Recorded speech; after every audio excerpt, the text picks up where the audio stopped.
Good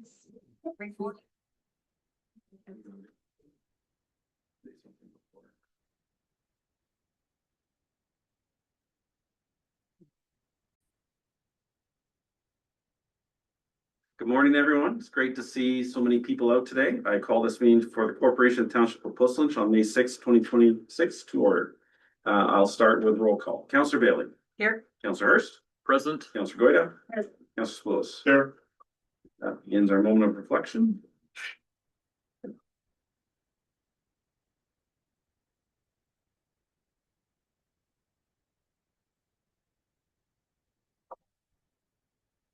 right, that concludes our moment of reflection. Ms. Whitebach. Ms. Brotherston, you have confirmation of the agenda, please. That council approves the May 6, 2026 agenda and addendum as circulated, and that council approves the addition to the agenda as follows. Consent item 6.1.5, questions received from council seeking additional information, and the corresponding responses provided by staff regarding the May 6, 2026 council agenda.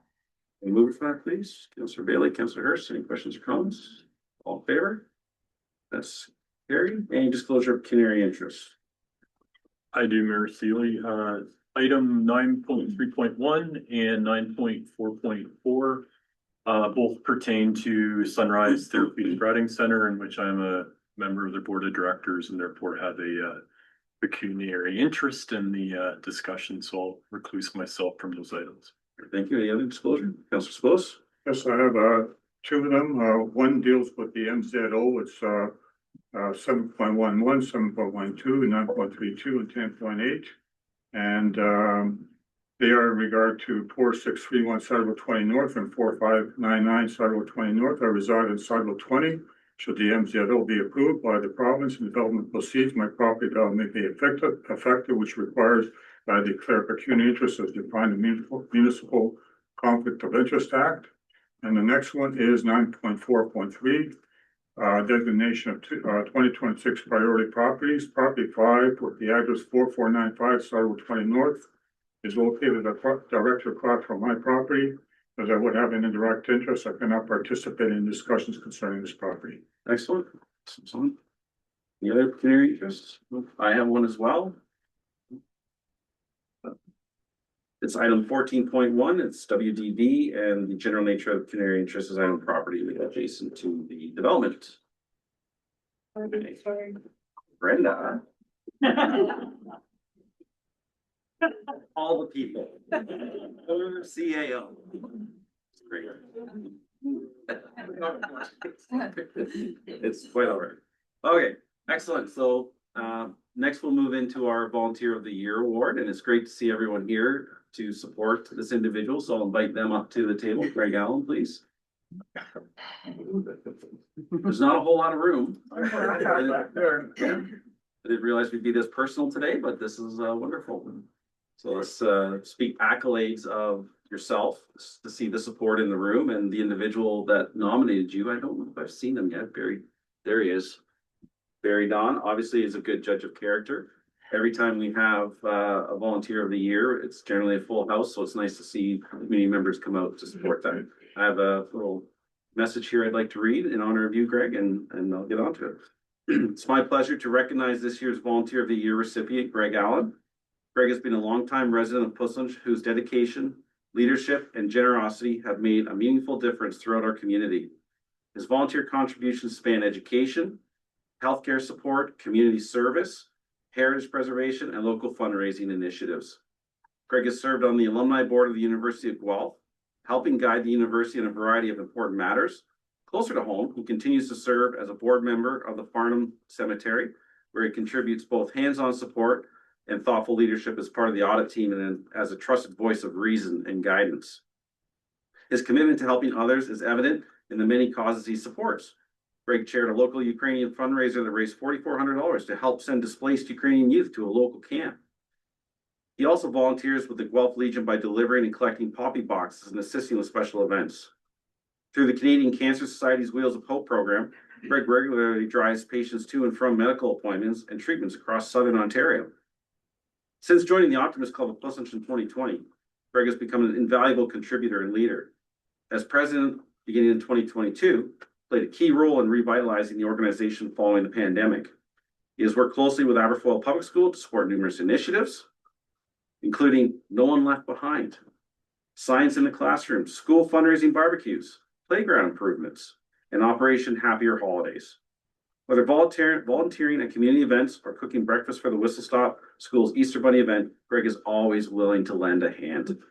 Greg's calm demeanor, thoughtful approach, and positive outlook have made him a role model within the community and an inspiration to those around him. On behalf of the township and the community of Puslinch, thank you, Greg, for your outstanding service and dedication. Congratulations on being named Volunteer of the Year.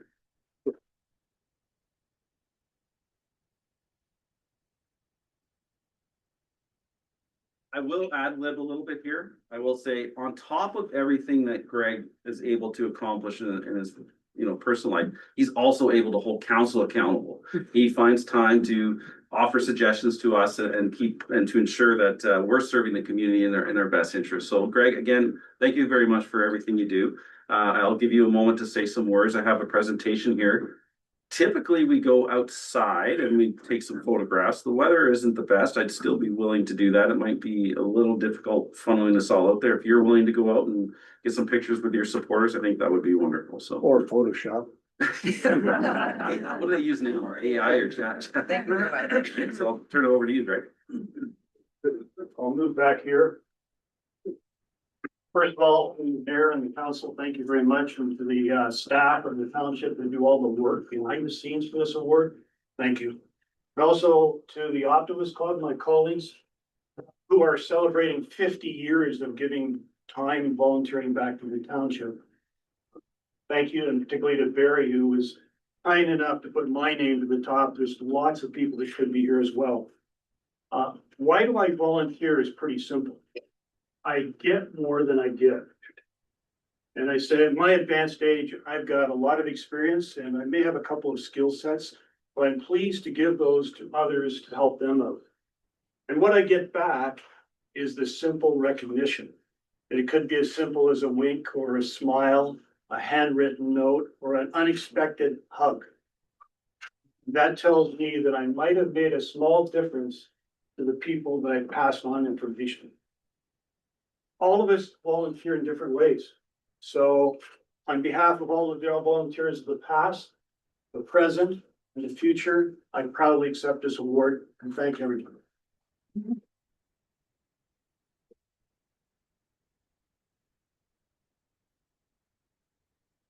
We do it there, but we're only in our space, and this may be valuable. Thank you. Oh,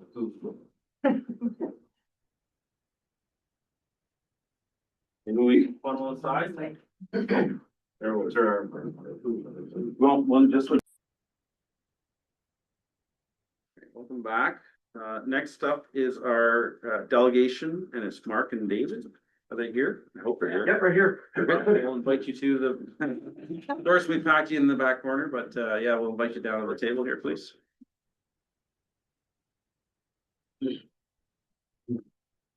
So far, we're on schedule, which is good.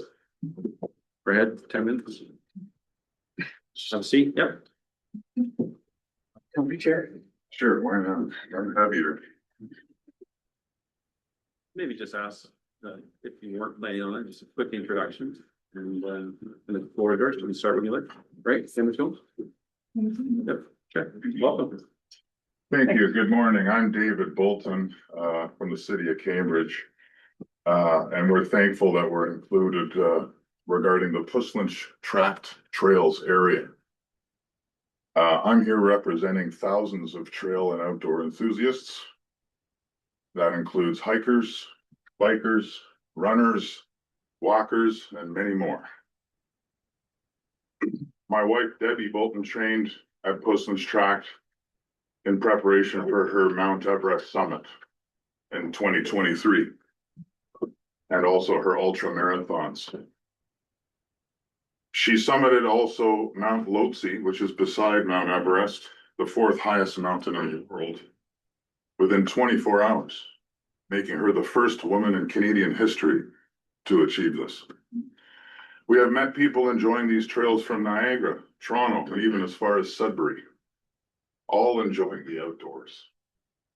The mountain bike trails specifically have gained huge popularity in recent years. This attracts people to the area.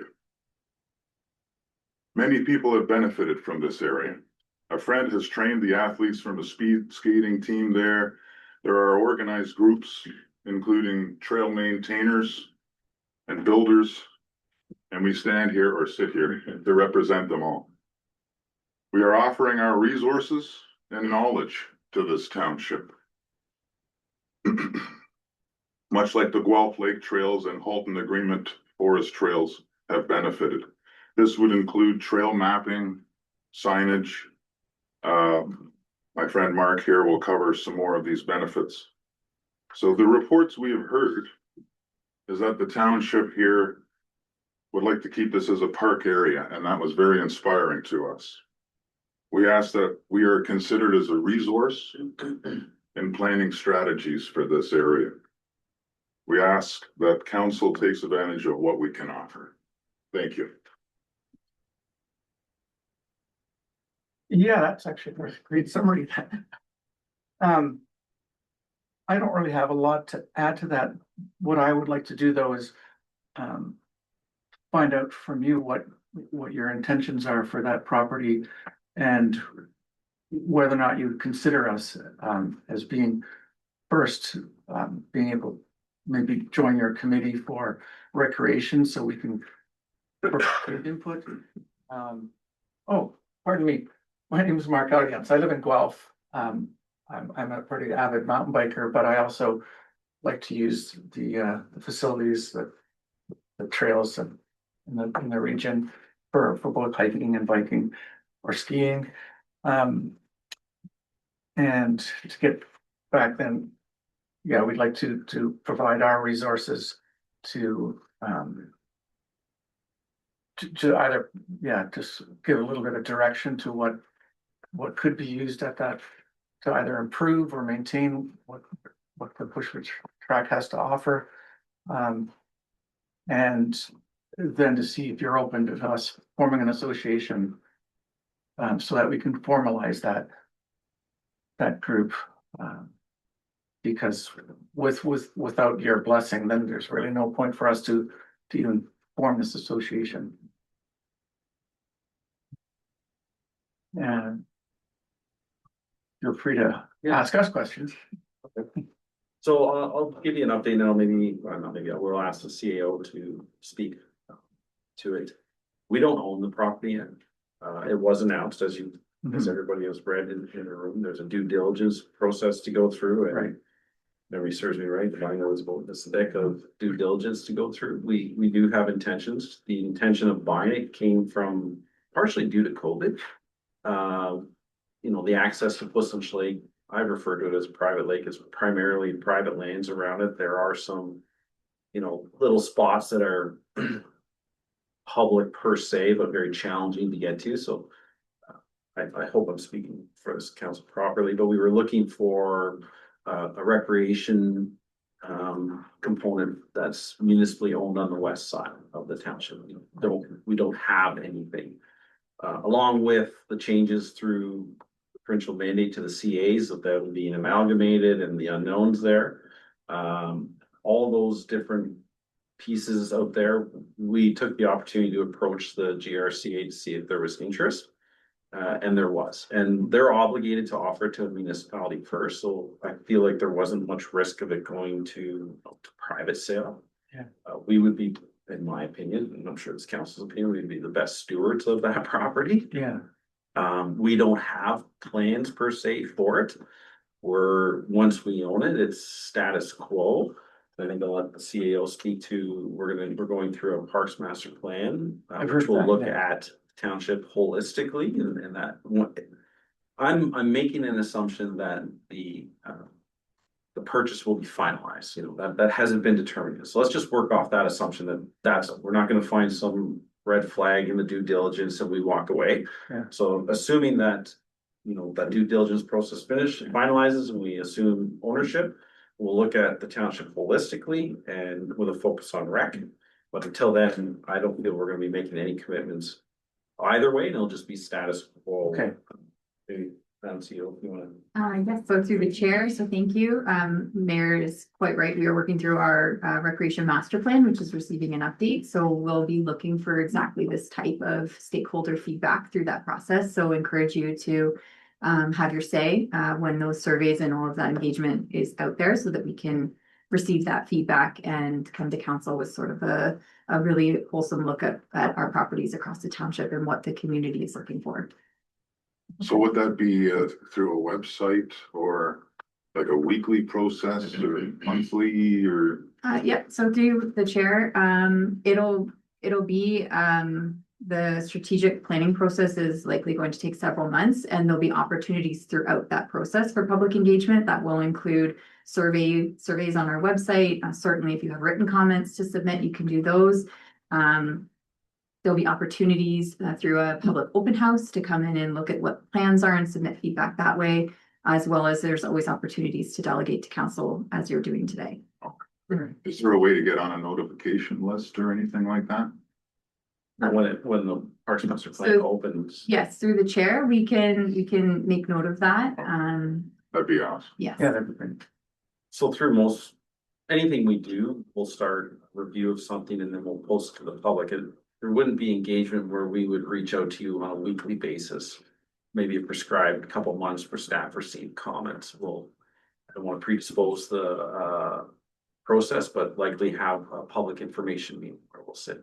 People can come in person, they can submit virtually. Would we have a public information meeting weekly? Absolutely not. We're gonna do one or two kind of thing, depending on the feedback, you start having conflicting uses, but that process could take, 8 months. Usually these master plans are, lengthy, right? But the idea is that for it to not take years by any stretch of the imagination. I would also say that we're not going to be increasing services there when we do own it. It's very much so. We've budgeted for, as I stated, the status quo. So I think it was GRCA would go in once or twice a year. They would use their crews and they would do some cleanup. So we're gonna try to mimic the level of service that the GRCA was doing on the property. Not gonna do more. I've already seen posts of call the township to do this and do that and and demand this. We don't have that capacity. And with increased levels of service comes increased risk. So right now it's the status quo of the property. We do have some money set aside to have, I guess to be a third party do clean up maybe once a year, but again, so that's our position right now and work through the master plan. I do already see concerns. I saw on the Facebook that there was an e-bike in there. Yeah, it just exploded this week. Yeah, post. we're addressing that. I think there were thoughts involved with a lot of that stuff's actually fictitious. So, You don't believe the event it occurred? oh, no, I think that occurred, and I know, we both know the gentleman who put up the post identifying what happened, but there's a lot of vitriol, Sure. as a response. There was lots of people, you get lots of activity there. There's been Sure. gunshots, there's been, you name it.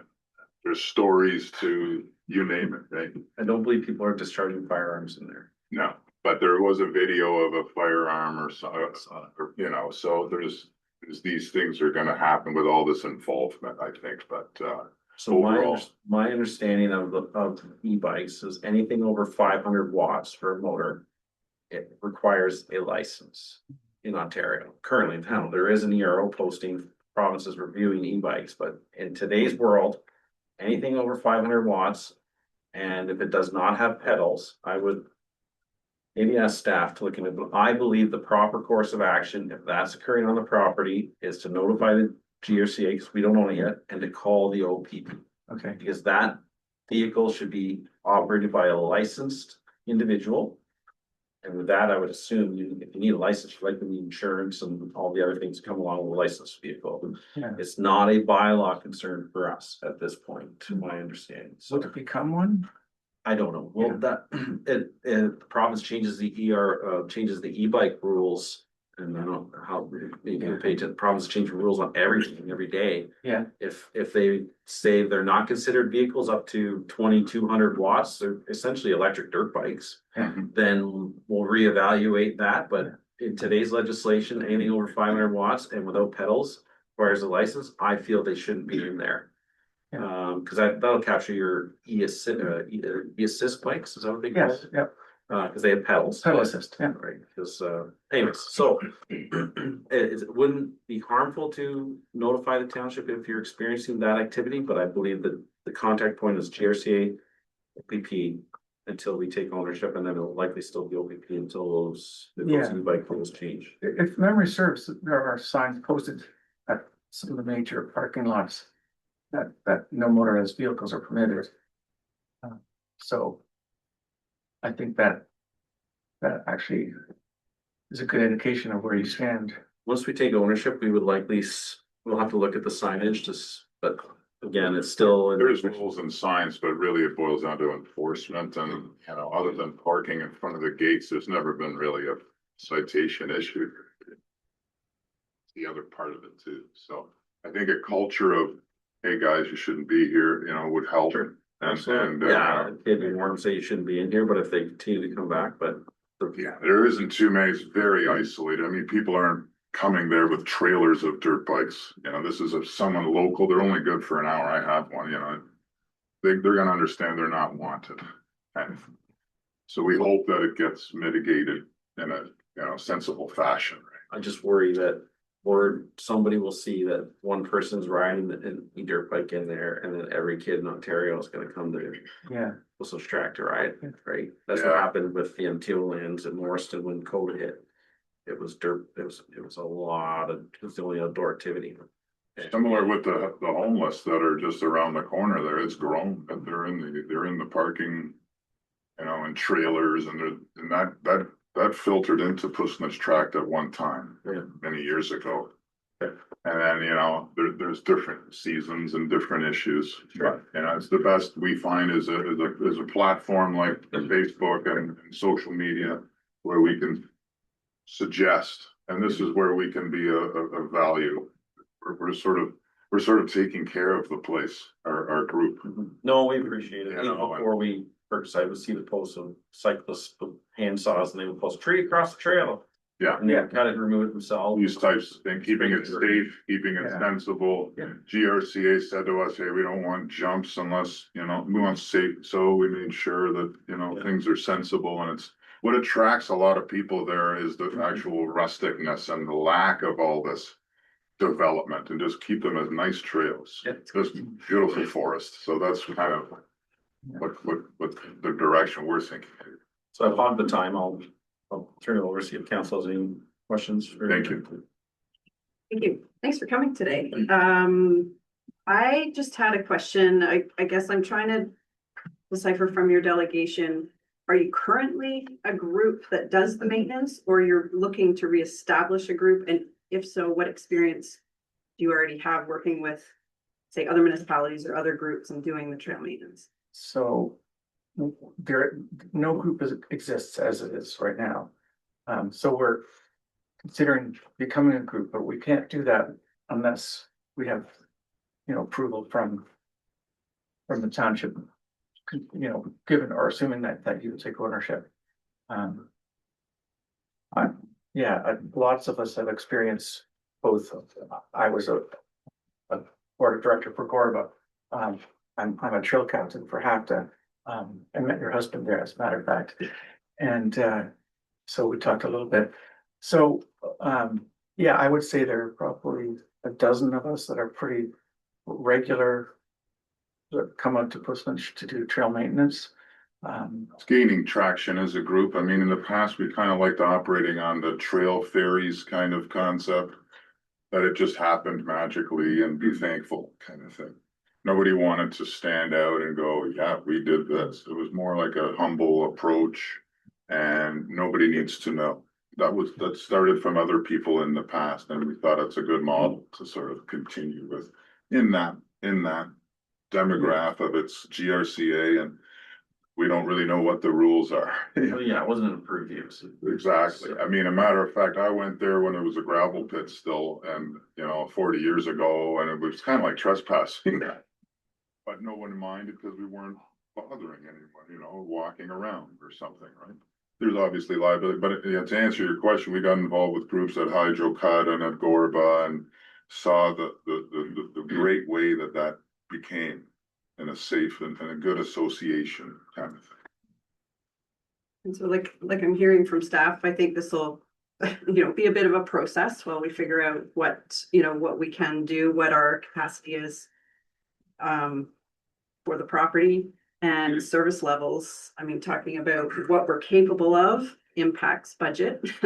Yeah. So that'll kind of all come in, and it's kind of figuring out what's available, what the public wants out of the property. Maybe just a note from staff, if we can just have their contact information on hand, so when we do some of the engagement stuff, we can be reaching out and keeping them in mind for future use. So thanks for coming today. Yeah, Frank, it's a huge undertaking to form an association. I've seen that firsthand working for Gorba. But so we're somewhat self-sustaining though, so it's not like we would have to hit you up for funding. Depends how much traction we have, how much. The process can include membership fees from our association, and it kind of covers everything. That would help us. Insurance and all these kind of liability. Exactly, yeah. That's a little further. I mean, down we the road. don't pay for the parking lot, but. They're owned by the county, by the way. Councillor, Gentlemen, thank you. Just 4 really quick points. So I think, I appreciate you being proactive in reaching out. I think, I was at a personal nature, I was quite excited when the opportunity came up to acquire that land. Certainly my vision is it's not to modify it in any great way. I would say I'm intrigued with the concept, as Councillor Billy noted, very early stages. So I think at this point, it's not a yes or no. It's a work through the process and learn more about what potentially an association could or could not do and what that rules. But I think that's into the future. A question for staff. So we've referenced the park master plan, and I don't want to get a hard date because that may not be finalized yet, but maybe Courtney, can you just kind of speak at a high level, some rough timelines that the townships anticipate in going through the master plan? I'm assuming this is a 2027 activity or farther out. I'm sensitive if the dates haven't been finalized. I don't want to put you on the spot, but just for the general public, just to understand it, kind of when this may commence. So through the chair, I do believe we are undertaking it in 2026. I don't know where our procurement is with the third-party consultant that's going to come in to assist us with that. But it certainly is something we're looking at this year. So the timing's really great with the purchase of this land. So to your point, Councillor Hurst, where we'll land with public consultation on that sometime in 2026. We're hoping that it wraps up before 2027, but certainly any recommendations will be sort of incorporated into the long-term forecasts and Is the master plan available for public viewing? So through the chair, the current master plan is from 2015 and that is available on our website. So you can look at that to get a sense of what the master planning and the scope of it would be.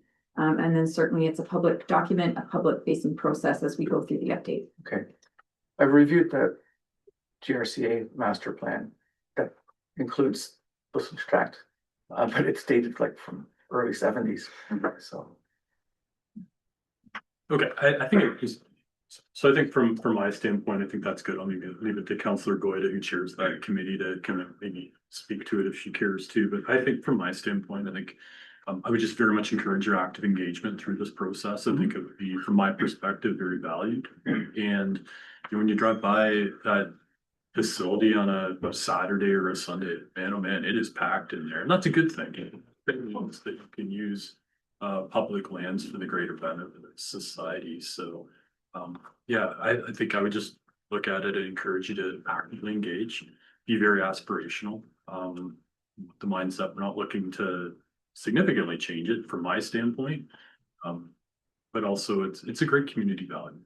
I'll leave it at that. Thanks. Eric. Yeah.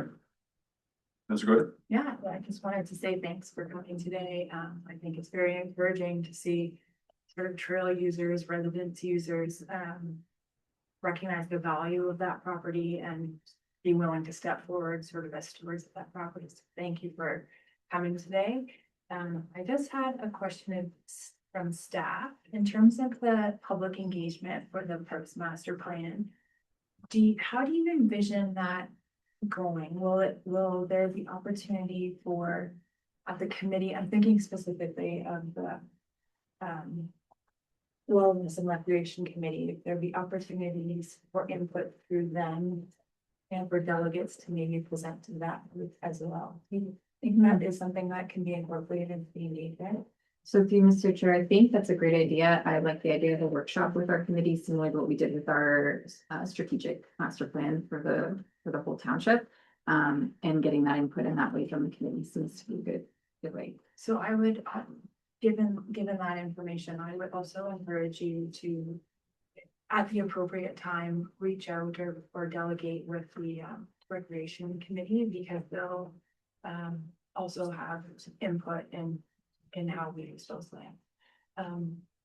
I wanted to just ask you, and I'm sorry if you've already said this, I know I came in a little bit late with your delegation, but I was just curious about the makeup of, I know you say you don't have a group yet, but there's an informal group, I guess, and some of the users that are currently using the Puslinch Tract, is it primarily local residents, or are there people coming from like a broader area outside of the township? And I'm asking that not as for any reason other than to kind of get a better understanding of who's using that and who we're planning for as we move through the Parks Master Plan. Typically, it's locals. What attracts it is, it's pretty close and the cost of travel. There's not a lot of trails in Ontario, even, believe it or not.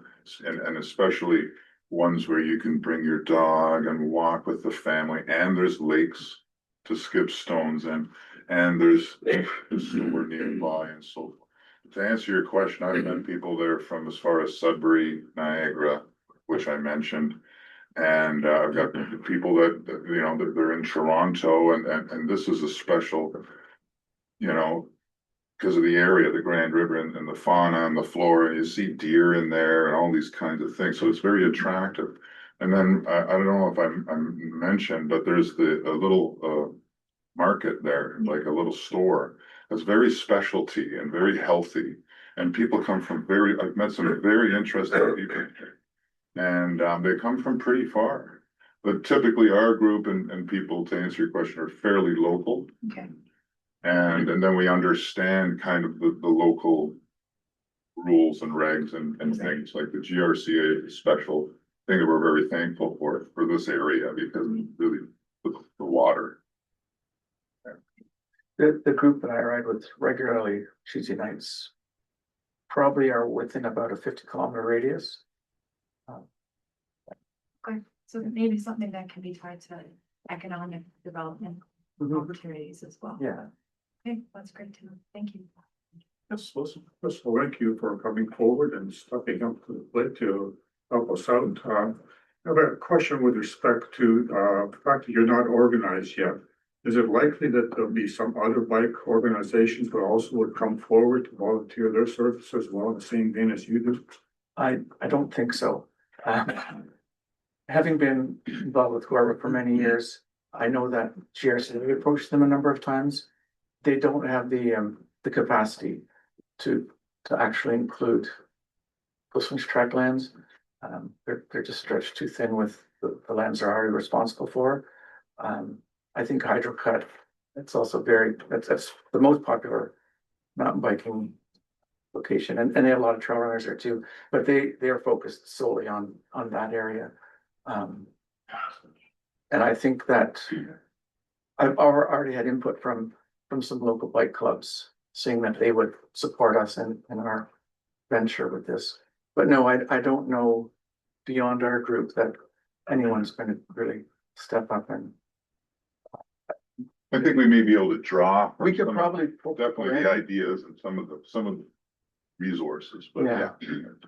Okay, notice in your write-up for the deputation, you cite an agreement similar to the Halton Agreement Forest Trail Association. Yes, Can you just give us a snapshot of what that sort of agreement looks like, what sort of things you undertake? And I guess the concern would be from our perspective, liabilities and all that sort of thing. yeah, so. It might be premature to get into that. Because unless we can form this association with your blessing, it gets quite involved. You have to have bylaws. You have to secure insurance. That's typically done through International Mountain Biking Association.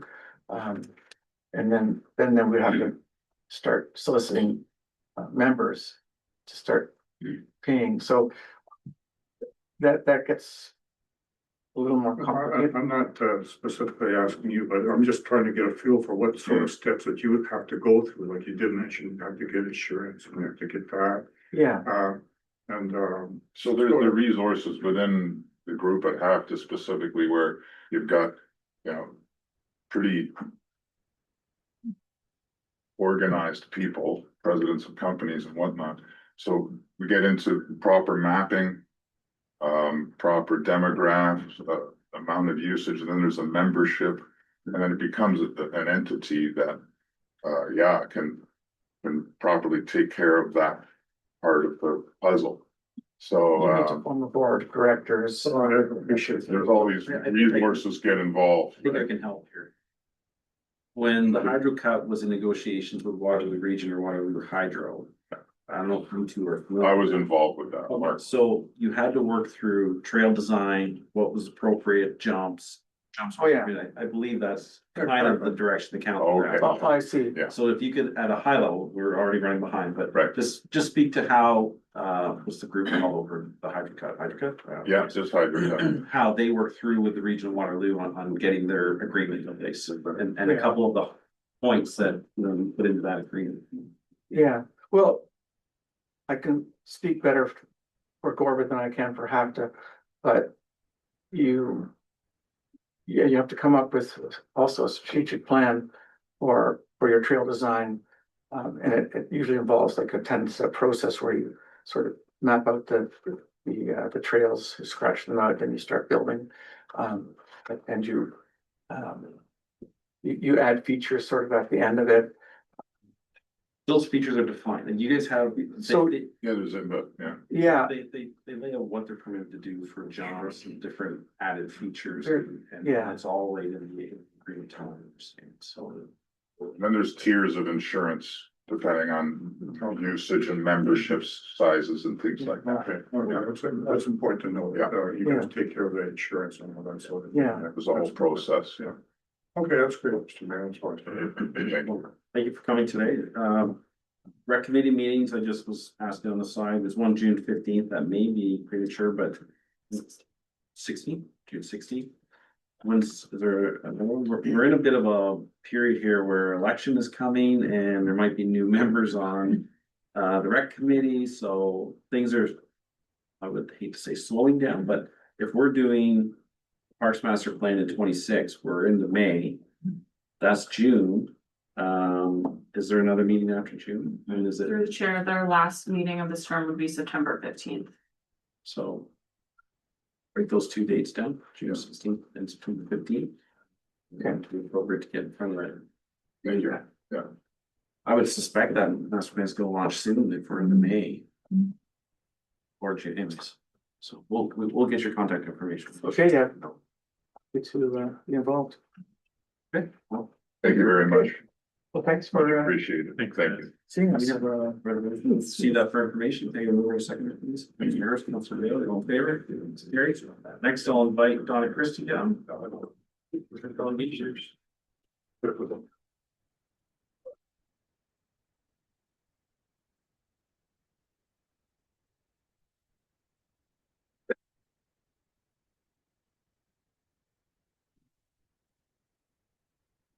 Good morning. Good morning, Mayor Sealy and members of council. Good to be here.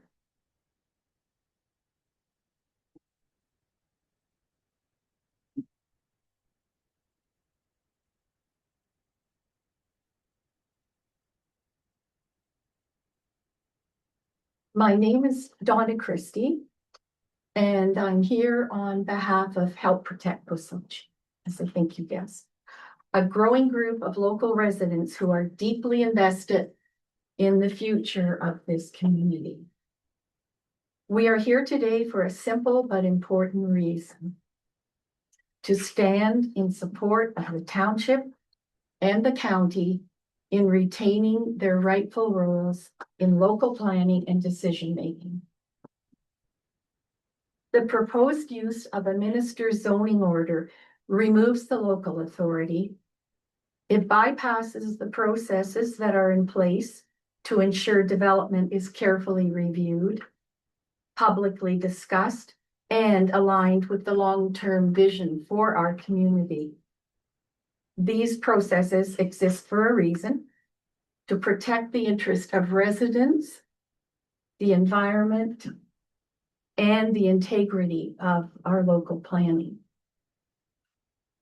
We also want to recognize and thank council for the significant, transparent, and fulsome work that has already been completed through the Puslinch by Design process. I think we've expressed our appreciation for that in the past. We'd just like to emphasize that again. That work reflected careful study, community input, and thoughtful decision-making about where growth should occur. We were very supportive of council's decision to identify the most suitable lands for industrial use through sites D, G, and H. That was not done lightly.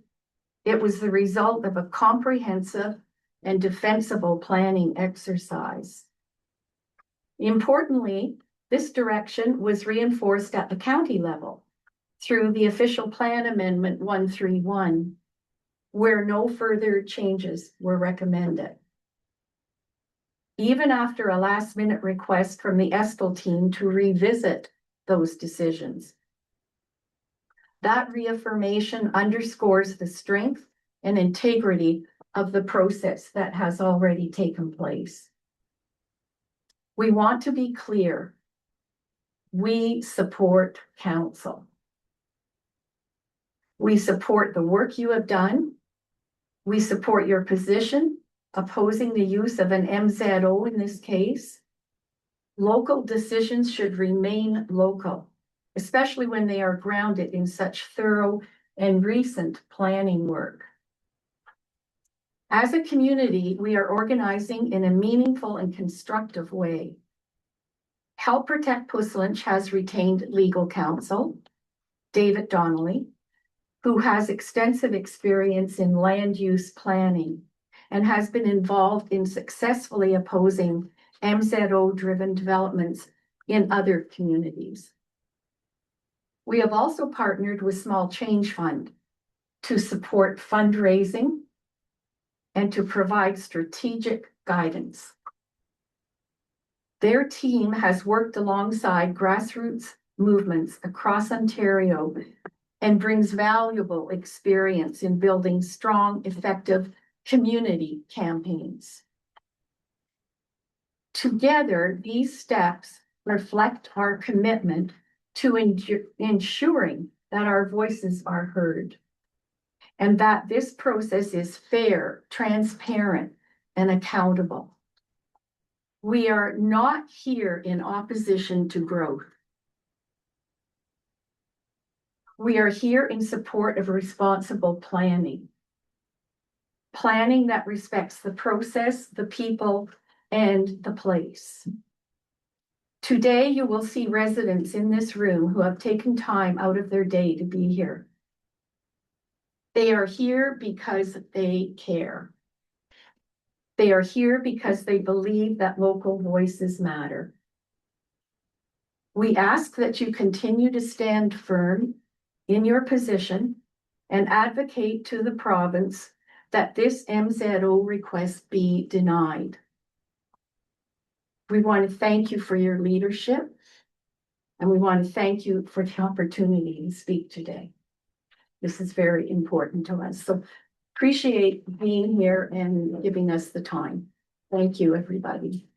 You're welcome. Thanks for taking time to do that.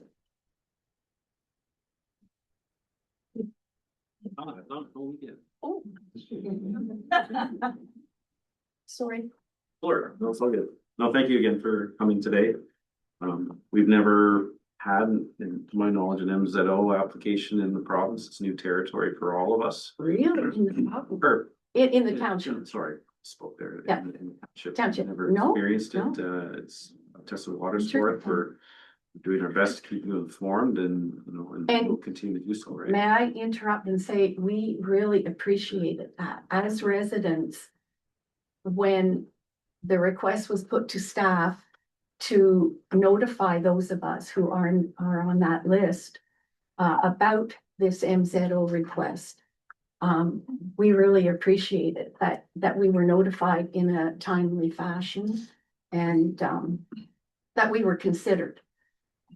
Well, the last thing we want to do is have you find out about it, because it's on the meetings are public. The onus is generally on residents to pay attention to the agenda. Yes. I hear it all the time. Oh, I Yes. didn't know about this and didn't know about Right. that. It might have been something minor, but honestly, the onus is on people to pay attention to the agenda. Yeah. But, this is an important topic and we have that interest part of the list and it makes sense because we don't want anybody finding out about this either post meeting or the day before. And so we made sure that we had the called authority to share it. That was, we have to respect people's privacy depending on how these things are shared. So we got the lawyer involved and said, hey, are we allowed to share? And as soon as we got the yes, that it went. That was great. we Very just- appreciated. We just really wanted more people here today, so it's nice. Usually it's an empty house. That there were more wanting to come, believe me, a lot more. Donna, you seem to have this effect. It's you and many people coming. It's Many people care, and this is a team effort. And we love our community. We call ourselves Help Protect Wisconsin. Yes, we do want to protect it. I've again never experienced one of these No. times of those. Didn't know I that. don't know how much engagement the province will have with the municipality. Maybe staff could reach out to, if we have a neighboring municipality that's dealt with one, or you have some contacts through your clerk's group or something and say, hey, I'm sure we can Google search MZOs in the province and reach out to a neighboring municipality to say, what was the process that you dealt with on that? Just so we have a bit of an idea, because we don't. And we're gonna work with you and continue to work through this process, so. Turn it over to Councilor Bailey. Thank you. I don't have any questions for you, Donna, but thank you very much for coming and to everyone for taking the time out of their day to come and speak and just keep us informed of what you're thinking. I see stuff on Facebook, but it's nice to have you come and talk. And thanks to staff, I didn't realize that the outreach had happened. So it's great to see that communication is happening. So thank you for coming today. Thank you. First. Thank you, Donna. Always very articulate and compassionate when you speak. So I appreciate the time and effort you put into that. Yeah, I think you'll see from the briefing note, we've got a motion coming forward in a little bit. I suspect that would be supportive of that. I think, my comments in going through this, I think this township's been pretty consistent for the past 3 years in the approach to this property. And I don't view that from my perspective changing whatsoever. So I'll leave it at that. Thank you. We appreciate it. Councilor Wood. Thanks.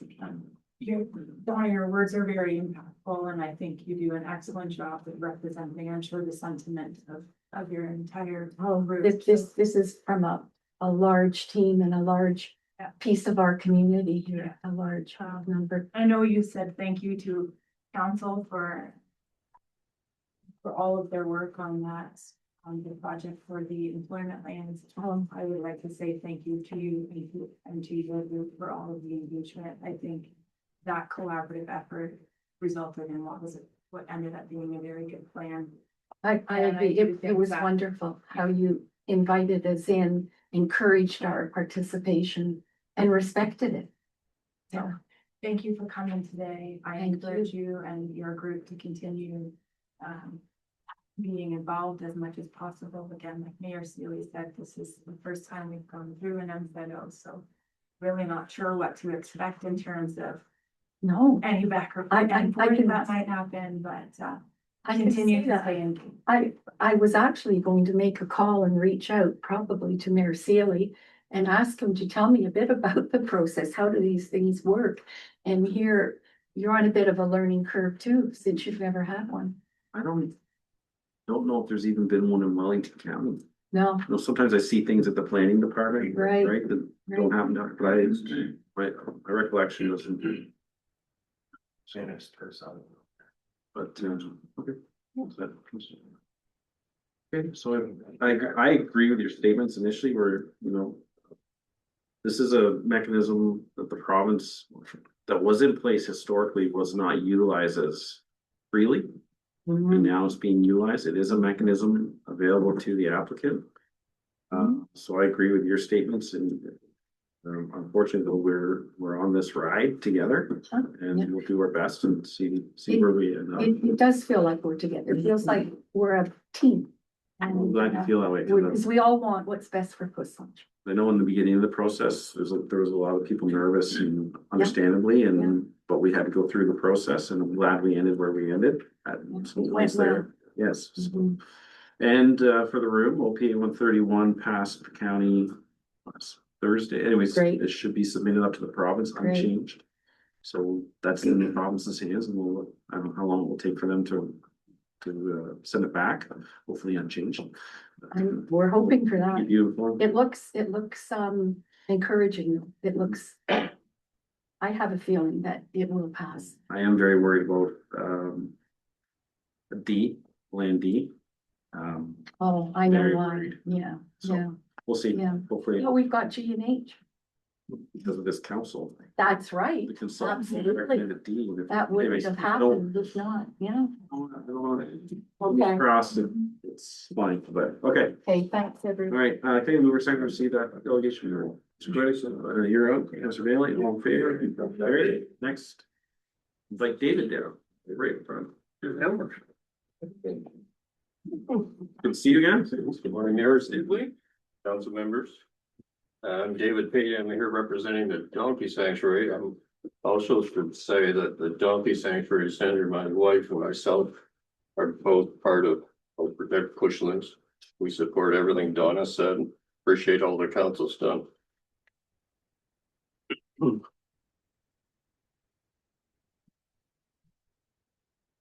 So our organization has been part of the community for many years.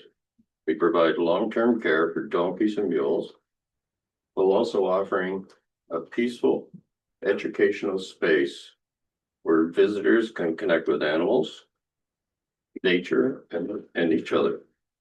People come here seeking quiet reflection and a connection to rural Ontario. We are here today because the proposed use of the minister's zoning order and the subsequent industrial development poses serious concerns for our future and really the character of the whole area. The lands being considered for this development are located within a half a kilometer of the sanctuary. The proximity matters a great deal. Our operations depend on a calm, low impact rural environment. Not just the well-being of our animals, but for the experience of the thousands of people that come from all over Canada to visit and see the sanctuary.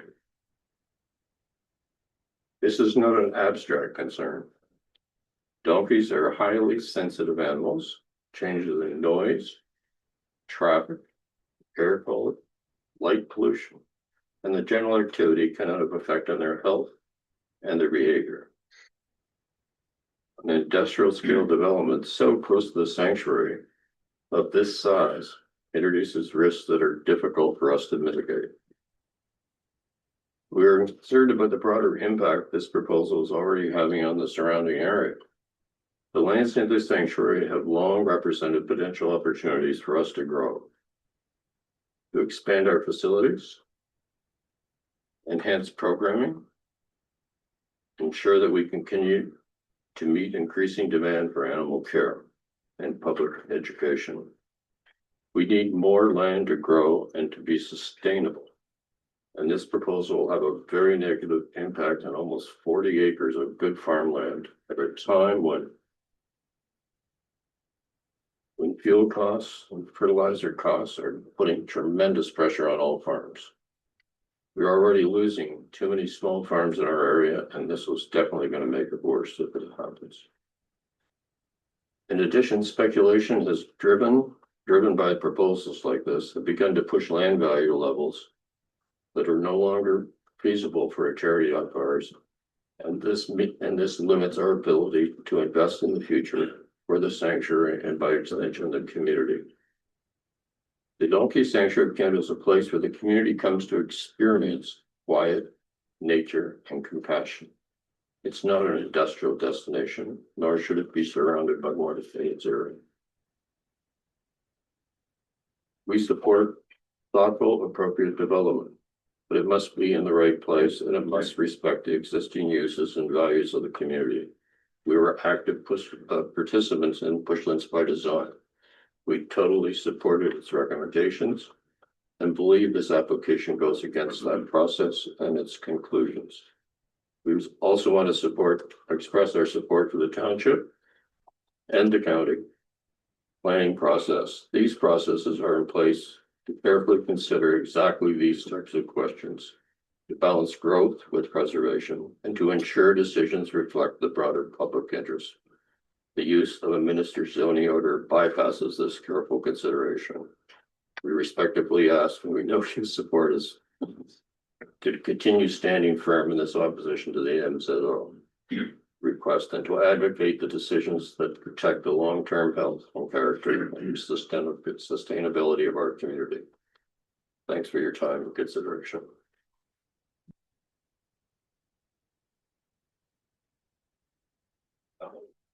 Yeah, thank you for taking time again today to come delegate to council. Councilor Bailey. Yeah, I have no questions, but thanks for coming today and noted a few things. You've been here before, but I actually noted a few extra things that you said today. So thanks. It's hers. Yeah, thanks, David. I appreciate your thoughtful comments. I think a lot of probably my similar feedback that I shared with Don, I would echo for you. I think the Donkey Sanctuary is a wonderful gem in this community in the region, and you know, I think as a council and a municipality, we need to do everything we can to support those organizations and businesses and not-for-profits that exist here, right? So I think again, all of our actions over the past 3 years, I think have been very consistent with our vision of what good planning is. So I'll leave it at that, and I think we'll have a decision coming up here shortly. So thank you for your time, though. Thank you. Councilor Graham. Yeah, thanks for coming. I don't have any questions, but I would reiterate what my colleagues have already said, so thanks for being here today. Great. I don't have any additional comments. David will deal with the report next, and thank you. Can I get a mover to seconder to receive that? Councilor Hurst, Councilor Bailey, in favor? Okay. All right, 922. Oh no, it's not 922. 123. 932. Both. All right. So thank you through the chair. So this is just a report primarily for information purposes to outline what the minister's zoning order is and how it can be used. Interestingly, we've talked a little bit about what the process we could expect, and there is no expectation of process. There's no application sort of prescribed process for the use of this tool under the legislation. So an application can look like a number of different things from a number of different parties. And the minister is under no obligation to consult, nor are they under any obligation to get support from the municipality in order to proceed. So it's an important way to sort of frame what this is, because I think Mayor Sealy was speaking about this in terms of process and what to expect. It could look different depending on each individual case by case basis. So what another municipality has experienced may not be what Whistler experiences. The report does outline a number of things, the legislative authority, what we do and don't have as a municipality, what our role will be, and most notably what it is not in this process. So we are not the decision maker on an MZO, nor are we guaranteed to have any input, comment, or to be consulted. We do not have any appeal rights or objection rights. Although we can submit resolutions as council, which there is one that's suggested by staff in the report. And again, the order from the minister can look like a number of different things. If an order is to come down, it can certainly set out what the zoning standards would be for the land. It can also impose conditions, and those conditions can limit other planning processes, or they can require them. So one of notably in the report is site plan control. So the minister also has the ability to condition that to not be required or condition it to be required. Again, just the scope of their approval authority is broad under this legislative tool. And so accordingly, we have put a recommendation for council's consideration to object to the MZO and to provide the ministry with our summary of our most recent technical comments. So as noted in the report, the application is going through a privately initiated Planning Act application. That process is very prescribed and we're working through that. And at this point, there is a summary of technical comments that we would like to submit with the objection, which highlights where we are in terms of that review, but also it flags some of the issues that have been raised during that technical review. In addition to that, circulating our MPP as well to advocate for his support. And I'm happy to answer any questions. Okay. This is dangerous because I'm gonna be working from recall, but the MZOs have changed dramatically over the last since government been in place 8 years-ish. And I recall a change that permits MZOs to not require the minister's orders to comply to provincial regulations. So they've really expanded these things and they've been a moving, they're called, but they've really modified them. And I do recall a point where MZOs required a blessing from council. And I don't believe that's the case any longer. So these things have morphed. And so again, we don't understand the process. We're going to do our best to understand it, but it's very challenging because as indicated in the report, the order from the minister can basically be anything and that they don't even have to comply to their own provincial policies. It's very concerning for this council for sure. We also on our agenda have another report. There's an ERO posting where they're amending site plan control. So above and beyond that, the minister could exclude site plan control just for an MZO. The province is requesting comments on removing site plan control from every planning application for us. And that is a tool we utilize often to ensure that it serves our community well. So there's a lot of planning has been a roller coaster ride for the last 5-6 years with all the changes. I encourage you to go to that ERO and especially on the site plan control component.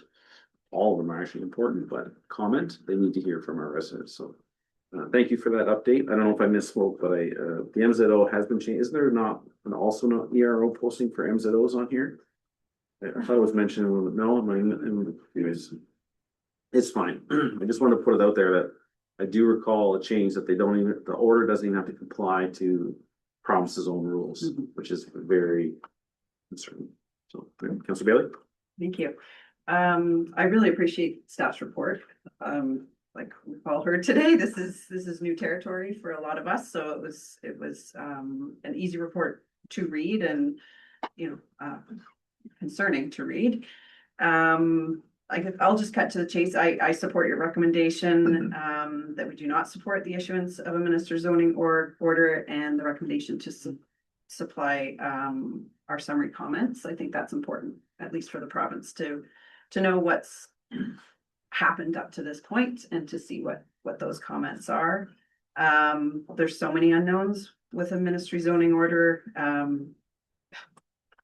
So I don't really trust that process, trust what's happening. So I did have a question. I know we have an interactive planning page on our website. If this does happen, if we do have an MZO issued, is that something we can be putting on the interactive planning map as part of the application? And we haven't done that before, but So through Mr. Chair, we can certainly update our planning map. I also think it will come back to council as well, just in terms of engaging as much as we can with the residents to make sure that information is being shared. We'll touch on all the tools that we can to do that. Thank you. Sorry.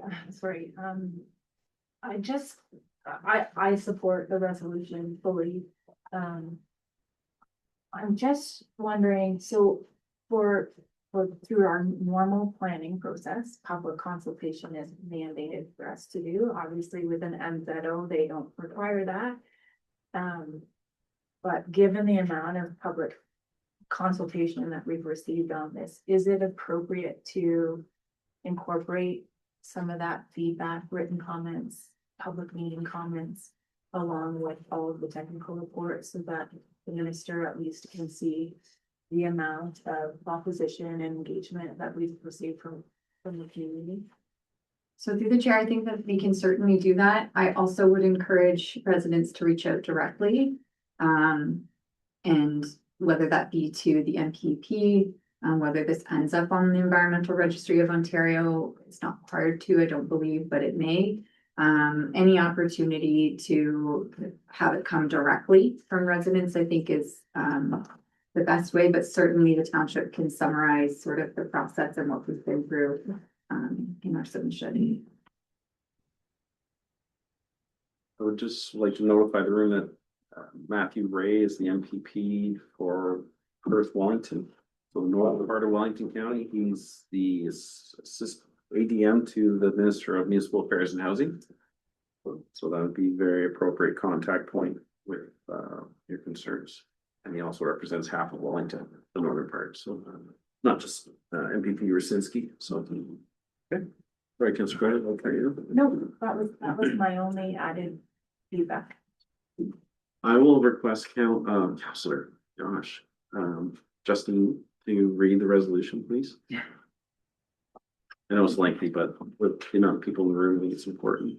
That report, CAO 2026-007, entitled Overview of Minister Zoning Orders and Implications for Municipal Decision-Making, be received for information, and that council does not support the issuance of a minister zoning order for the lands 4631 Side Road 20 North and 4599 Side Road 20 North, and respectfully request that the minister refuse the request for a minister zoning order in order to allow the applicant to continue through the ongoing privately initiated planning process, which provides for a comprehensive and transparent review of the proposal within the standard planning framework, and that council directs staff to provide the ministry with a summary of the township's most recent comments relating to the privately initiated planning process in order to clearly outline the outstanding technical matters associated with the application, and the staff be directed to circulate council's resolution to the Minister of Municipal Affairs and Housing and MPP Rasinski for consideration and response. You gotta move front, please. Councilor First, Councilor Bailey, any questions or comments? All in favor? It's carried. Great, thank you, everyone. You're more than welcome to resume your day elsewhere if you desire to stay. That's wonderful as well.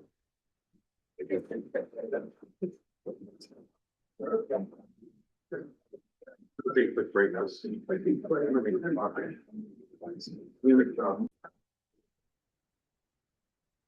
All right, welcome back, everyone. And the next item on our agenda is 9.22, and it's our audited financial statements for year end December 31st. Turn it over to Ray. Go ahead, sir. Thank you very much, Mr. Mayor, members of council. Appreciate the opportunity to present the draft financial statements for the year ended December 31st, 2025. I would joke that nothing clears out a room like the accountant coming to speak. But I think that may have had more to do with the previous agenda item rather than mine, so I'm gonna take it that way anyways. So we do have a presentation to go through. That presentation includes the primary financial statements. So I would propose not to go through the statements then separately. But if there are questions from council on the statements that I don't cover in the presentation, then I'm happy to address those. So as that is being brought up on screen, we'll just jump forward to the agenda, please. This is just a bit of a highlights of some of the topics that I'll discuss. So if we move on to the next page. This is just an overview of our audit and where things stand and how the process went. So our final materiality for the audit was 280,000. That's consistent with what was communicated to council in our pre-audit communication letter back in the fall. This was a letter that was sent and received for information by council, just highlighting some of the key areas of focus for our audit and so on. And nothing significant changed in terms of our audit plan from that letter to when we actually got into the audit itself. Very clean audit, so thank you very much to your township finance staff. Exemplary work throughout the year, so no issues in terms of conducting our audit. No adjusting entries provided by staff, no adjusting entries arising out of our audit except for one minor one just to kind of balance the financial statements. And so again, a very clean, straightforward process. Our management letter was included in the council package. There were no recommendations coming out of that in terms of internal control processes. So again, exemplary work done by your finance team. The next slide just highlights the key elements of our audit reports. The audit report is a 2-page report included within the financial statements, but these 2 bullets kind of summarize what is most important to communicate, which is a clean audit opinion. So we have done the work we've needed to do under Canadian auditing standards in order to verify that the financial statements are presented fairly in accordance with Canadian public sector accounting standards. So that is the clean audit opinion that you're looking for from us. And again, with no adjusting entries of any significance, happy to report that that's the case. The next slide gives a bit of information on the statement of financial position, which will follow on the subsequent slides. So just a couple comments here.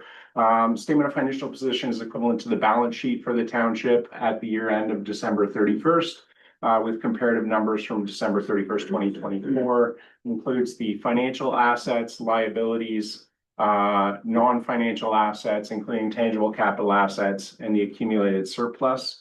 And we can see that on the next slide. It's pretty small on screen, so I apologize for that. I will just go through a few key comments here.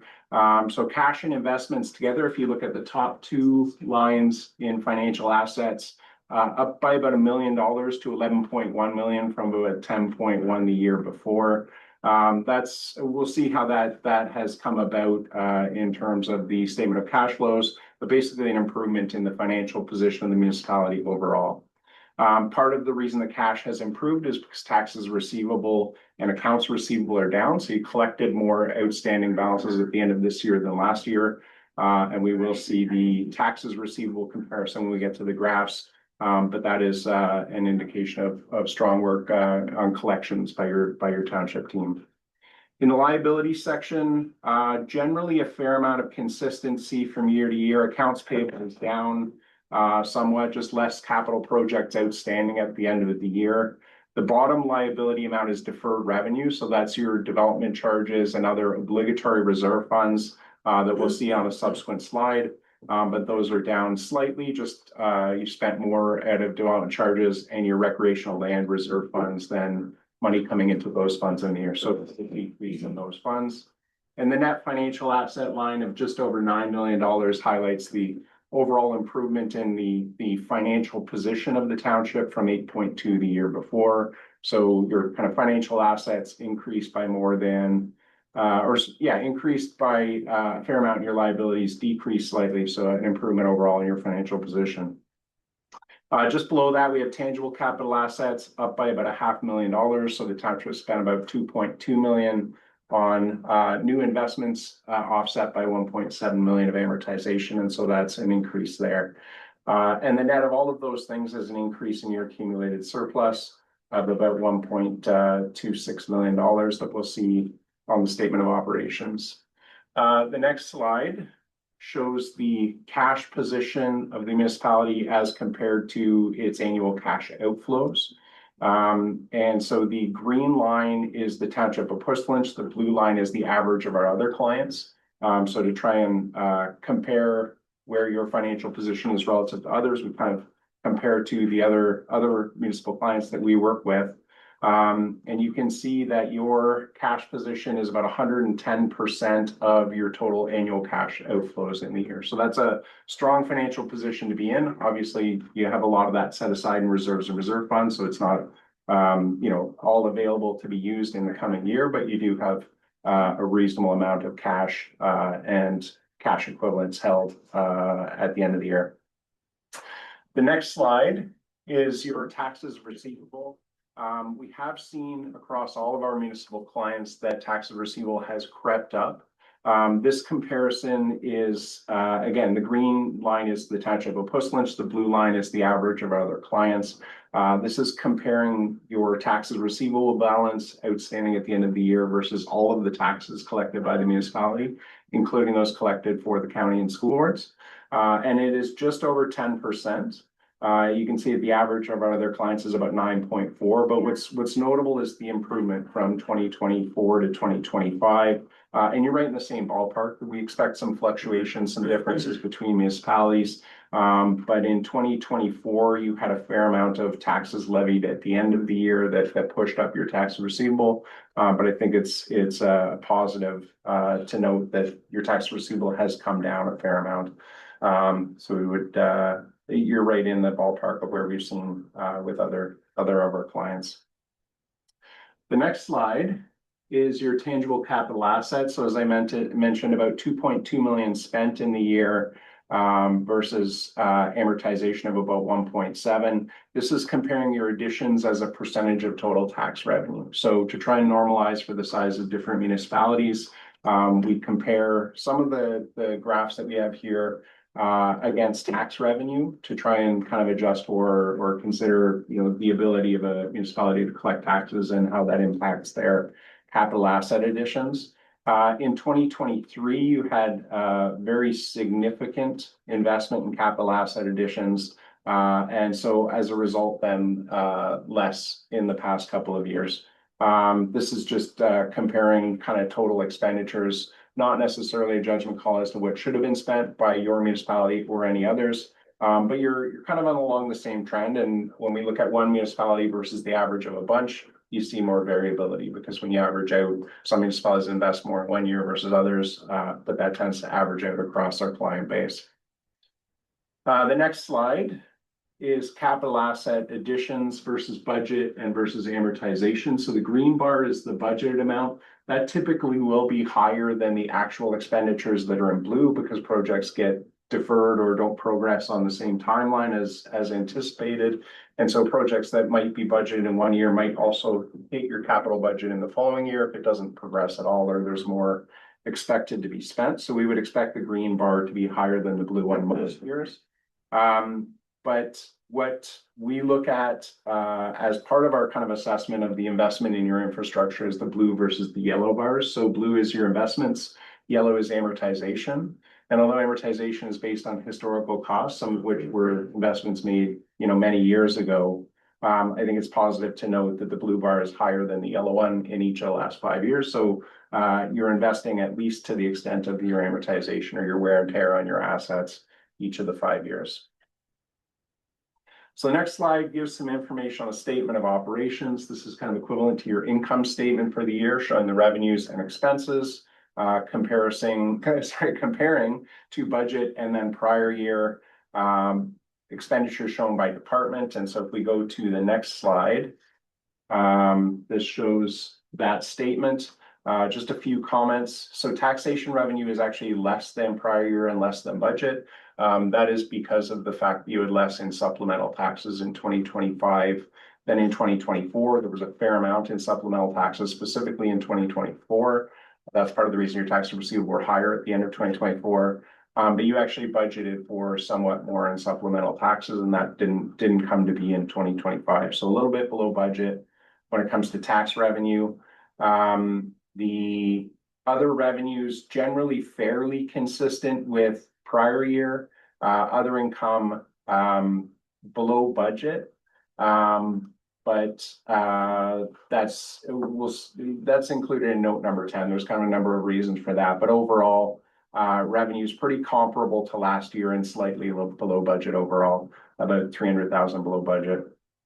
On the expense side, you can see you're very close to both budget and prior year at about 9.57 million versus about 9.48 last year and 9.48 budgeted. Couple of the variances in the transportation services, we expect to see a fair amount of variability in transportation just with weather conditions impacting kind of sand and salt and, you know, gravel and all those sorts of things that are impacted by weather, among other things. So an increase in materials and supplies, in particular in the transportation department. In the planning and development, you can see it's below budget and below prior year. In 2024, you had significant expenditures on engineering, legal, and other contracted services, so less so this year. Net of the revenues and expenses is the annual surplus of about 1.27 million, so that's slightly below last year, but still a positive result. And if we go to the next slide, this is just breaking out your expenditures by department. Not surprisingly, transportation services being the largest, protection, general government, and recreation all being fairly significant as well. And if we go to the next slide, we see the 5-year comparison. And again, a fair amount of consistency from one year to the next. Transportation services down slightly from where it was in 2021, 2023, but generally we don't see a lot of variability. Next slide just gives some information on the statement of changes in net financial assets. So this takes your annual surplus and backs out the non-financial asset activities, so your tangible capital assets. And so it shows the change in your financial position or your net financial position. And if we go to the next slide, you will see that here. So overall, an increase in your net financial assets about 787,000 up to just under 9 million. Highlighted that on the statement of financial position. So again, an improvement in the financial position of the township, increasing cash and investments, the changes in your liabilities ultimately. Next slide is just some information on the statement of cash flows. And if we jump right to the next one, again, very small, but I will highlight a few key lines. About halfway down the page, about 2.99 million generated from operations. So that's what we'd expect to see. You're raising revenues, including tax revenue, but also grants and user fees and so on to support the investment in capital assets, as well as other investing and financing activities. So 2.99 positive cash generated from operations.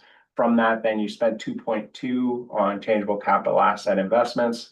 And you, on a net basis, you redeemed investments of about 445,000. So net increase in your cash position, 1.23 or 1.24 million. The next slide gives some information on the schedule of accumulated surplus. So the municipality has accumulated surplus overall of 36.4 million. That is broken down into various components that we'll see on the next slide. Most notably, your investment in tangible capital assets. So a lot of the kind of built up surpluses of the township invested in your capital assets to the tune of 27.4 million. The reserves on this schedule are those set aside by council as opposed to the obligatory reserve funds that we'll see on a future slide. Reserves up by about 550,000. And then there's some other smaller amounts related to the general operating surplus of the township, 264,000, and your unfunded post-employment benefits, Barber Street lighting area and Cambridge Fire area, their general fund balances. So deferred revenue is the revenues you've received but you haven't yet spent. This is primarily your obligatory reserve funds. They are not included in your accumulated surplus because they are restricted through Development Charges Act, other legislation, your federal Canada Community Building Fund agreement and so on.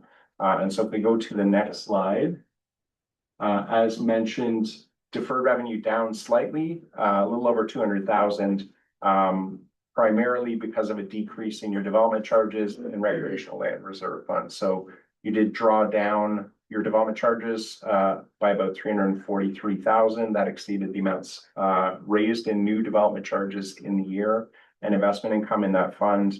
And then the recreational land, again, you spent about 321,000. So net of about 150,000 coming in. That fund balance is also down somewhat. The next slide then is the graph showing your reserves and reserve funds. So this actually combines the reserves included in your accumulated surplus and the reserve funds that I just showed, because they are all available for future expenditures. And again, the green line being the township of Puslinch, the blue line being the average for other municipalities. You can see right in the same ballpark, about 210% of your total tax revenue set aside in reserves and reserve funds. You see that is an improvement from 2024. You did draw down reserve funds somewhat in 2024, but those rebounded and are in a stronger position at the end of 2025. Again, not commenting on what should be in those reserve funds and whether they are adequately funded for your future needs. That's more of an engineering exercise than an accounting one, but just comparing to other municipalities, reserves and reserve funds are basically very comparable. So that is the presentation. The next slide just highlights some next steps. So subject to council's approval of the draft financial statements today, that will allow us to have the representation letter signed by management and issue our final financial statements. And then the township will be in a position to submit their financial information return to the Ministry of Municipal Affairs and Housing. Great. Thank you for the presentation. I'll have this promise and read the recommendation first. Just That report FN 2026-014 entitled Audited Financial Statements for the year ended December 31, 2025 we received, and that council receives the presentation by Mary Short of RLB LLP regarding the 2025 Township of Puslinch financial statements, and that council approves the following documents from RLB LLP. The audit report to members of the council dated May 6, 2026, and the financial statements for the year of December 31. great. Can we move it, please? Councilor Gordon, Councilor Lewis. All right. Any questions? Councilor Bailey. I don't have any questions, but great report to read. Thanks to the team. It sounds like, yeah, there was some good collaboration and everything went well there. I really appreciate in the charts. I'm a visual person, so I'd love to see how the comparables are to other municipalities. So the graphs are great. And it's nice to see the surplus amount in there. So anyway, thanks for your presentation. Sure. Councilor Hurst. Yeah, thanks. I really don't. I think what I was looking for was that your professional opinion that it was a clean audit. Yeah. That's really what I was looking for. I think the other questions I had were around like some of the tax procedures, but I'll leave that to the staff to answer when we do our quarterly financial reviews. Okay. Thank you. Yep. That's great. Yeah, really good presentation. Make it very easy to understand. I do just have one quick question. Sure. And I know I've been given the answer to this before, but can you just help me understand again what the difference is between the annual surplus and the general? Yeah, so the annual surplus on the statement of operations is your revenues, excess of your revenues over your expenditures in the year. That would be the change in your overall accumulated surplus, and one component of that accumulated surplus is the general fund balance. So general fund is just kind of the general operations, but from that you would have transfers into and out of reserve funds, you would have investments in capital, tangible capital assets, and so on. So the general surplus is essentially what you are budgeting for to break even on an annual basis. Right. And you saw the small surplus of 200,000 and change, I believe it was. So you're kind of pretty close to that break even in terms of your general operating surplus. Okay. Yeah. Okay. Councilor Lewis. Thank you very much for a very lucid report and kudos to staff. for doing a good job. Just one quick question, the other municipal clients that you compare us to, could you sort of give us a snapshot of who they are? Sure.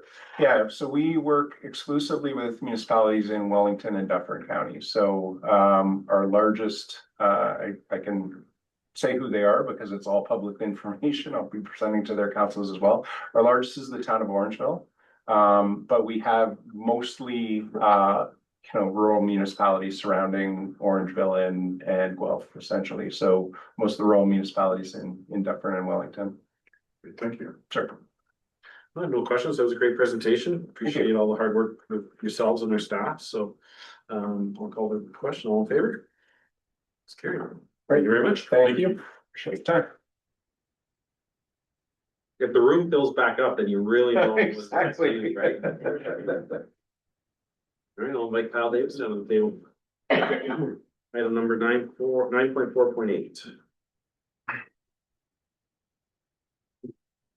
Welcome. Thank you. Nice to see you. Nice to see everyone here too. Okay, floor is yours. Okay. Thank you, Mr. Mayor, members of council. I have a number of reports for you today. The first one being related to the appointment of risk management inspectors and alternate risk management officials. As council may be aware, we've had some staff departures over the last year and some staff additions.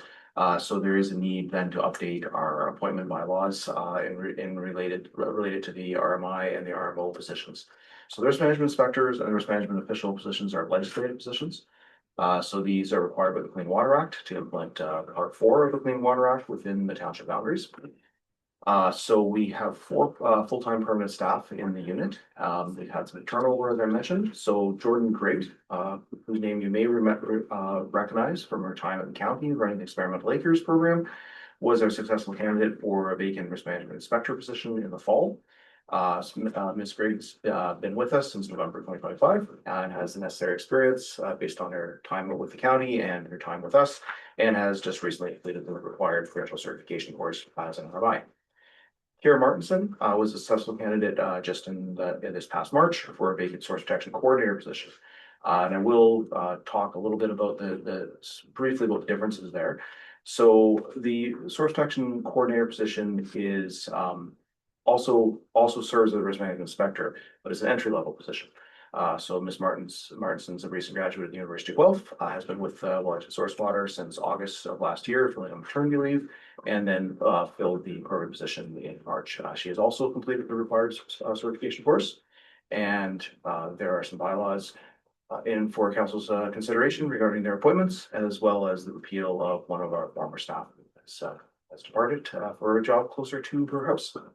So, happy to take questions. Thank you, Kyle. I'm gonna move her to seconder for this. Councilor Spillis, Councilor Goida, any questions or comments for Kyle? Just a question. So now that these two have moved into the management official position, so now does that mean there's a vacancy for inspector and coordinator? Or Sorry, through the mayor. So Jordan is the risk management inspector and Yeah. here is a source protection coordinator. Yeah. So they would be appointed as risk management inspectors and then alternate risk management officials. And I'm Okay. sorry, I didn't cover that. There's a need for coverage with the vacations and leaves of absences and things like that. Gotcha. So Okay. that's the alternate RMO portion of that. And we would fill that temporarily based on level of seniority. So our senior inspector currently, Kim, is on maternity leave, should be back though at the end of September. And then just so we're clear, the reason you're coming to report about this is because it's a legislative Yes. role. Through Yeah. the mayor, it is legislative rule, it requires bylaws to repeal appointments and to appoint as well.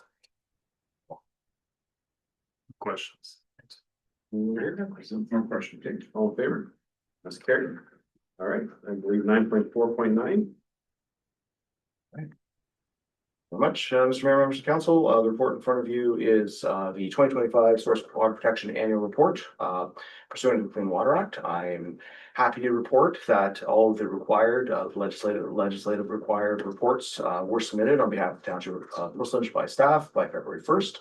This includes the risk management official reports as well as the municipal reports.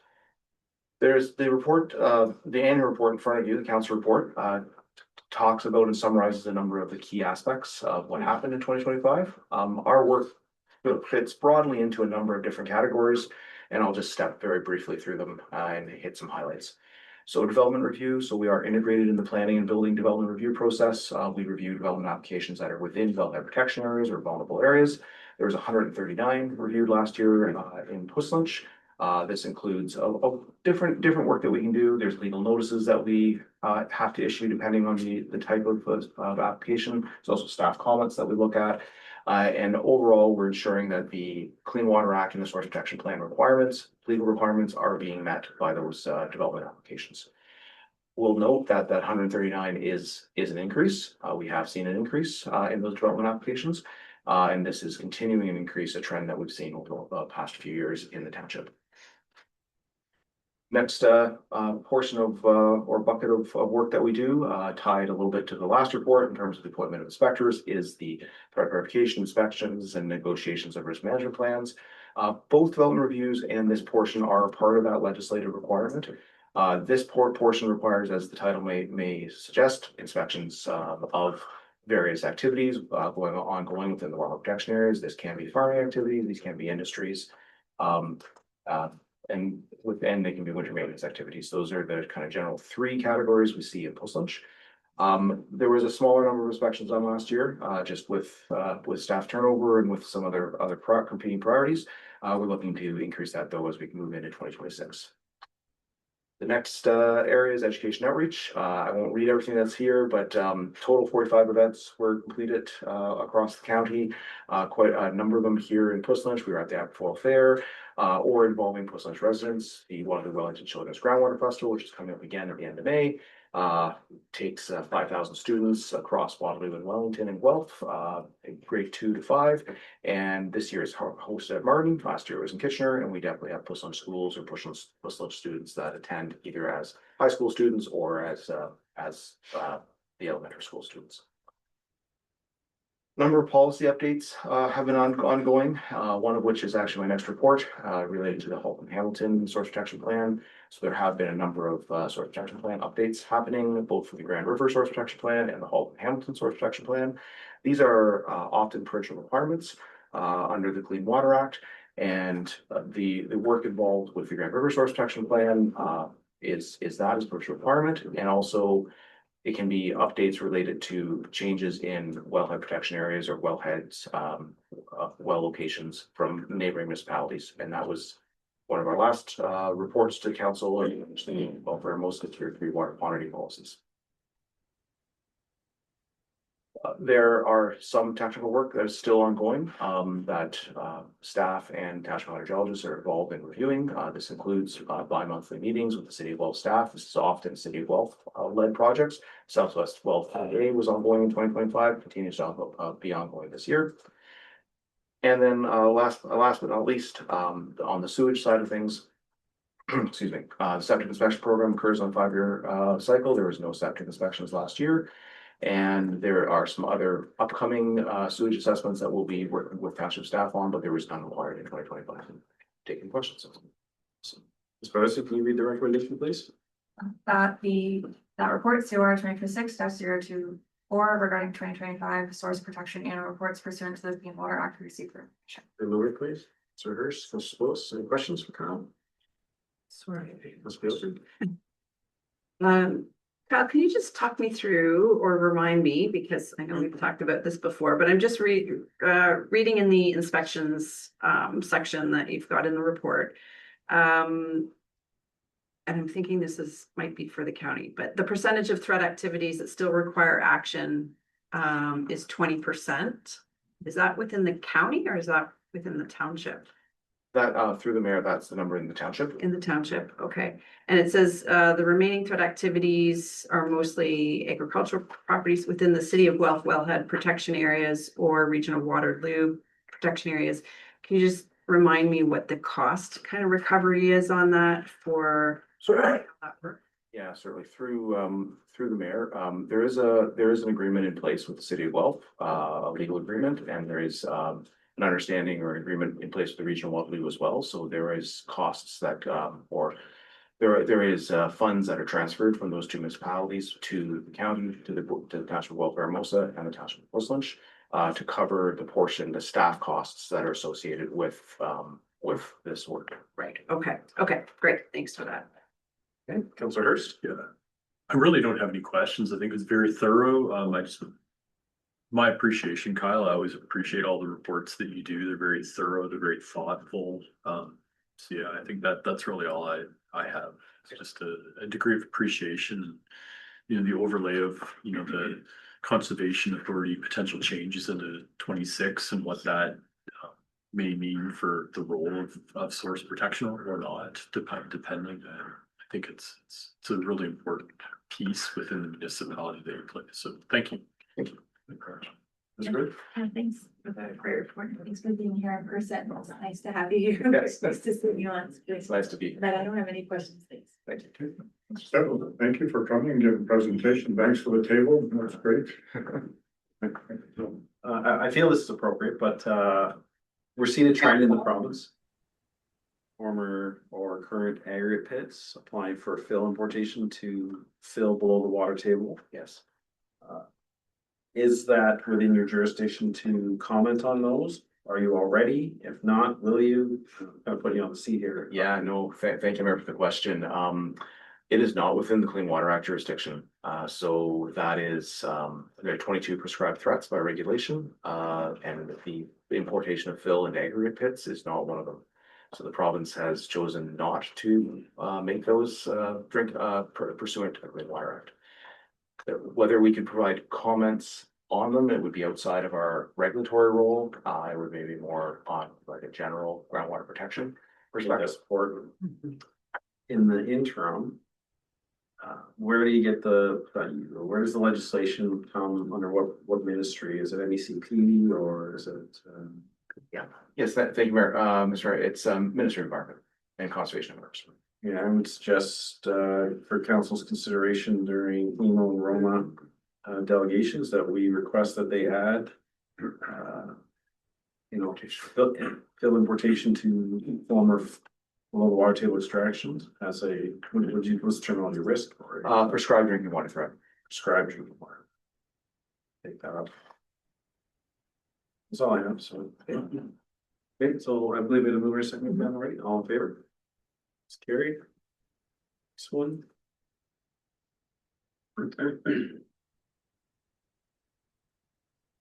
Yes, thank you. The next report for your consideration is related to pre-consultation regarding draft amendments to the Halton Hamilton Source Water Protection Plan.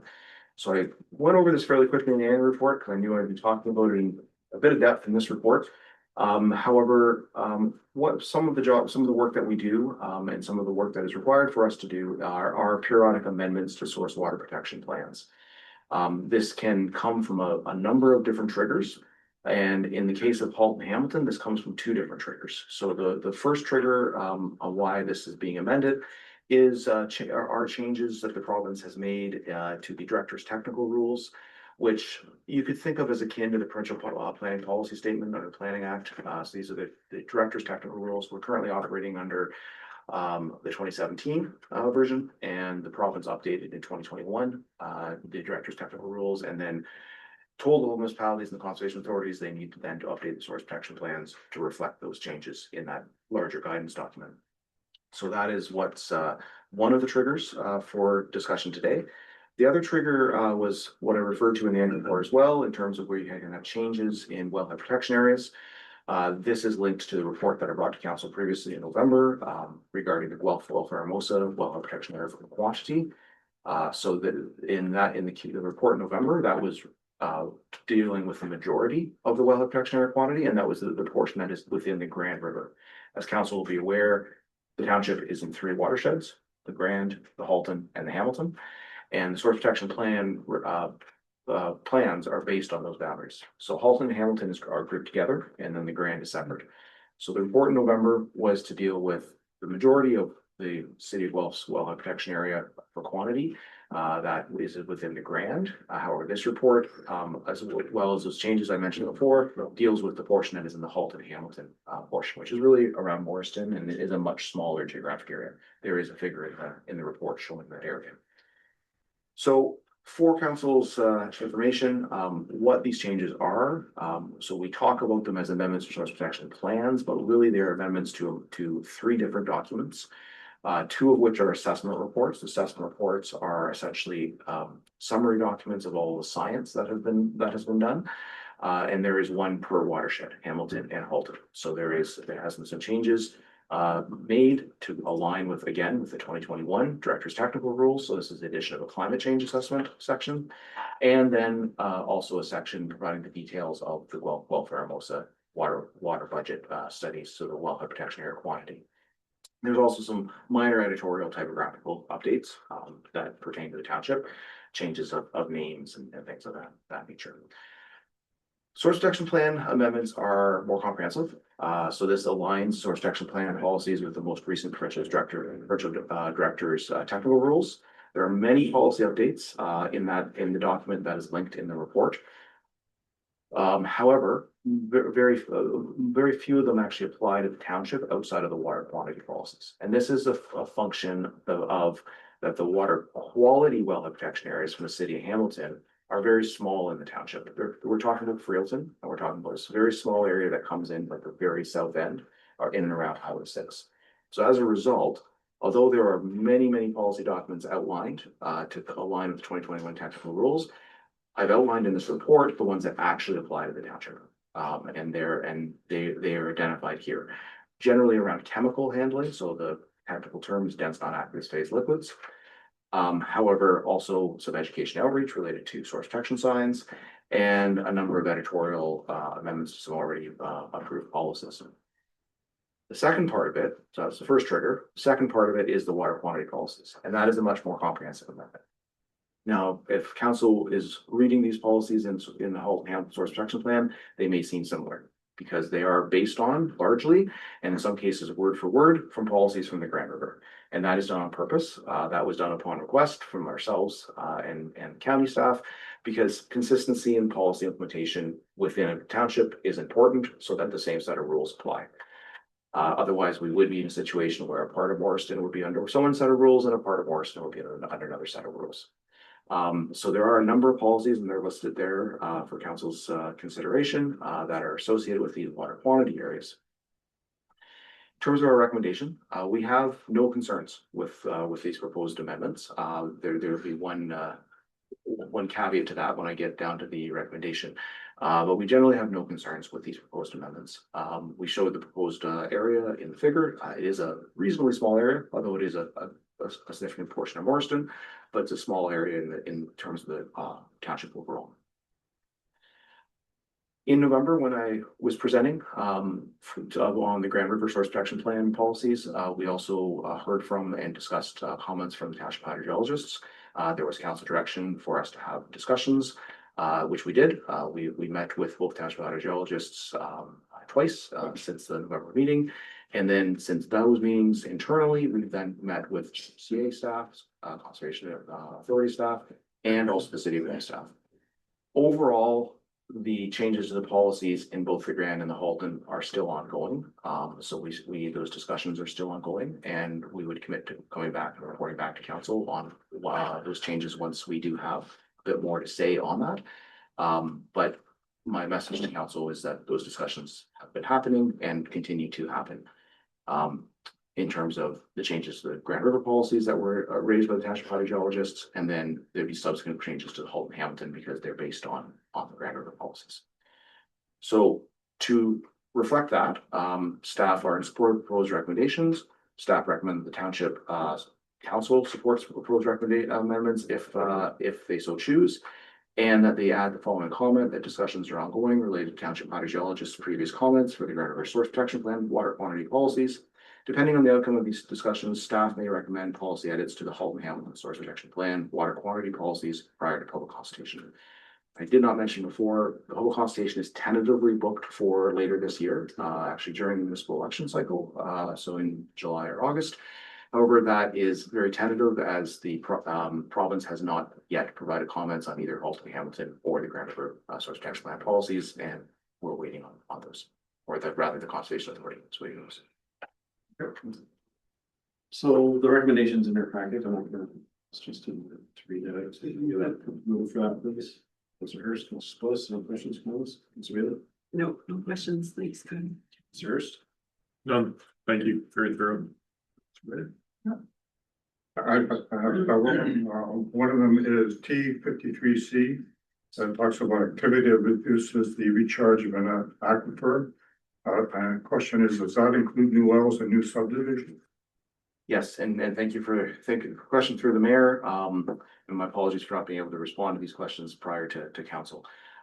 So yes, but not under the activity that reduces the recharge of an aquifer. So new wells for subdivision may be included under the other water quantity threat, which is an activity that takes water from an aquifer, but does not return it to the same aquifer, i.e. consumptive water taking. It would depend where that water is going, but that is where the new wells for subdivision would fit. Okay, policy T69S, education and outreach relating to installation of signs. So I guess the question is, who's financially responsible for the supply installation of signs, and who will recommend identifying the sign location? Yes, through the mayor, thank you for the question. So the wording is municipalities, and that's not a defined term, so that is either the township or the county. It's a just kind of general use of municipalities. And it would depend on who road the sign is installed on, likely is where, in terms of the funding. The locations would be something that my unit would look at if we chose collectively to go ahead with this. We do have signs in other portions of the county, and the province has put some signs up on the provincial roads, but we have not put signs across the entire county yet. It is non-legally binding, so we have to consider it, and we can choose not to do it. If there is a financial or other road safety concern. No, I saw it was non-binding, so that's sort of way out. Policies T55.2C and T55.4C. Does it make sense that private wells also be included in these policies where appropriate? Yeah, thank you for the question through the mayor. The T55.2C is permit to take water policy. So yes, private wells that require permit to take water, so over 50,000 liters of water a day would definitely be included in T55.C. And also actually T55.3. So 2 and 3 are the existing and future permit to take water policies. The last one that is referenced, 55.4, is actually for Aggregate Resource Act approvals. So typically wells are not regulated through that approval. It's more related to the dewatering, and then whether there's a permit. So it's a lot of that would get deferred to the permit to take water, but there could be some conditions in the ARA related to hydrogen and customers. Great, thank you. Okay, go ahead, Councilor. Sorry, I'm reading through my notes and I'm like, I do have a question. I was reading, I think it was in the draft document itself. It says, as a proactive approach, policy adjustments have been made to land use planning policies. Proposed policies would require on-site sewage works on newly created lots to be located outside Papa A and where possible outside of Papa B with a vulnerability score of 10. And I'm just curious to know, is there a lot of land that would be potential severable lots in those areas that would now be not viable? Yeah, thank you for the question through the mayor. Not in the township of Whistler. So there are no score 10 in the Halton Hamilton area within the township of Whistler. The score 10 we have are within the Grand River Protection Plan. That does not have it has some policies that are like that, but not those exact policies. Okay, great, thank you. Right, all in favor? That's carried. I believe we're on 10.2 and I'll invite Stan with this.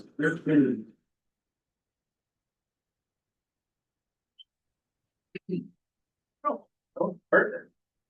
Great.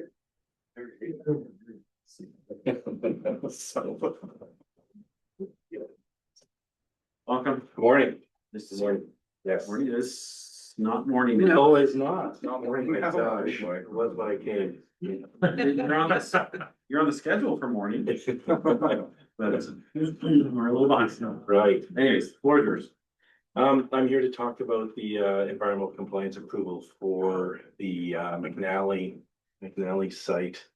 Environmental compliance approvals are somewhat new to the aggregate industry. But they're required for any industry that generates quote unquote sewage and discharges it to the natural environment. Now, generally aggregate sites that have aggregate washing, they dig themselves some pits, several lakes, for instance, and then they take water from a clean water pit, put the water through a wash plant, take out the very fine clay and silt that's not a marketable product, and then they discharge that into a series of ponds that eventually settle out that fine sand and silt out of the water, and then they recycle that water again. So the water use is large. It's the water use is the largest in the township, probably at tens of millions of liters, I think, a day. But that all gets just recycled and goes through. But then the ECA doesn't deal with the water taking, but it deals with the sewage, like what's in that water when it gets discharged. And what's in the water when it gets discharged is silt and clay and fine sediment that gets settled out in these ponds, and then it comes back in through the clear water pond. Somewhat a little bit different that happens at McNally site and also at the Mill Creek aggregates is that their sediment ponds are also the aggregate extraction ponds that they extracted years ago. So instead of having a separate pond, developed to the side that they, above the water table, for instance, which occurs at a lot of sites that we work on, these are in the water table, in the actual aquifer, and are deep.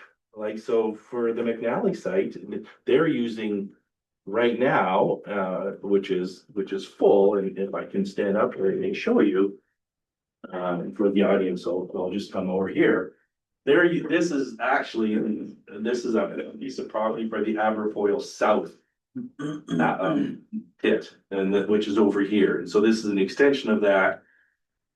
McNally is operations here. They take water from this location here. They have aggregate not from McNally anymore, but they got aggregate from all over the place.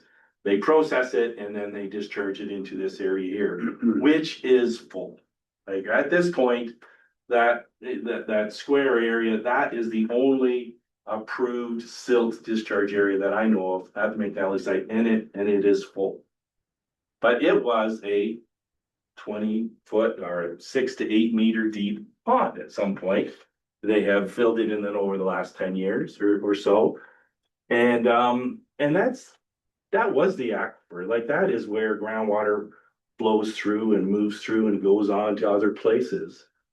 And so during the Lancey minutes of settlement, we were kind of pulled in at the last minute because we were opposed to, as a township, we were opposed to continuing to use the McNally site as a site for processing the Lancey materials and then discharging it into this area because it was not an approved area. They did not have that Aberfoyle South area identified as an approved silt pond.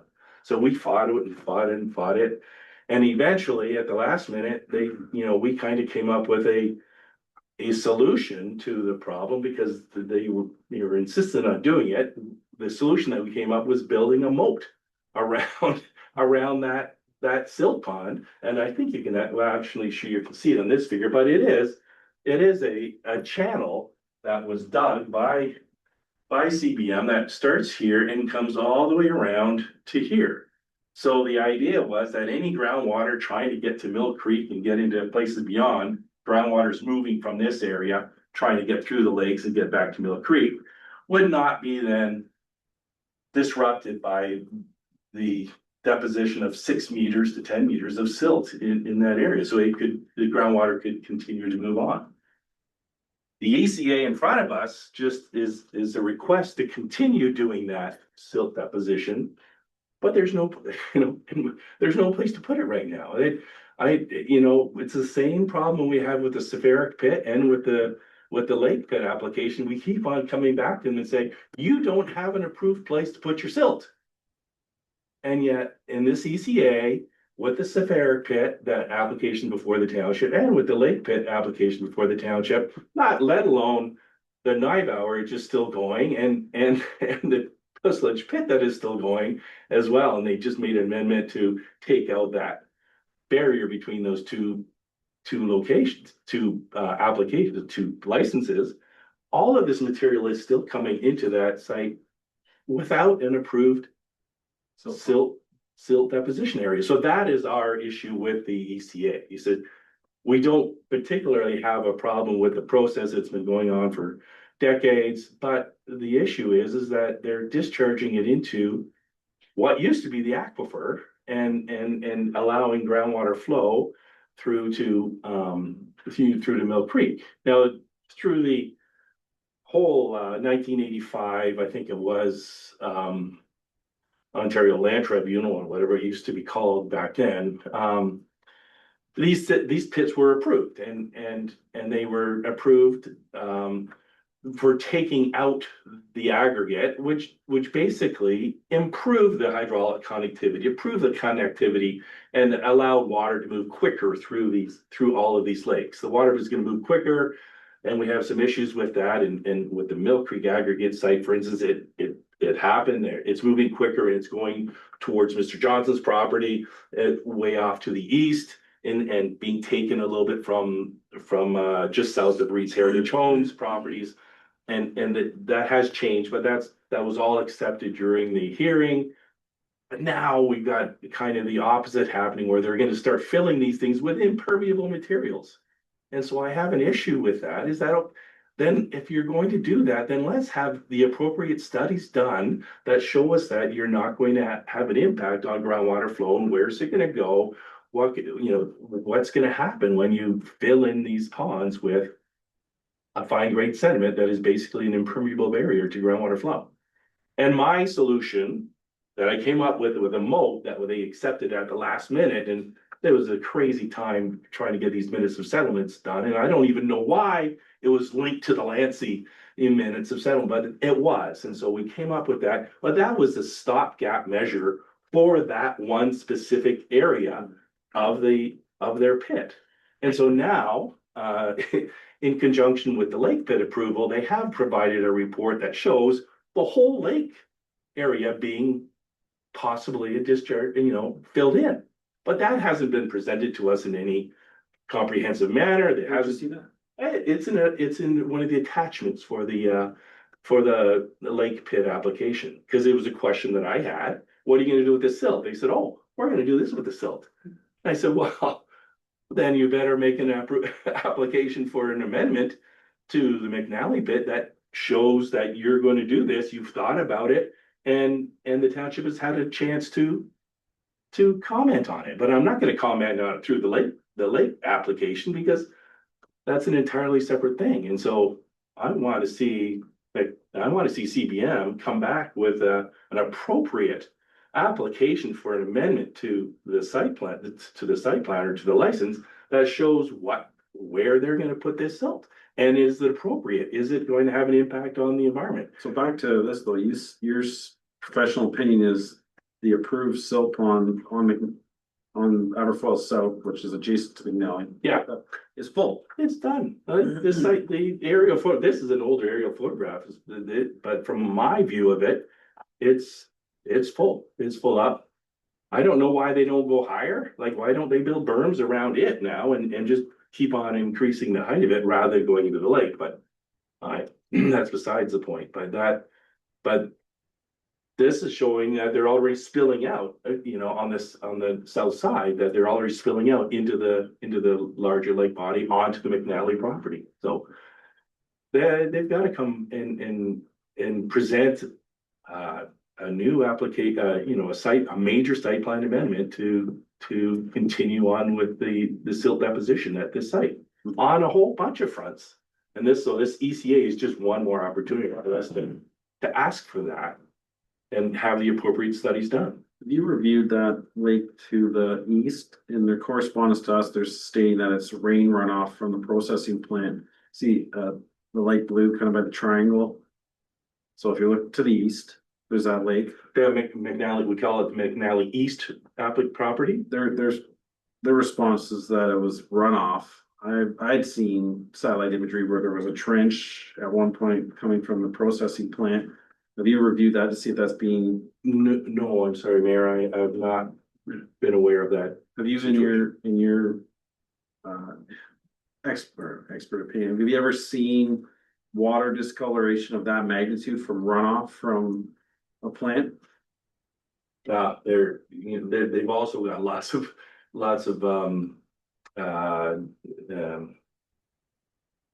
material stockpiles. They've got lots of stockpiles right up against that lake. So I don't know. I can't really say whether or not that could be runoff from those stockpiles or. Jumping Yeah. down here a little bit, but Yeah. I'd like you to, actually, I'll just write it down. I'll talk to you a little bit. Okay. Sorry to interrupt, but so for today, what are we looking for? Direction? Do you have something? So, through the chair, it's to receive for information, but we're also looking to submit those comments from Source Water and our hydrogeologist to the ministry. It's part of this process, yeah. And I provide them only in an email to Justine and I haven't provided, and I don't know when the report needs to be submitted, but I can put them in a formal letter, which may be more appropriate, but when is it due? I could just turn those over in half an hour to read a letter. Okay. Yeah, if you do that, we'll get them in, yes, Oh, okay, yes. great. All right. Ms. Bailey. Thank you for your presentation, your passionate presentation. It's all of so it, much. it's all of it together that it just, we're so Yeah. involved with it on so many sites. Well, and lately I feel like we're constantly coming back to this property and this issue. And so I think more opportunity we can to just keep, commenting on it is great. My question was gonna be, I see the email notes, and I see that Kyle's referenced the email notes, but perhaps we could, have it in a more report or with letterhead and things like that. So I'd be supportive of that. Some great comments. And if I may, to the mayor, I guess one of the questions that I have for staff is the actual site plans for this site. Like, I have got yellow markings from the minutes of settlement. That's the last time I have seen site plans for this. And the yellow markings are exhibit E from the minutes of settlement that says, these are the areas that we are going to approve for silt deposition. But I have not seen any amended site plans for this site. So I suggest that I see those before I kind of finalize them, but it is an issue. Chair, I'm not sure if a decision has been made on that amendment. I don't know if we've seen that come through, yet, so that may be why. And there are a number of things that could hold up the minister approving the amendment. And maybe it has come through and. No, through you, Mr. Chair, we did receive an update from the ministry that it has not come through yet, so there is no updated site plan to provide you with. So we don't have the updated site plan because the amendment's not yet approved. So all of my comments are predicated on this Schedule E from the minutes of settlement that have a circle, it's a circled area that's saying this is where we are going to amend the site plans to deposit the silt, and that is up in that Aberfoyle South portion of the pit. What year was that from? 2024. Oh, okay.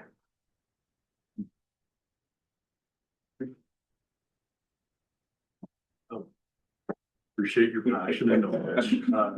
Yeah, I'm in support of asking for formal plans. I think that's very fair and certainly within the lines of responsibility. Yeah, same. Thanks for showing us this way. A lot easier to understand. You pointed out. I'm in support. I'm in support of Kyle's and Stan's comments we submitted to the promising response to this One color. Sure. Just a question for Courtney, with the letterhead, from, Stan be appropriate? You, Mr. Chair, yes, if we could get it on letterhead, Yeah. we'll just append it to our cover letter, that'd be, gonna do it. So sort of technical, but Kyle references an email from Stan, so I'm wondering if that should just be tweaked a little bit to We do that. whatever he's gonna end up preferring. Through the chair, we can absolutely do that. I'll have it for you this afternoon. Great. I've been trying to scout through here. This is so much information, but one of the concerns through the car reports was the installation of silt fence at the edge of this now full silt pond. Because we had raised concerns that they're passively filling the balance of the property. And in one of the correspondence, I'm sure staff could dig it up easier than myself. CVM admits, they say, well, we had to install a silt fence to keep the majority of the material within that area. And so in their verbiage, they admit to passive, whatever terminology you want to use. But I feel that's a trigger for another site plan amendment, as you're indicating. So I think if we're submitting on this, it's important to point out that they have indicated that they are filling the adjacent portion, along. I'll let you digest that, but I think it's also important that if your opinion is that it's full, why they need an ECA for a silt pond that's full? If they should just stop. I don't know. Yeah, but it didn't stop them before. Sorry, Mr. Mayor. But No, I know. there was a non-compliance issue for many years that they were filling that portion of the site without it being an approved silt deposition area. Well, and they have correspondence, I don't know if they've shared it, anyways, yeah. I'd like, we pull up Google Maps of that area and choose to share screen. As part of your review of this site or even EC, I don't know when it's appropriate, but so you can see that McNally East Pond, the coloration of it. And right, even the one McNally, south, Right. that's generally the indicator that there's activity in the water body, either extraction or silt deposition is my layman understanding. So see how they're light blue, and then if you see the ones further south into the west, they're dark blue. Sure. Yeah. For simple people like myself, that's generally an indication that there's very little activity happening in the water. And you can see the Mill Creek pit there where they're actively operating is light blue. So there's your trigger. So go back to McNally East, you can see it's light blue. Raised it concern through the car report that again, they're either depositing silt or some activity, and their response is that it's runoff from now. Is it Laura? Are you operating this? Do you know what Schneider sign is? So scroll up to the right. Right there. See that operation there? Yeah, right there. Zoom in a little bit. Okay. So you can see they have another plant there. Yeah. And the whole body of water isn't light blue. Now, are they depositing silt there, or is that a characteristic of runoff? So I don't know if I'm tasking you with something that you're going to be able to come to a conclusion of. But I'd like you to take a look at it because Yeah, Mr. Mayor, the only thing I could really look at is to see if I can identify a discharge pipe. That's correct, and yeah, that's the only I could say. I know I've been past those sites many times and their stockpiles go right into the lake there. So I don't know if there's runoff from those or runoff from the operations area that is allowed to discharge into those. And I guess lastly, this other silt pond they've been permitted to fill that whole thing there. Yes, that's correct. And as I explained before, Mr. Mayor, that I had less concern about that because the other lake wraps around it already in terms of potential impact to Mill Creek. I did have less concern with them filling in that area. Now, putting you on some things, but it looks like they might be filling that other lake from the top because of the light blue color. So, do you see it there? No, I'm not sure which one. It's right by the plant. The top right corner. See right there. See how the light blue? Immediately right there. Right there, right. Yeah, I'll look at both those locations if I, with some greater detail or. And again, I just wish that we could have, a chat, with Andréan or with Stephen May or whoever and just say, look, what's going on? We'll arrange it. Yes. You're at the table, we're at the table. That would be great, because I that would just, Andréan wanted to have quarterly meetings. that would just make so much more sense. Sure. We had one. And just Courtney and I and Andréan and Stephen. Right, yeah. It was interesting. Okay, We have our perspective, they have their perspective. Right. Which is fine. right. Yes, I think that'd be great. We'll try to set something up and we could do some of that research. Okay, so the direction is you're gonna make comments on the ERO. Yeah. I would appreciate your professional opinion on how much capacity is left in that. Highlight our concerns with other material that's going to be put to that site that's already full, all that good stuff. Yeah. That we talked about. And we'll continue our. Oh, and are we going to? When we get these comments, we should submit them to Crystal and then our, We can do that as well. the decision makers. I'd like your opinion on the passive filling of the balance of that lake, right? Now he said the pond is full, where's it going? Yes, right. Yeah. Simple terms, but for me to say, okay. Do we have a mover and a seconder? May mover and second, Councilor Lewis, Councilor Hurst. Any further questions or comments? Okay, all in favor? That's Gary, I believe you are off. So, yes. Unless we wanted to move up the CBM correspondence and keep Kyle for longer. What I will ask council to do is, you guys can, you're good. 9.4.1, I know we have 2 members in the audience waiting for that report. Alright, it's even application complete. We have the right one. 663 Ellis Road. Are you gonna move in a second or to amend the agenda to move item 9.41, please, Councilor Gordon, Ms. Willis, all in favor? That's carried. Sorry, is Monica? Just use this kind It's the, Yes, it's the 9.41. being the application complete for Ellis Road. Carolina area.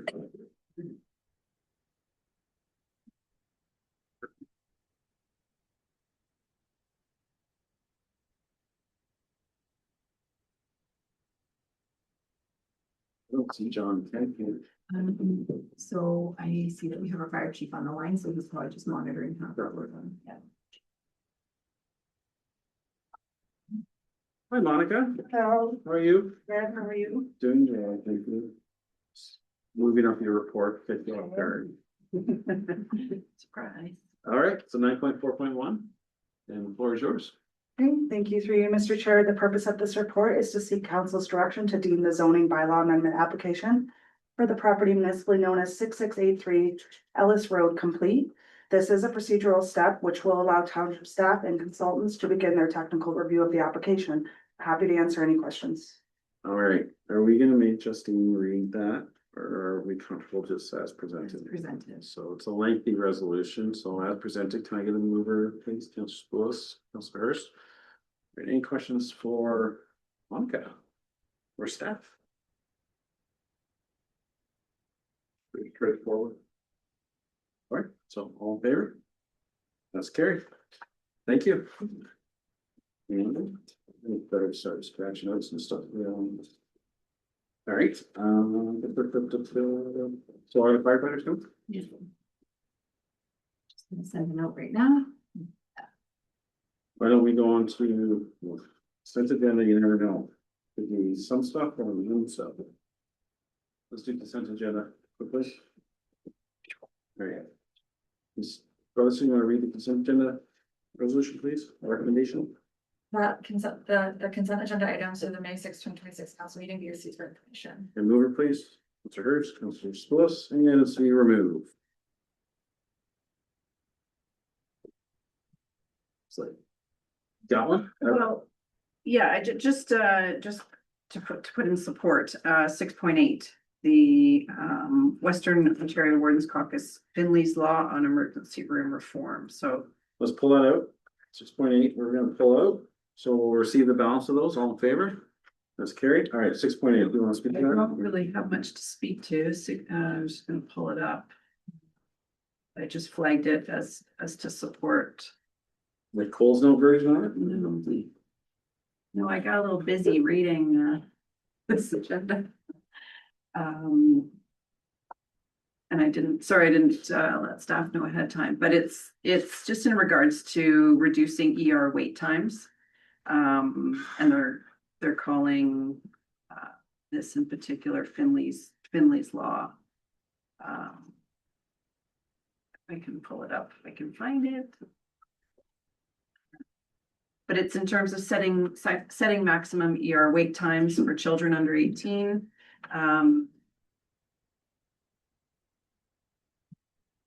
Mandating public independent timely inquiries. And funding better pediatric emergency readiness, including staffing, training, and infrastructure. All right, so you'll move that we support this resolution from Western Ontario Wardens Caucus. We have a second, please. Councilor Spillis, any questions or comments? Favor of that? Yeah. Good. Carried. Thank you. You're welcome. All right. So. Notes. Okay, so we'll invite. And are we gonna invite you down to the table? Or? Yeah. All right. Gentlemen, we invite you down to the delegate table if you don't mind. I know it's. Front and center.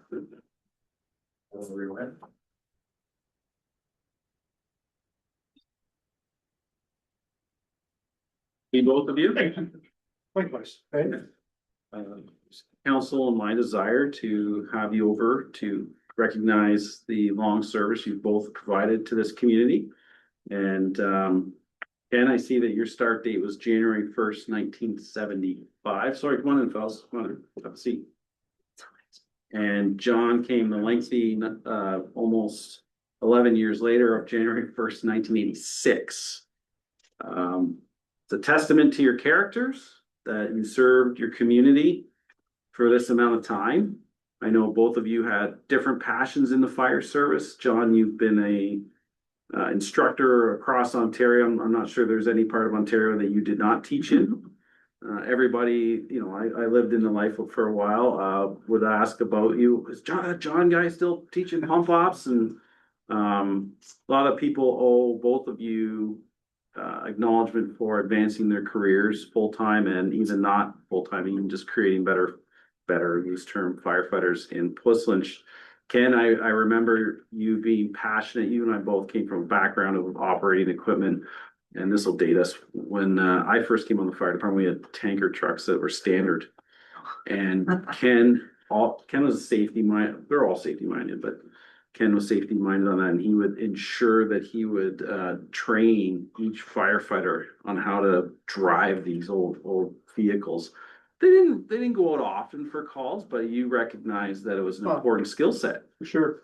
And even when the trucks got bigger and faster and I would call it easier to drive, the safety of the operation of the vehicles was at the top of your mind. You were very instrumental in training those people well. Oh, part of that too, Jamie, goes back to being involved in the specking out of the trucks, getting the proper sized engines and the proper weight distribution and stuff like that. So being involved with that, with the experience of driving trucks and stuff, it sure made a big difference on them. And I think I helped to spec at least four or five over here. And they've all turned out excellent. So it's I don't know, makes you proud about when you order something new. I know it's a lot of money, but when you see it and it comes back in and it works the way you want, and to have that input, it's valuable. And you weren't just a truck guy. I recall, you know, I was new once and I'd see new recruits come on and you were wanting to teach them, you know, multiple fields of the vehicle and different skill sets, you know, and you would ensure they were proficient. So and it wasn't a heavy handed top down. It was, I felt from observing it, it was somebody, both of you, somebody willing to teach somebody so that they would have the knowledge. And, you know, and that just goes to show the proficiency of our firefighters over there. We experience calls on 401, and this is another thought I had earlier today. You know, you dedicated 51 years, 40 years, and you had impacts on people's lives that maybe were just commuting through our community. They're not residents. You're leaving your family, you know, to go serve somebody that's just happens to be driving through and ends up in a car crash. Well, it's still important today to show a little bit of compassion, because if somebody could be having the worst day of their life, if you can show a little bit of compassion, it helps them get through that stressful time. And it's not lost on us that your families are impacted too. I know Christmas was a bad one. So anyways, so very appreciative. You've worked through the challenging times, the good times. You've stuck it out. We're just very thankful that we're able to have you here, both of you, and we hope that you don't become strangers. You're always welcome back at appreciation night, and I hope you show up. And we look forward to that. So we put together a couple of certificates that we hope that you will display proudly in your homes. But before I come over there to hand them to you officially, I'll actually if you guys want to say some more words first, and I'll just open up to council. So. No, I'm good. Yeah, thanks for everything. It's enjoyable, and it's great to pass on the knowledge that I learned here. I'm still out there today teaching and doing provincial testing, so I haven't given that side up yet. They've let me keep it busy with the fire marshal's office, and enjoy that side kind of on a quieter side, so. But yeah, thanks. Well, council, I babbled on for a while, but Congratulations. Thank you very much for all the work that you've done. There are going to be some big shoes to fill when you two go. Yeah, I'm not in the firefighter world at all, but I still have people ask me if both of you are still around and involved, and so I know you've left quite the legacy. Thanks. Yeah, well said, gentlemen. Like, I wasn't even born in 1970s. I don't mean that negatively. Just a sincere thank you. I think the mayor articulated quite well. Like it's both yourself, your family, everybody that gets involved in the process, and I think you're a exemplary example of the fire department. So thank you. Yeah, thank you so much for the many years. I can also fit in that category myself. But we'll definitely nice seeing your faces here all the time. Not going anywhere. You should be very proud. The community should be very proud. And I hope you get to enjoy some time camping or doing whatever it is you like to do. It's very exciting. Yes, congratulations, just to rephrase what Councillor Bailey said, you guys are gonna need some big boots to fill. Big boots. yeah. Okay, well, I have these plaques that we put together for you too. I don't know if you want a photo with them or not, but I'd like to present them to you. I don't know which ways. We need a photo. Definitely need a photo. Oh, are we doing? We've got plates too. Okay, where would we like to do that? So. And I'll maybe ask them to stand up as you first, since you're senior. We'll put together for you, and this is fun, and then we'll be. Retirement. The face, that face. We will. Here, I don't know, where would you like it? No, my expertise. Here, John, Ken, come on over here, Ken. Need a fire truck. Maybe I should. In case, no, here, yeah, she wants to look at the picture. Mayor, why don't we go outside? We can go outside too. In front of a fire We truck? could go in, in the fire. Yeah. And then John, I'll present you yours. Again, appreciate everything you've done.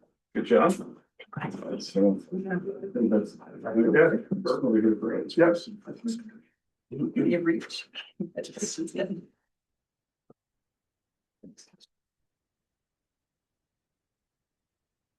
Great job. Thanks. Good to see you. Yeah.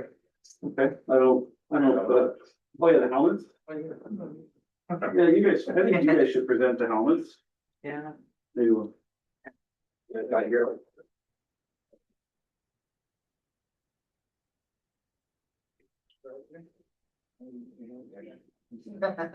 Did we wanna pause and go, you guys wanna? Take a recess now. I think it's a good time and we can take a couple photos and yes, I think that's a good idea. Really good idea.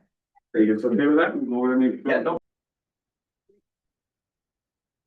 All right, welcome back. I believe our next report is 9.2.2, and I believe Michelle's going to present that for us. 2.1. Yes. 9.2.1, my apologies, I said 2.2.1.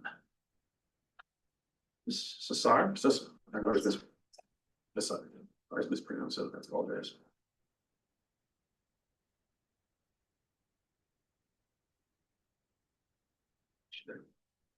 She is registered. Okay. Thank you. Through the chair, this report is the, oh, sorry. Working. There we go. Thank Yeah. you. Sorry. All right. So through the chair, this report is the fourth quarter financial report for 2025, which provides council a summary of the township finances for that period. I would be happy to answer any questions you may have. Ms. Brotherson, you want to read the recommendation, please? That report FIN 2026-013 entitled fourth quarter financial report 2025 be received for information, and that budget development and control policy be amended to transition from quarterly financial reporting to semi-annual reporting to be provided at the second or fourth quarters. All right, can I get a mover for that, please? Councilor Hurst, Councilor Lewis, any questions? Councilor Hurst?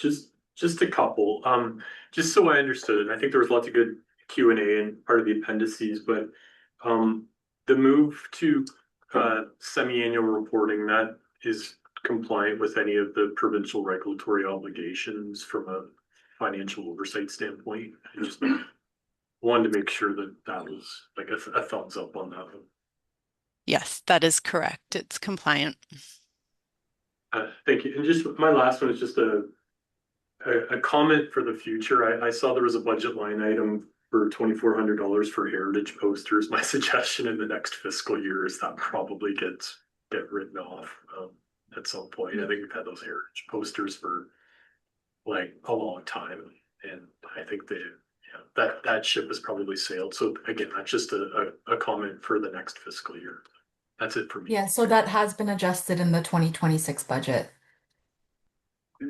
Perfect. Thank you. That's No good. problem.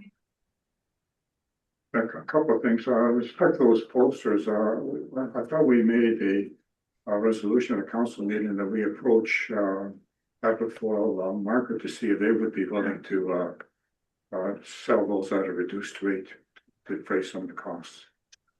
Through the chair, the farmer's market or? No, so the, antique Oh, market. the antique market, we can look into that and see for, I don't recall exactly which resolution or if that changed when we had our budget discussions. No, this was, maybe a year and a half ago type of thing, you guys were wanting to sell it here. And you didn't get any uptake type of thing, and the suggestion was made at that time, why don't you approach the antique market? We can take that back and take that away and see if that ever went anywhere who did do that outreach. Sorry, I don't have an answer today. We can look at that, yep. And second, with respect to the reporting. I guess my hiccup on this stuff is that we get the report so much later, like this is a fourth quarter report and it's 5 months after the end of the year. So like granted, the budget helps, you get a feel for it in a budget cycle. But if we get, say, the first quarter report in July type of thing, they just saying to yourself, what's the point type of thing. At the same time, having the second quarter report, which is key, having it in September, you're already gone past when you can accomplish and do something. So if it's possible, if we're going to go to transition to this stuff, let's make sure that at least the second quarter report is timely. It's sort of halfway with the year. There's a course correction we can do and take at that time. Like having it in September, that's already cats among the pigeons, so to speak. I have concerns with Oh, sorry. transitioning. Okay, transitioning towards, you know, semi-annually. At the county, we receive financial reports monthly at every committee. And yes, the report early states not much to report. This budget line is showing 100% because of X, Y. Until staff can, you know, demonstrate that they are providing the reports, the quarterly reports on time. I'm not willing to amend that. I also have concerns that I don't foresee this happening at Puslinch, but we see in the news a neighboring municipality had a fourth quarter report with a $1.3 million deficit. Well, and they also were not receiving their quarterly reports. Everybody was behind. I need to see that it's demonstrated we're on time, and I have concerns that going twice a year, that if we were to experience some hiccup, that we wouldn't be able to adapt in time because we would receive it at the end of the year. So for me, we've added staff, there should be capacity to do it. And I really want to see our reports coming on time before I'm even going to consider changing the schedule. I think, didn't we buy a software program or something that's supposed to help with reporting? I forget what it was called, but Rose or something there. Through Mr. Chair, we did, and we are still working through the implementation of that currently. So it was put in place during this last budget cycle, but still working through the sort of the training with staff and that sort of thing, but you're correct. So once we get the training done, and once we get proficient with Kronos, this might be an easy task to provide these reports for staff because it'll automatically fill in I assume it would be almost like a live document, and it's not as simple as print screen, but less work to provide those reports. Is that a possibility or no? I would refer that question to our director. I'm more familiar with what the capabilities of the software are. Yeah, so the timing associated with the fourth quarter report, it relates to all of our year-end entries that we're required to do as part of the audit, which go until March. So it just takes some time to get that fourth quarter report to you guys just based on our audit timelines and our budget timelines. And we've had some turnover in the finance department in the last couple years just with contract positions. And so that's why there's been delays in these reports. As Ms. Hoyt Fox has indicated that we have implemented the Questica budget system. We're still working through that and getting individuals trained on that. We did implement it for the 2026 budget. But if this is something that council is not comfortable with at this time, we're okay to continue with quarterly and try to meet the timelines. It's just it's been a little bit difficult just with resource challenges with new staff and whatnot, but we can continue to do it quarterly if that's council's preference. I just know that all of our municipalities are a little bit different in terms of how often they do these reporting and whether they do it or not. But I can understand if council wants us to continue quarterly, we can continue that. Yeah, just a question. I had, I guess, not assumed, but whether you're reporting first quarter and third quarter, I would imagine staff would still be doing summary for first and third. Maybe that's not happening, but if it is, would that not be an opportunity though to be flagging council if there's anything kind of out of the ordinary or off target? Maybe help me understand what's happening behind the scenes there. So I can kind of explain that. Usually the first quarter, you're not seeing anything significant in the first quarter just because the budget's usually passed in February. And then the second quarter is what we're proposing that we report on semi-annually. The third quarter is already reported on through the operating budget that we provide to council in November. And so that's where I was hoping that we could go to 2 times a year just because some of those efforts are already duplicated. In terms of our budget reporting that we do as well. The first quarter doesn't have as many invoices or revenues at that point just because it's so early on in the year. We just wanted to reduce the duplication of efforts and put some of our focus on other areas that it would be nice to focus on. I guess I'm hearing there's some duplication and stuff. trying to find a way to minimize that. Well, yeah, if the budget documents for third quarter are a image of the third quarter report, we don't need two then. Right. So Getting rid of just the first. if I think there's too many moving parts to do this. We need to get the staff trained, get things working well. If there's duplication, I think we can support reducing that report. Not knowing that wholesome, so I would suggest coming back with a little bit more detail on where there's some duplication. 3 reports a year is probably okay. I'm not quite comfortable with 2. I guess the first one being the budget isn't passed till end of February. I can buy into that, but second, third, and fourth quarter may be important without the duplications. Can maybe staff take it back? Give us another quick update on where the duplication is, propose the removal of which ones. Keeping in mind that we don't want to go to 2 reports in a year. So my thoughts. So through Mr. Chair, we can just amend the resolution to have it say report back on the recommendations to amend the development, the budget development control policy. And we'll provide some additional information just outlining what the duplication is between those various reports. I want to understand how the software will assist in creating these reports, because if it's not an owner's task, then I don't see any. We have a fiduciary responsibility to keep the financials of the township in check. And if we're not receiving reports, that may be perceived as not doing that. So if it's an easy task to produce the reports, I say let's keep receiving them, but. With respect to the first quarter reports, would staff consider looking at an abbreviated version rather than having whatever 20 pages worth, or have a roll up to a summary level that sort of gives a snapshot that gives us a comfort feeling? As an example, in other words, produce your quarter report for this year, but also propose a abbreviated version that will be replaced that onerous version. Consider it. As comfortable council, staff taking this back and maybe having another dive at it, take that feedback. Sure. Yep. That's good. Just like, to build on what Councilor Sepoulas just said, even if, like, in our financial reports, the Schedule B, which is just like, like the summary by department of all the, income and expenditures. I mean, I know in order to produce this, you likely have to produce all of the pages before it, but that's really all we see.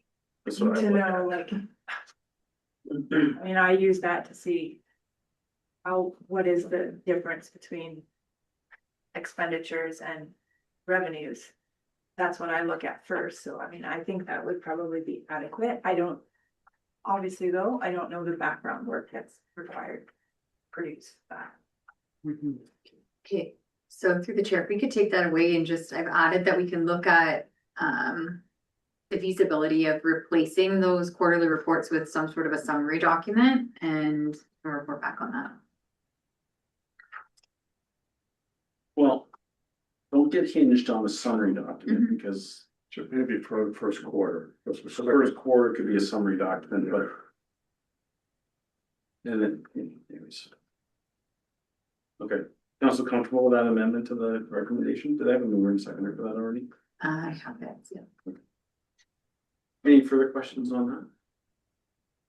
Is there anything else we need? There's no other direction needed on this, just mostly for information, right? Okay, all in favor? That's carried. 922. All right, we did that. I thought it was 921 we did. I'm getting confused. 921 we did, 922 we did too. Well, they're both the same. Oh, one's the other. Oh, yeah, it's the other, I apologize. I was just going in numerical order, I didn't want to go title, so 931. That's you, Ms. White. Yes. So through the chair, this report is bringing back the policy, a number of things actually. So it is to receive council's authorization to give three readings to a bylaw to authorize the mayor and clerk to execute the necessary agreements with Sunrise Therapeutic and Riding Learning Center. And that was for the Community Housing Development Grant in the amount of $800,000 that was successfully applied for from the county through the county's program.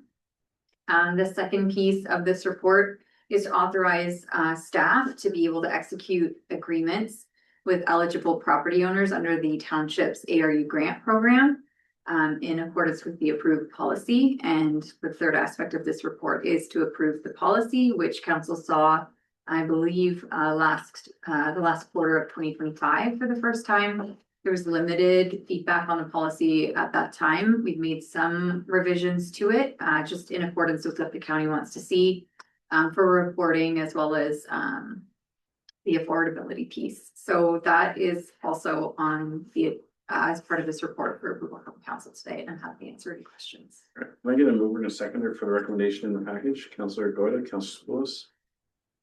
Who is there anybody out on? I am. You're up. Councillor Hurst is out on this one. Okay. Questions, comments?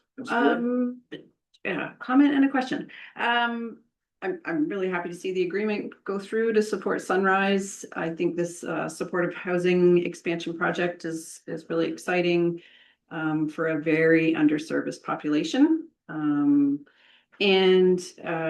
keen to see what the uptake is going to be for the ARU grant. So I'm hoping to see lots of applications come into that. Just in terms of the policy, what flexibility is built into the policy if during the ARU program we see something come up that needs to be tweaked or not? Is that something staff can kind of do, or does it need to come back to council, or what would the process be for that? To the policy itself? Yeah. Right. So the clerk does have delegated authority to make administrative changes to bylaws and policies that are really administrative in nature.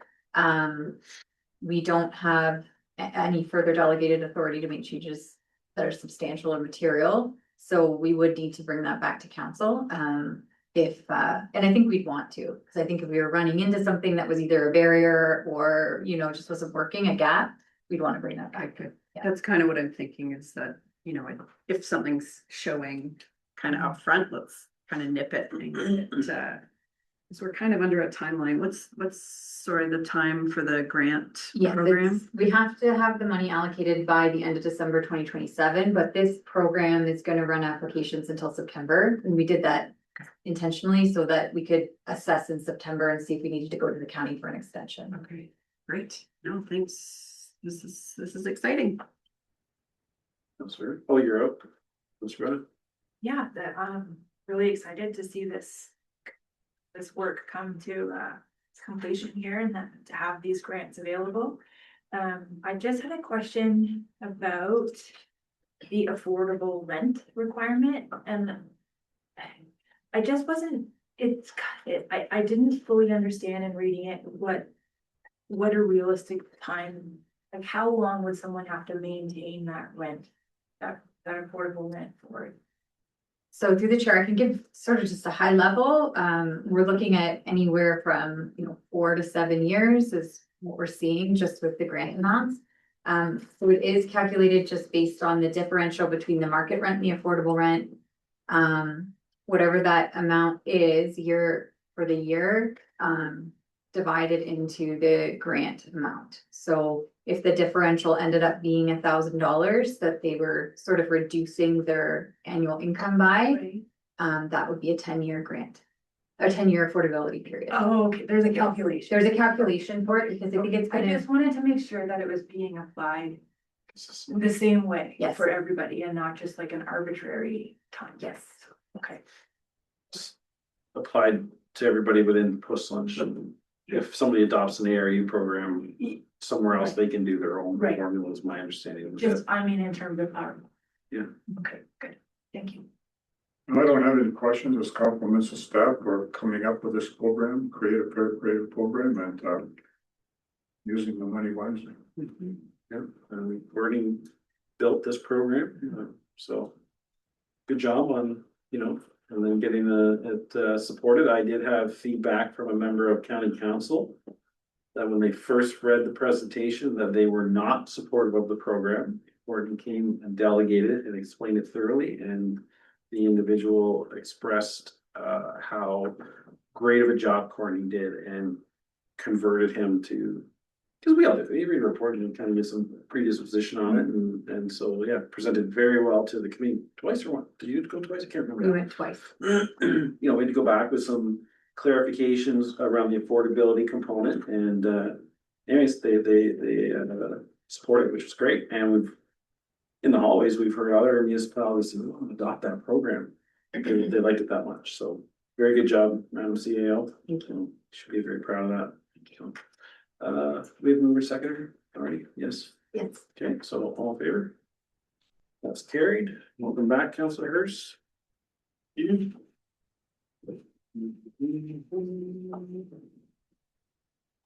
Which one is this one? Are we on 942? Is that one?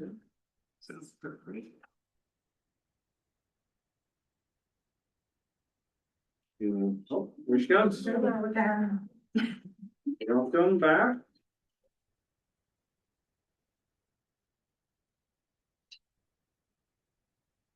Welcome, floor is yours. Okay, thank you. Through you, Mr. Chair. The purpose of this report is to seek council's direction to deem the zoning bylaw amendment application for the property municipally known as 2781-2809 Town Line Road complete. This is a procedural step which will allow township staff and consultants to begin their technical review of the application, and I'm happy to answer any questions if you have any. The recommendation is in the package. Can I get a mover, please? Councillor Hurst, Councillor Bailey, thank you. Any questions?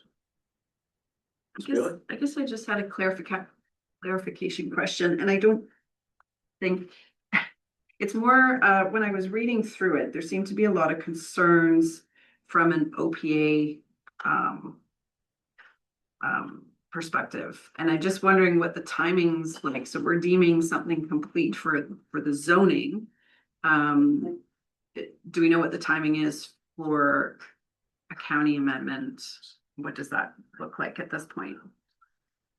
Through you, Mr. Chair, the County of Wellington deemed the OPA for this application complete. I believe it was on Friday last week, so we are currently aligned in terms of process. Okay. Okay, so any of the, I guess I didn't read deep enough into the many submissions. So any of the issues that I'd read about OPA amendment stuff have been. Through you, Mr. Chair, in terms of deeming the application complete for the OPA and ZBA, it's the same. It's that the documents have been submitted. Okay. It's not that you've gone into a substantial technical. Okay, thanks for that. Thank you. You're in the No questions. I was certainly Charlotte, no acoustics was okay, really, I'm fine. Okay, perfect. All in favor? That's carried. Move on to 943. Okay, and that's. Through the chair. She is. I'm here. Through the Ready. chair, I was so ready. This is the designation. This report is to provide the designation bylaws for council's consideration and adoption in accordance with section 29 on the Ontario Heritage Act for 9 priority properties in the township. All right, recommendations before you is quite lengthy. I'm not, just go ahead. Sorry, through the chair, we split it out, because we have two declarations, I believe, so. Number 5. Are you are in the second component, and which read the recommendation that we're dealing with, and then I believe. So the first resolution has the bulk of the properties in it, so that's where everybody can stay in, I believe, is how we have it. So that first recommendation includes all of the properties with the exception of numbers 1 and number 10 and sorry, they're ordered a little funny in the minute document. It's 4495 Side Road 20 North has been removed. That's the one across from Councillor Spoulis. Yeah. And then the other one is Sunrise. So this is. That's the second report. That's the next report. So just, I'm confused, but Number 5. Yeah. Agenda, it's number 5. yeah. On the screen. Sure. Is that helpful to put them up? If she reads it, as long as, I just don't want to put anybody in conflict by mistake. Okay, let's put them up on the screen because there is a lot. Just give me a moment, minutes of just photos over here. I can even put. I think it's just we have them drafted in the minutes, separated out. Yeah. I understand. Let me see if I can share my screen here. Just a moment, open.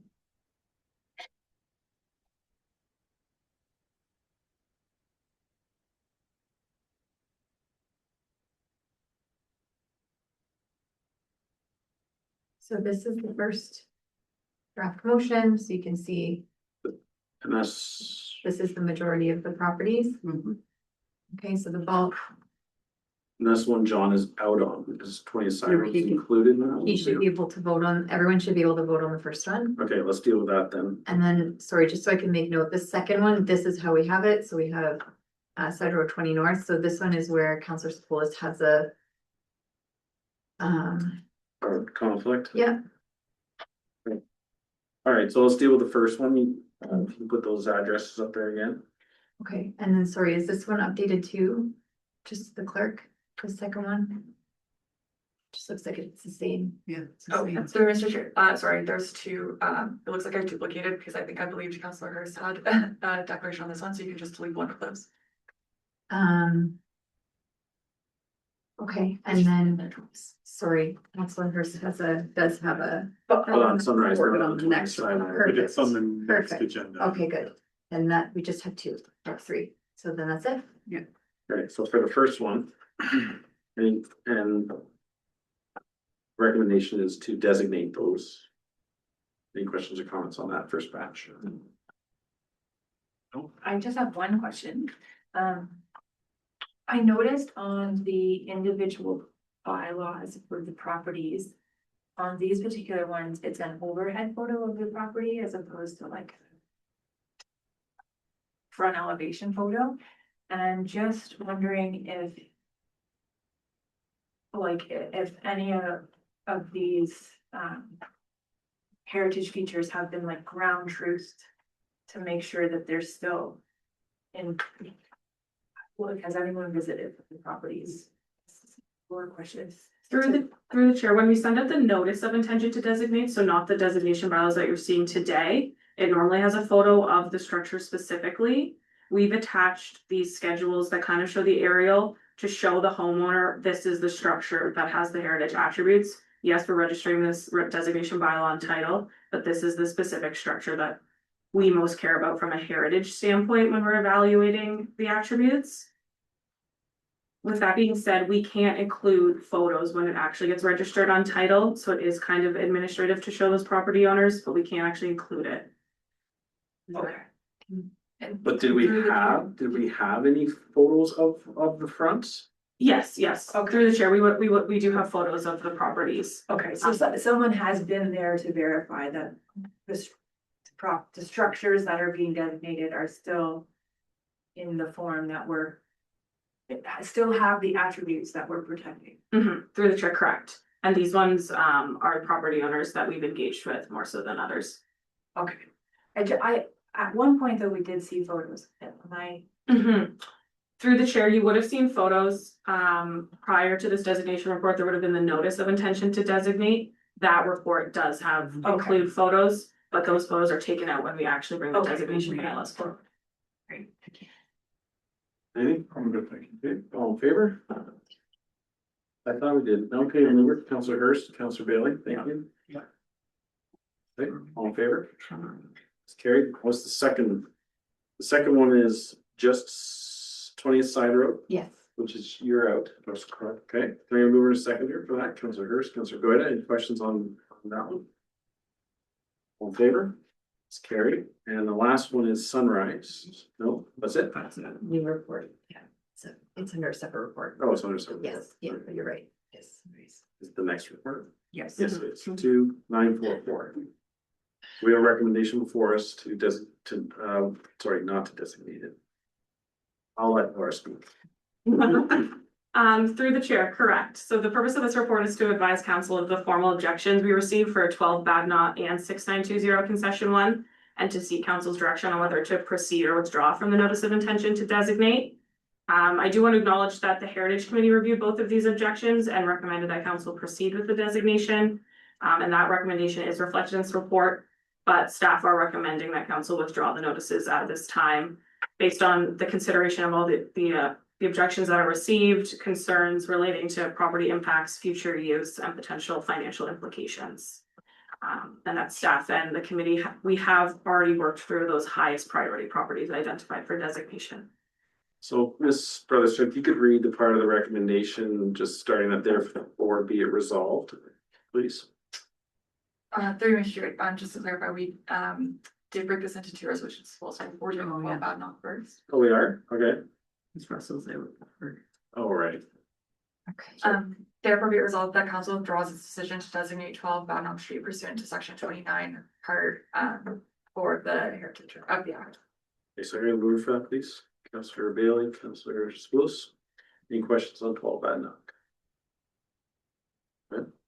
It's not a question, but I just, in light of hearing that the committee had recommended that we designate, and then seeing a staff report that suggests we don't designate, and just hearing that there might not have been as much, from my perspective, not as much engagement, whether it was face-to-face engagement with property owners or misunderstanding with what designation means, or there's, it's, some different issues out there. I was gonna propose that we defer this to the May 27th meeting, just to give the property owners some time to either engage with committee members, staff, and to give more time for dialogue and clarification on how the designation may apply to their property. No. I know. So council, I'll open that up, the council discussion. Oh, I thought he was out. No, that's bad. There's got too many ins and outs today. Go ahead, councilors. So, because we're splitting it up, I can share in this one. Yeah,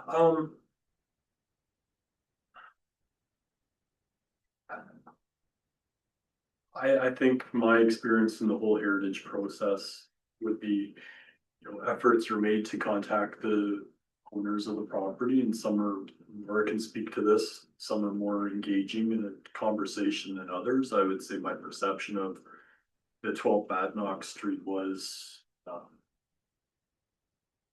not super interested at the onset, but maybe to Councilor Bailey's comment, could take another run at them. I'm not sure they would change their opinion in 3 weeks.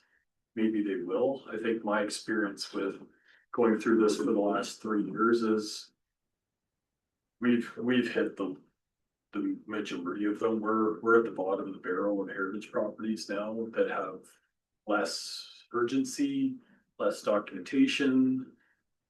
So I guess, could I be convinced to kick it up the road for 3 weeks and try to contact them and see if we can change their mind? Sure. I guess one question maybe for Laura, does this impact the designation schedule in terms of timelines that the municipality needs to meet? I don't know that question, but that would be one that we want to make sure we're rock solid on against delayed if it is at all. Those are my comments.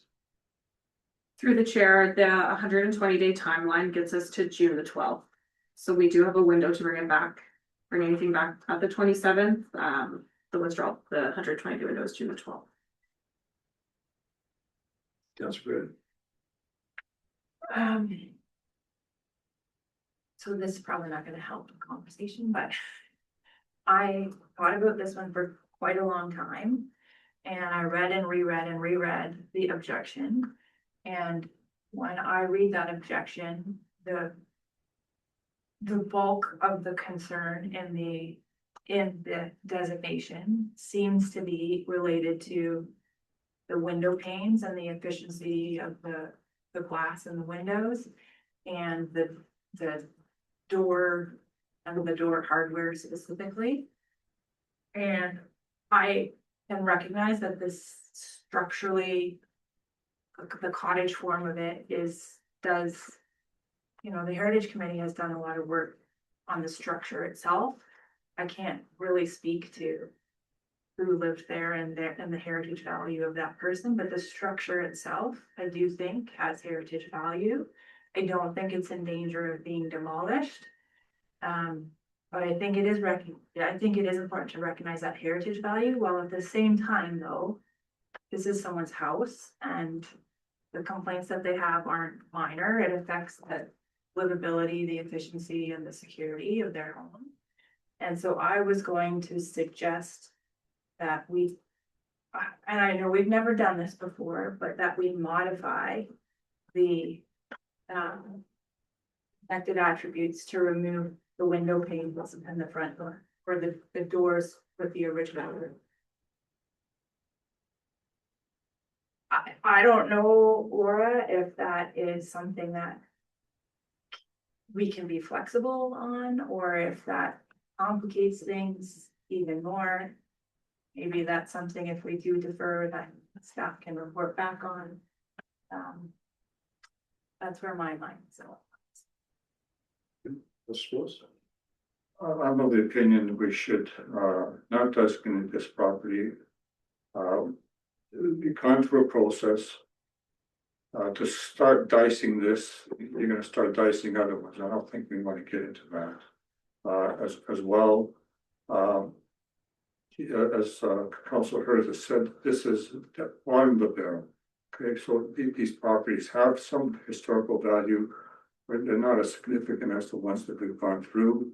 And to put the owner through another interview process, I think it's unnecessary stressful for them and for staff to go back to them. I don't think it's good reason to I don't think it's good to put everybody through a second process of stress.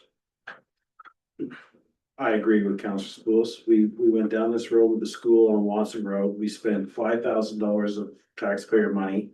The homeowner still rejected it. We went through the stress, and the treatment to staff was difficult.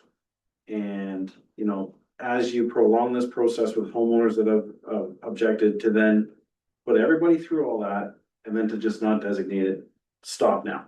Just we've set the precedent in the past that if somebody objected, we stopped. So let's stop. These people, I believe they've indicated they're not looking to demolish, or so that fits the mold with the previous decision. I'm familiar with the property. It's not very large. I mean, nothing's impossible, but I don't know how they would put a giant addition on it, and it's just such a small, it's a beautiful property. Don't get me wrong. I'm not trying to downplay the property. So the risk is too low. They've said no, I'm out. I don't want to have staff dedicate any further time to this. We're at the bottom of the barrel. Let's move on. That's where I stand. So that's what we've done in the past. They've objected. We've said, but our heritage committee, whose job it is to do all the work, has recommended that we designate this property. So did they on Watson Road. Our process changed after that situation. Yeah. All I'm suggesting is a few more weeks to make sure there's been engagement. Well, There is, yeah. Okay. You never know if there's risk of demolition with the current owners, probably not. If it, you know, it is, as soon as you pull onto Badnaw Street, that's what you see. And it would be awful to have some sort of monstrosity on there if it was to be demolished at some point. So I'm just looking out for the character of Morriston. But it's up to council. So, Anyway, that's my motion. I'll put forward a motion to defer it to the May 27th meeting. Through the chair, I just wanted to refer to our manager of corporate services to describe maybe some of the additional consultation that has taken place with the property owner today, just to detail the engagement. Through the chair, maybe this speaks to Councillor Boyda's suggestion of removing some of the attributes that were listed when we met at the Heritage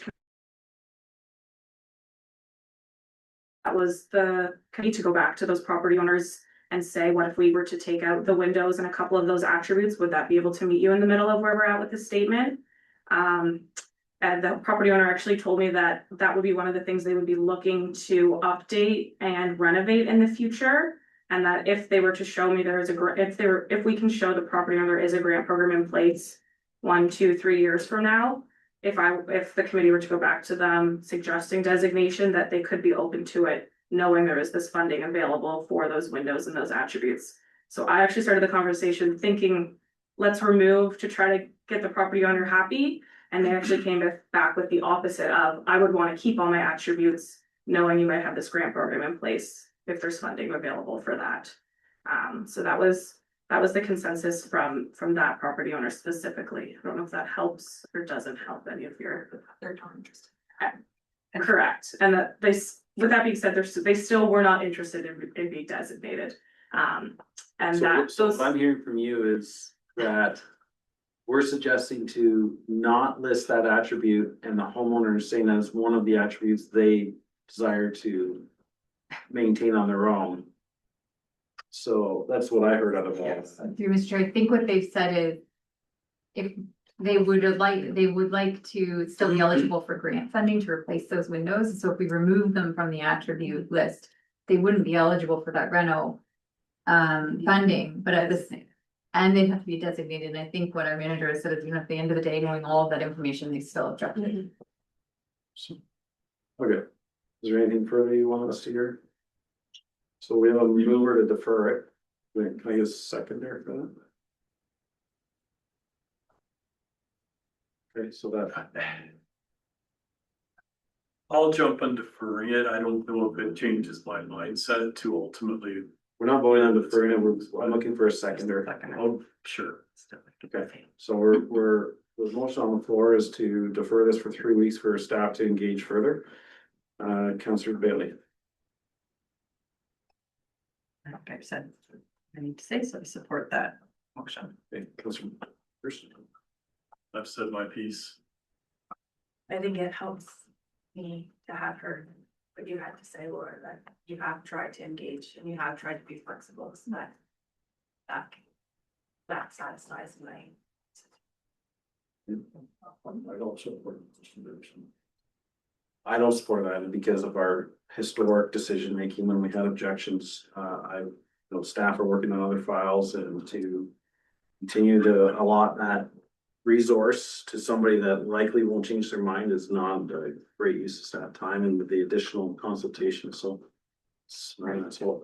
I would like to say though, even though that in past there's been objections and we have not gone forward with designation, I don't think it's quite fair to say that that's like a blanket decision that we're gonna make. I am still looking at these on a case by case basis, and I think that's valuable to hear the input of each objector in making our decision. So what's on the floor is the deferral, so all in favor of the deferral? Okay, and opposed? So that doesn't pass. All right, so where does that put us? So through Mr. Chair, we still have the recommended motion that could be tabled, which is to withdraw. To withdraw, so I need a mover and a seconder for that. Councillor Spillis, Councillor Goida, comments on the withdrawal? Is there something good? Okay, all in favor of the withdrawal? Okay, that's carried. And now we're on to the Sunrise one. Councillor Hurst is out, is that correct? Correct. All right, what is there, it's in the body still, so do you want to read that recommendation? Whereas the Township of Portsmouth Council stated its intention to designate the property municipally known as 6920 Concession 1, and whereas the Ontario Heritage Act RSO 1990, the act requires that council of the municipality shall consider an objection and make a decision whether or not to withdraw the notice of intention to designate within 90 days after the end of the 30-day notice period. Therefore, be resolved that council withdraws its decision to designate 6920 Concession 1 pursuant to section 29, part 4 of the act. Yeah, mover please. Mr. Willis, Councillor Goida? Yeah, Sure. Questions or comments, Councillor Bailey? Yeah, just a comment. This is a property, it's probably one of the first that is not owned by an individual family. So in my mind, that kind of puts a structure at risk. There's not the love of the building that we've seen with the old schoolhouse on Watson Road. We don't have homeowners, you know, coming to us saying, I love my property and I don't want it designated, and these are the reasons. So the fact that it's owned by, I don't know if a corporation's the right word, but a board, I think the property was probably appealing to this group of people because of the barn and because of the property, and maybe not necessarily because of the house that it sits on.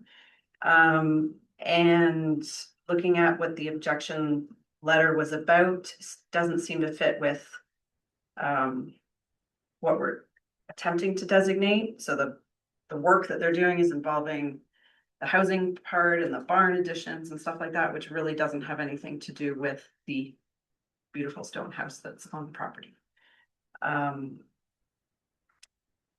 So again, I don't know what kind of engagement, maybe Laura can speak to that. When I read that there was communication, and in the past, I guess I've assumed there was face-to-face engagement, and then I've heard that it's a letter that's been sent out and a letter that's gone back to me. I'd like to step up whatever that engagement looks like.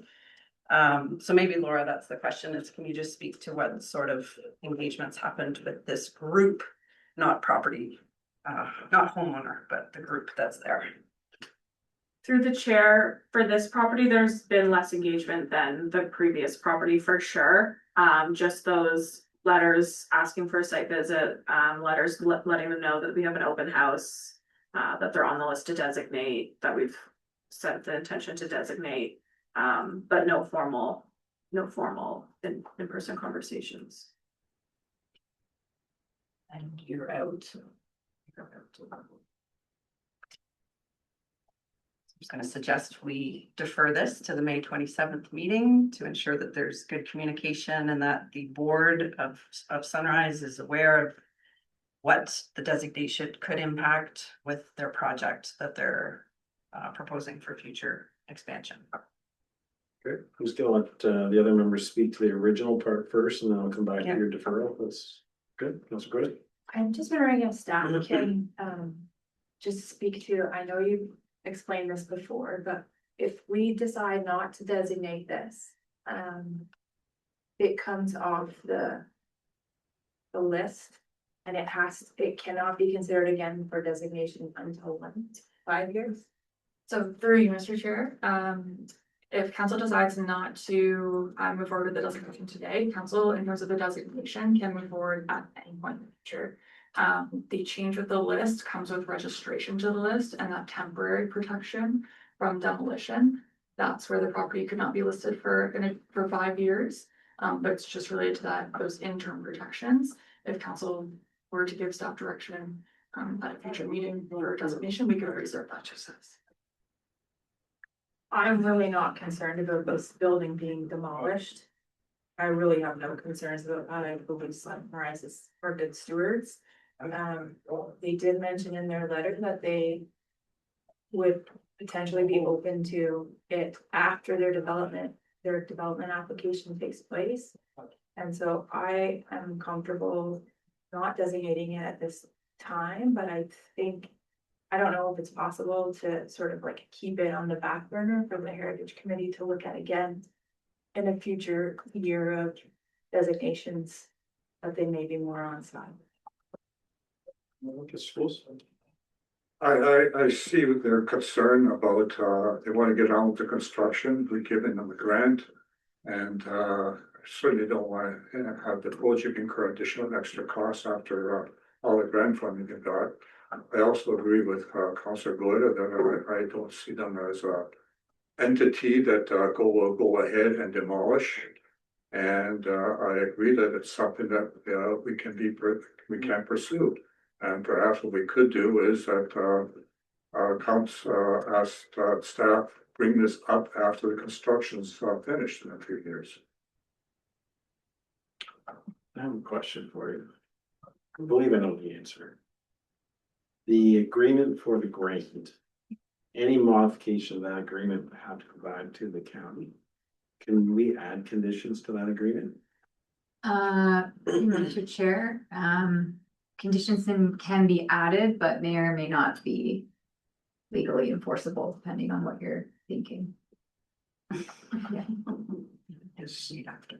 So as part of that grant program, can we put in a clause that they will not apply for a demolition permit for the house as part of the, until such time, you know, blah, blah, blah, to protect the house in an interim during this building phase?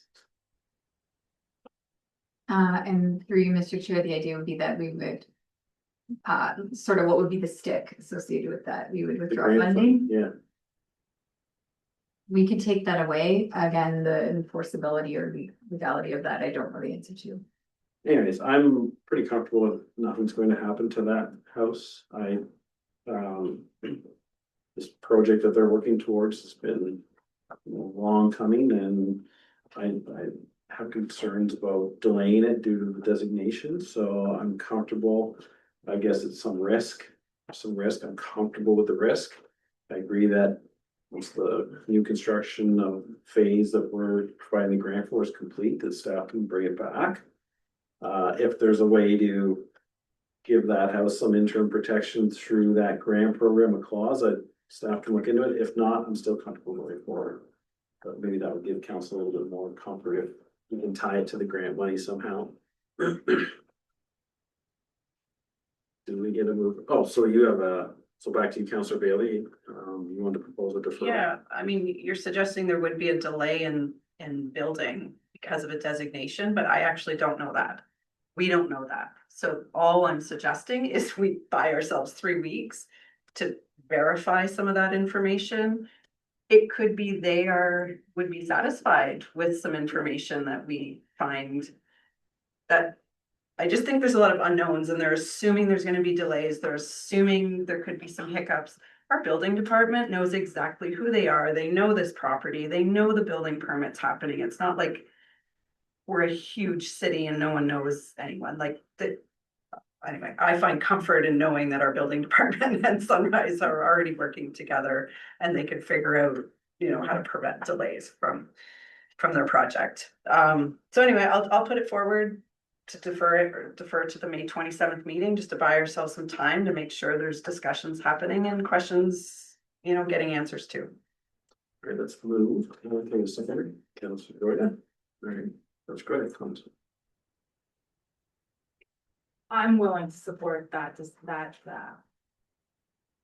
motion, Councillor Bailey. I think if we still, if Laura says there hasn't been a ton of engagement with Sunrise, maybe we can make that effort one last time. If they're still opposing it, it's not necessarily going to change my decision, but in this case where there hasn't been a ton of engagement, 3 weeks isn't going to make or break it. I could parallel this discussion to the previous discussion, you know, with staff have gone through this. Approach the property owner. Why are we spinning our wheels to go through this a second time? And this is we have the opportunity to after the construction is done to go in and ask for a designation that part. I have the same opinion. I just don't want to allocate resources to redo it. So I won't support the deferral. It's a risk.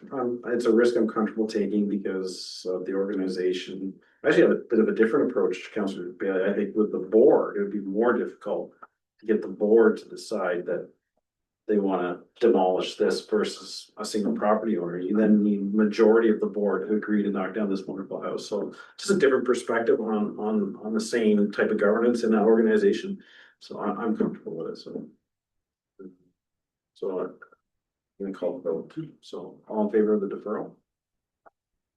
Okay, so now we're back to the original recommendation to not designate, correct? And do I have a mover and a seconder for that yet? I'm gonna move it, Councillor Willis, Councillor Bailey. Any last comments on the designation? Is it understood that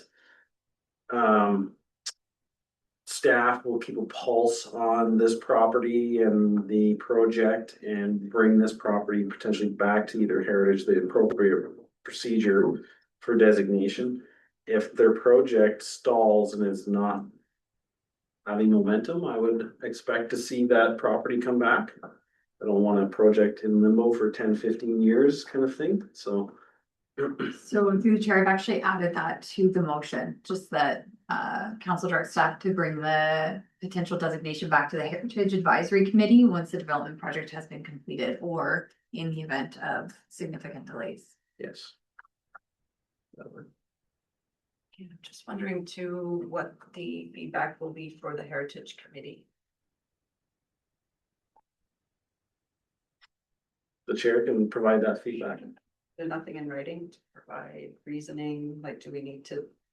I think it's the role of the chair to bring the discussion that council had here and report back to the committee. It's kind of my role. Okay, so sorry, you amended it. Just amended it to add that staff is going to keep an eye on the project and bring this back. Who was the mover second? Councillor Sepulveda and Councillor Dillon. Are you too comfortable with that amendment? Yep. Good. Any last comments before we go? All in favor? What did you do? This passes? Because he's out. Yeah, forgot. So it passed. 3-1. Okay. Sure, go my right spot here. 945. Is that correct? You can get text messages over. I got lots of paper. Oh. All right, so is this Justine? Go ahead. Okay, Mr. Chair, the purpose of this report is to provide council with draft responses to a number of ERO postings regarding the province's proposed changes to various acts regulations. As you'll see in the report, there are 7 ERO postings that staff have prepared comments for. You to answer. Maybe we should just go through the schedules, right? So the first one is Schedule A. And sorry, that's Justine, you speak to this. So Justine, ERO 0260300, real high level. What the ERO proposal is and. Yes, so through you, Mr. Chair, so for ERO posting 026-0300, this was an ERO posting that kind of covered a large number of changes. It's kind of like an overview of number of the ERO postings that will go into more detail. So this one spoke about streamlining and standardizing official plans. They were saying that there's complementary changes to support implementation and streamlining and standardization of official plans. It spoke about minimum lot sizes on parcels in urban residential lands that were outside the greenbelt. There was an element regarding ministerial zoning orders.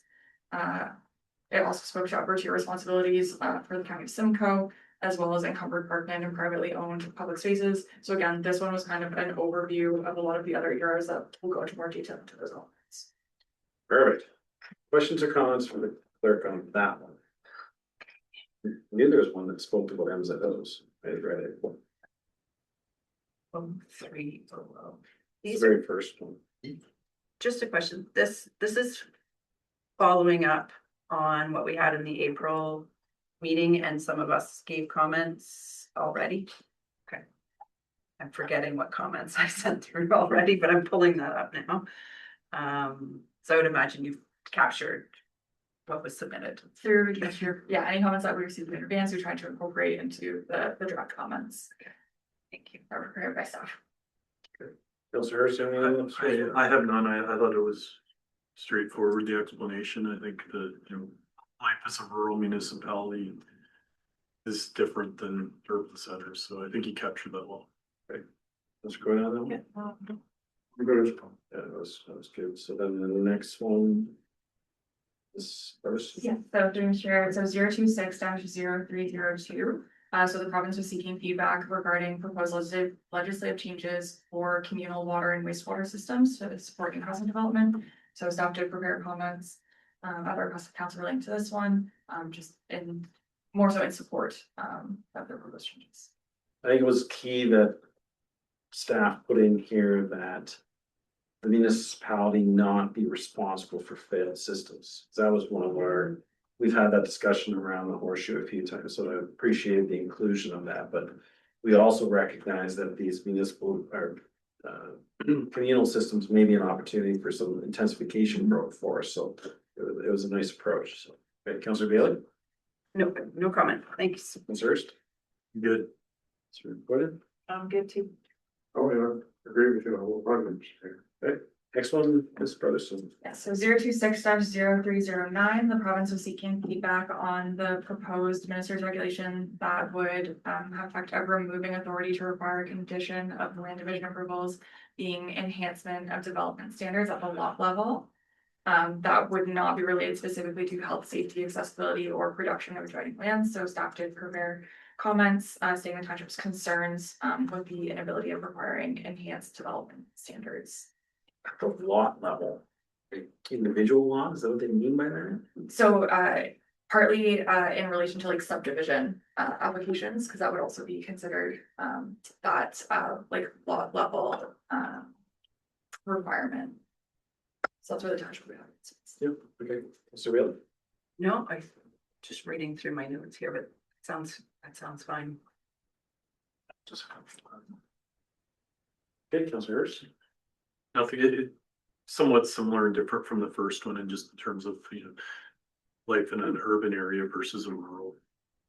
Well captured. Councillor Gordon? Just a question, would this incorporate, multi, bird penetrating wells? Through you, Mr. Chair, I believe that's what the township is trying to include as part of like an update to our development standards. It isn't included in them now. But yes, it would be, that would be. We wouldn't part be of able those. to require. I don't think so, unless it was somehow considered a health, safety, or accessibility element. I'm not sure to what that category. You, Mr. Chair, right now, we are what our understanding is that there's no legal requirement. But we can put it in as a development guideline and as a township standard, but legally we couldn't require it. Okay. Next one, Ms. Brotherson. So 026-0310, so the province is seeking feedback on proposed changes to the Planning Act and City of Toronto Act as it relates to municipal site plan approval process. So staff did prepare comments related to this.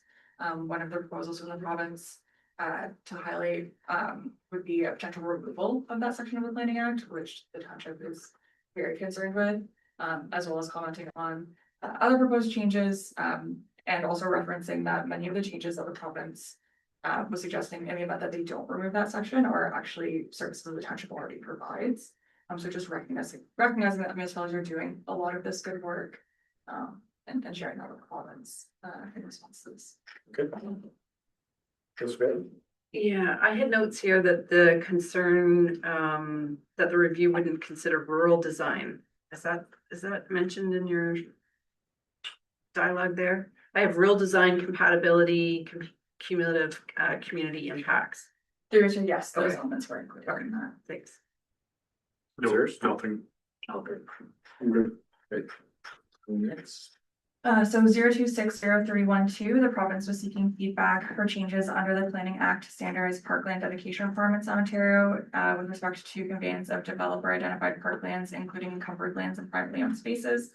So this was also of significant concern to the township as it relates to conveyance of parkland versus cash in lieu.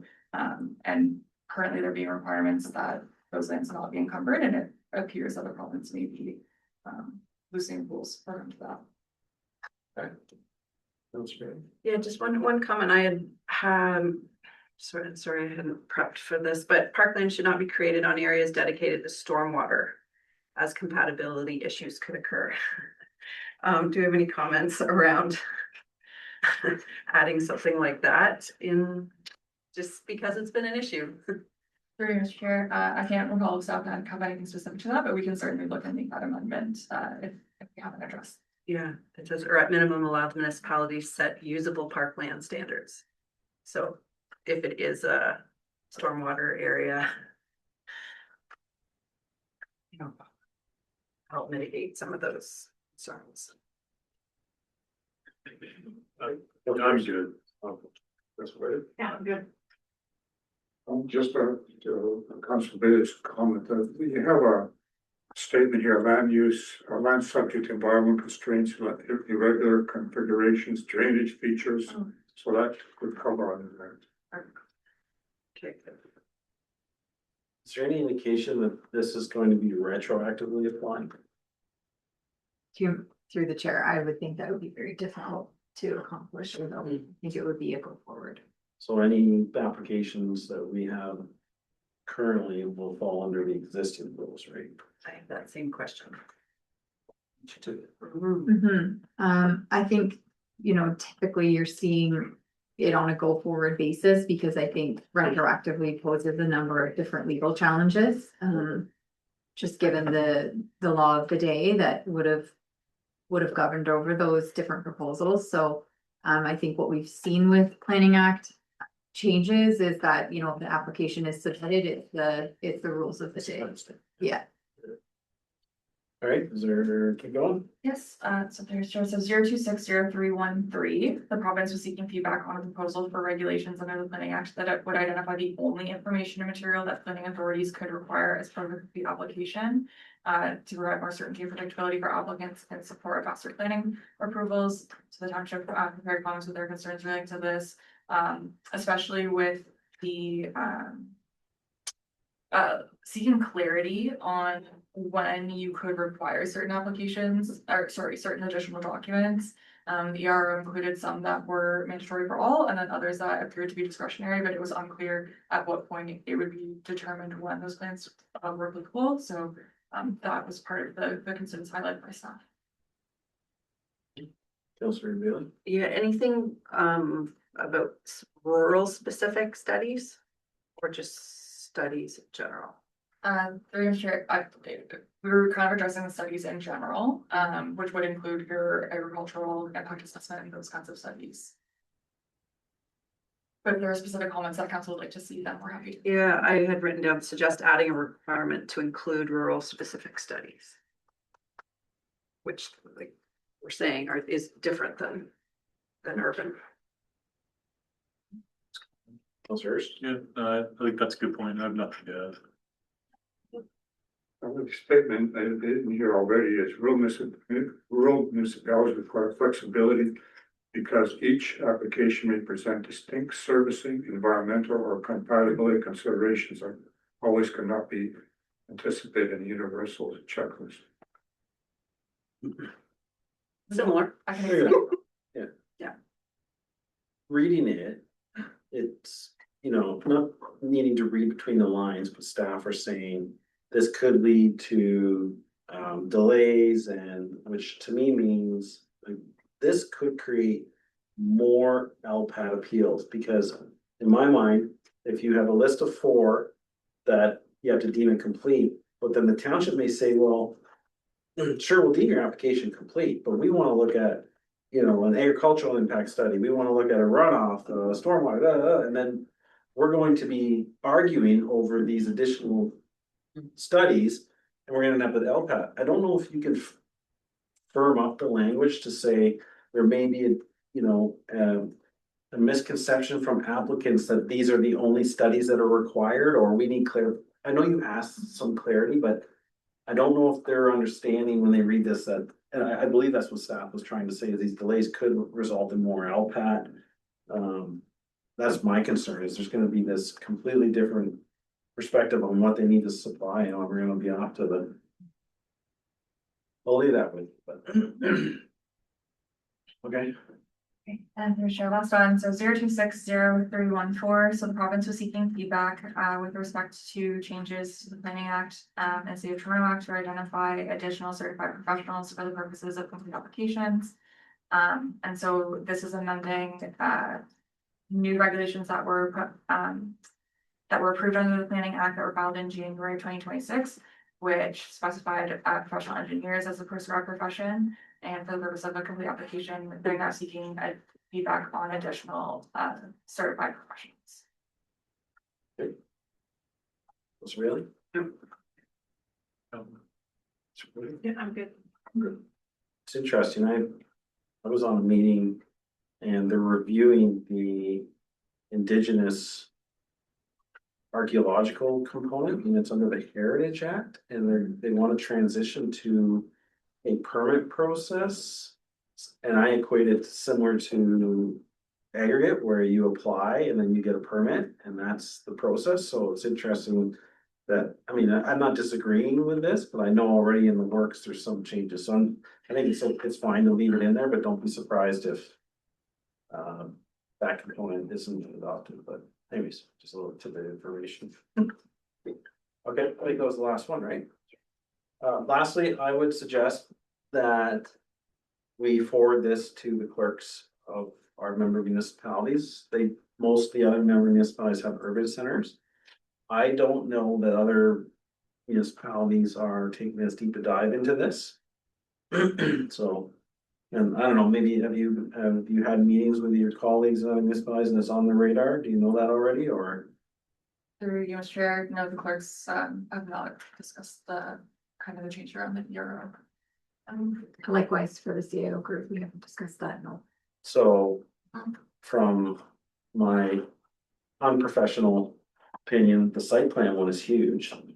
At least highlight, if you have a couple here that say, hey, if you don't have time to dive into all of these, here's two that you really want to take a look at. Site plan, maybe the parkland, whatever you guys decide, but there's a lot of change proposed in here.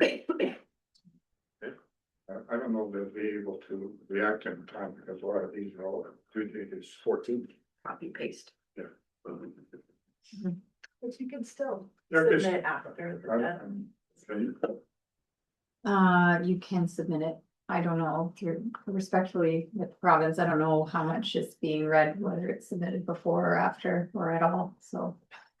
At all. That was spicy. Sorry. It's uncharacteristic. Something to say. So calm and monotone zinc. Yeah, Awesome. but we will ensure to send this as soon as you can to our. I'm going back and suggest we amend your motion and ask for their support. Because that'd be easier for them. Oh, yeah. It's a good idea. That's good, yeah. Yeah. Sure. So can do that, okay. So do we have a mover seconder for that? No, I need a mover seconder for, it's the whole report, right? Yes. And recommendation, Mhm. okay. Councilor Close, Councilor Goida. Any last comments? All in favor? Carried. All right, 946, is this just for information? Who's gonna present this? Is it just to? So through your chair, the purpose of this report is to provide council with some 2025 annual aggregate money reports. This report is going to be reiterative as it seeks to bring back all of the annual reports that are received. So attached to this report are comments received from the township's peer reviewer for council's consideration. And then staff are just seeking direction to send the peer reviewers' comments to the operator, M&R, and conservation report.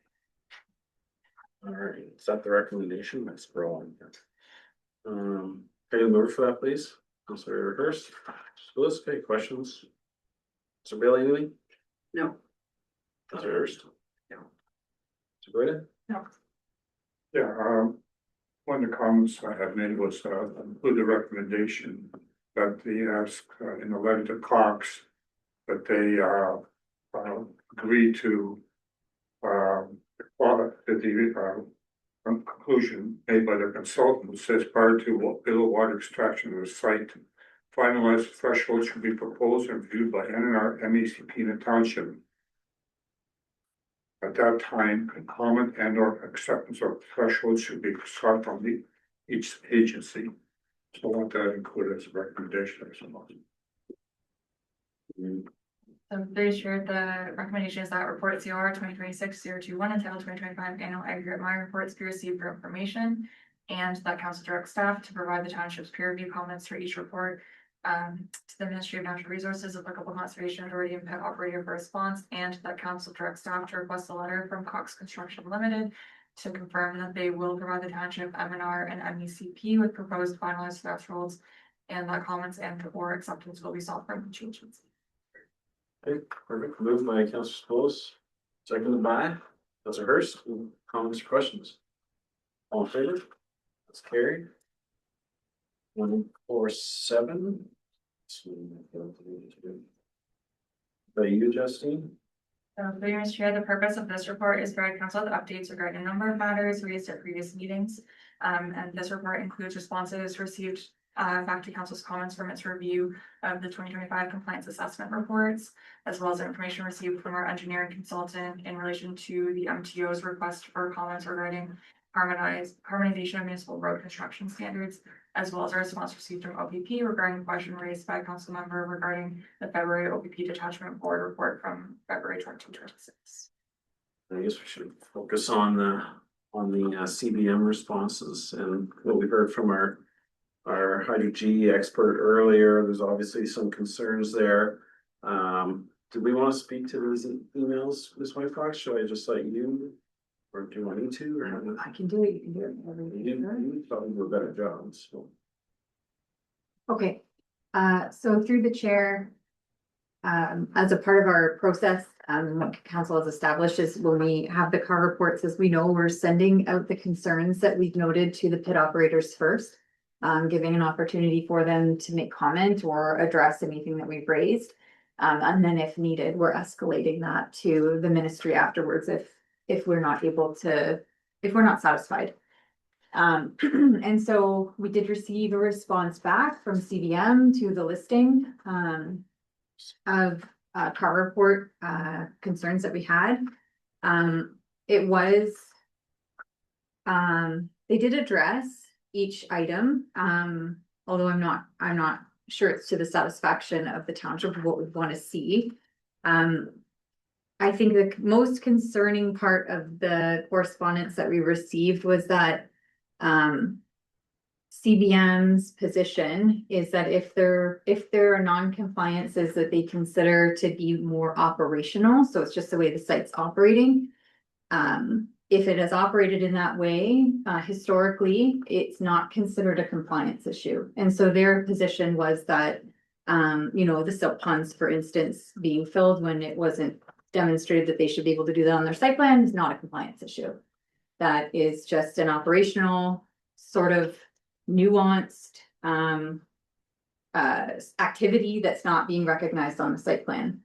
So of course that causes concerns, generally, I think with how a pit is interpreting their license, which is their legal instrument for how their operations are to occur, and that it's not being seen or maybe interpreted with sort of the respect that it should be, that this is guiding your operations very much as a legal instrument. So we did go to the MNR with this concern. Just saying this is sort of the feedback we have received, and the interpretation of what a license is and a license is not in terms of compliance. And the MNR was able to let us know that that is absolutely not an accurate interpretation of the ARA, and that in fact the license is the legal instrument that establishes operations on the property. And so if they're not following that, that is most certainly a compliance issue. So that was helpful to have that in writing from the MNR, and we were able to pass that along to CBM, and they sort of corrected course with us in writing as to what they see their legal obligations to be under their license. So this is sort of a recap. I do think that where their responses landed in terms of what we raised as concerns may not be satisfactory, and we should likely elevate those to the MNR. So building off of that, I feel that we should reach out to the MNR. You heard that the passive filling of that silt pond is the one that is now legalized as pole is a major concern.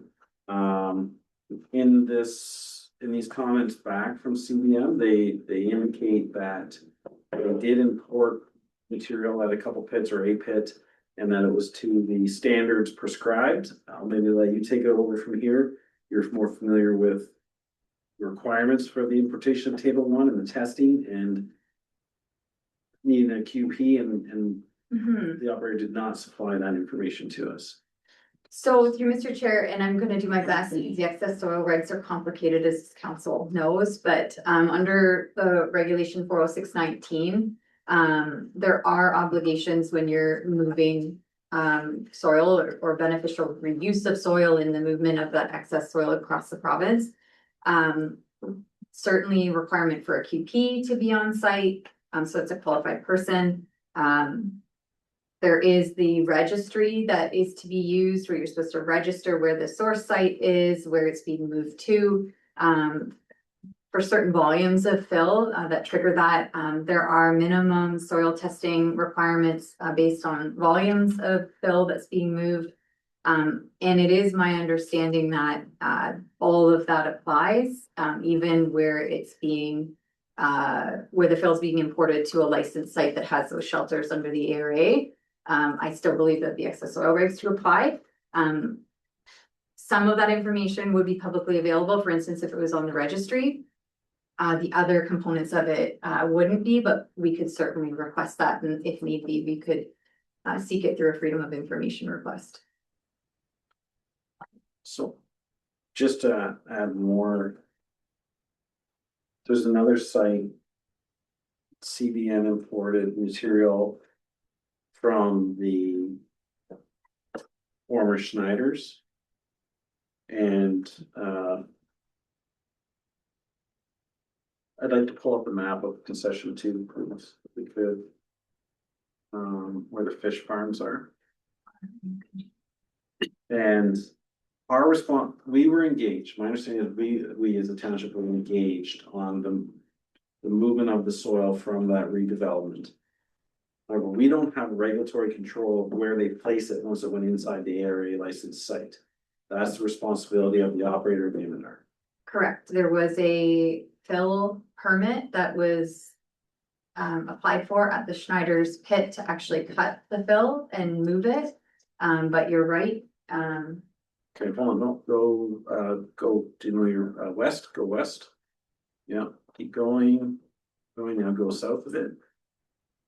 So, okay, stop there. See the second pit? Yeah, see that that beachy looking area? You zoom in on it. That's that one there, yeah. Okay, so that, to my understanding, is the material that came from the corner of Brock and McLean. That does not match their site plan.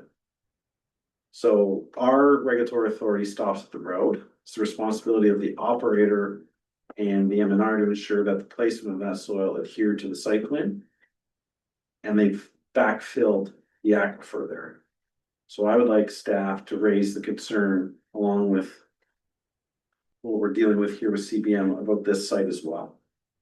Because it doesn't match the site plan. What's that site called? It's McMillan, I believe. They're both called McMillan, that one and one with the fish farm.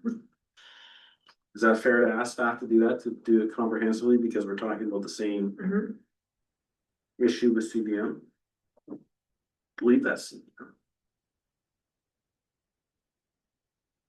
So, back to, well, the direction of staff will be is ask for the supporting documents of the testing, the QP on site for the placement of the soil. Highlight that CBM has indicated they're passively filling that other lake, right? Sorry, my screen's frozen. I'm just trying to type. You're basically gonna follow up with the inconsistencies that we received in that response from CBM, I guess is to put it simply, isn't it? Yes, so through the chair, I have, whereas council's not satisfied with the responses from the pit operator to the compliance concerns, that township's compliance concerns be escalated to the M&R for a response and investigation. And specifically, we can call out I think you said it was the McMillan pit. And then we're looking for the sort of the documentation in accordance with OREG 40619 to be supplied to the township. And if not, how long do you wait to file the FOIs or, you know? So I think we'll know right off the hop. If they say no, then we'll file it. They'll either give us the documentation or they won't. So this ties into what Stan was talking about earlier, because this is McNally. And then I believe I was trying to find it in here, they indicate that they cannot stop all the material from, or they can't have all, you can't make all the material stay in the sill pond, it kind of gets under the sill fence. So, thanks, staff understand. So, Councilor Bailey, anything? No, I had. um, Yeah, I had questioned, I guess there was wording in there about a small amount of fill brought in. I didn't know what that was and was questioning details like that. Who, who is the QP? Is that kind of information available? That was my questioning. For McNally pits. And I think I asked this, but there was a major site plan that they reference. Has that been circulated? That's the ECA, I think that's that one. Has the ECA been circulated? Okay, was my question, or? No, I think you've captured a lot of that in there. Good. I'm good. I'm supportive of the direction. So good. Yeah, I'm good. I'm good. There's a question on the agriculture. They indicate that it's permitted use in the township. Is that true? Sorry. Is agriculture permitted use in the township? So through the chair, on an agricultural property, agriculture is a permitted use in our zoning bylaw. With commercial? No, it's just under agriculture. We did check on that. If it still holds an ARA license, though, that's another story because that's not agriculturally zoned and they have to follow the license. Is that something that we should be bringing up with ministers? Don't they have to, when it's rehab, they go back to agricultural if that's part of their rehab plan? So it kind of seems like they're halfway, like playing both sides of that. Oh, the one is outside of the area licensed area. So I would like staff to take a look at that one. So through the chair, so while it's permitted under the zoning, there's sort of two items that staff have been looking at. One, they do build structures, so that sort of like a docking structure where you can walk along it with it requires a building permit. I don't know if we have building permits for any of those, but they do require that. There's also other infrastructure that's put in. So sometimes you see sea cans that have some of the, I don't know what the equipment is that's running the aeration to the aquaculture to support it. So that sort of the structure and the development component of that agricultural use certainly needs municipal approval, regardless of the area license. Within or without building code applies. The other component that we've just been thinking about is that fish farming is an agricultural use. They do produce manure, MDS, so minimum distance separation applies to any sort of livestock facility that has manure. I don't think there's been a review on any property in the township or fish farm related to MDS, and that does become an OMAF issue. And certainly that is within our zoning bylaw. And has to be, those distances, those separation distances have to be met. If they're trucking the manure off-site, we need to know where it's going. There's sort of those nutrient management plans that are a requirement under the legislation. So aside from the structure, sort of the building code issue, there is this MDS issue that I don't think is being addressed at all. And we've raised that concern because certainly there is odor concerns with this type of use. So how do we deal with the MDS? Can staff report back to us on the MDS on those two fish farms? One is gonna be more problematic than the other. The only reason why I say that is the newest one.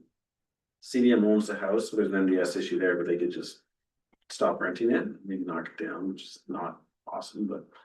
And then the balance of the properties are lakes. The original one has proximity to homeowners. So would it be appropriate for staff to report back on an MDS component of those two operations? So through the chair, I think we can report back generally, just on what the requirement is once we sort of talk to who we need to talk to about it. But if it becomes an enforcement issue where these properties haven't gotten a building permit, because the MDS is calculated at the time of development, so at the time of the building permit.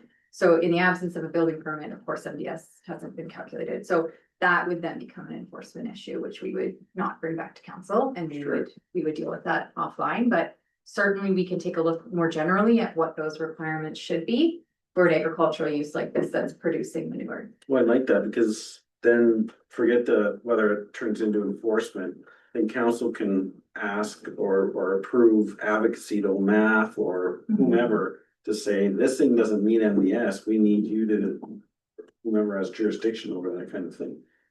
Kind of separating the lack of building permits enforcement on that side. We definitely need to educate them that as future ones come on, they need to calculate MDS. So it sounds like they're just gonna start plunking them in active pits everywhere. Yes, and just, I think it's some education. There's an education component here with the pit operators that putting those, these like large sort of connected docking systems in. Under the building code, there's a minimum square footage for those types of, sort of, permanent docking structures that do require permits, and you have to get a permit for that. ARA license does not exempt you from the building code. So is it worthwhile to bring this up with ministry staff that we're concerned about compliance with local bylaws and with provincial laws with respect to MDS And building permits. Yeah, local bylaws, okay, building permit. So I have, that we're going to send the CAR reports, and our concerns, compliance concerns to the MNR for response and specifically note, we're going to specifically note the, lack of building permits, in MDS. Yeah, setbacks. We're going to mention the importation of fill and the request for excess soil, the 406, OREG 40619 documentation be provided. Yeah. And the ancillary buildings and they're not on the site plan. Yes, I think it's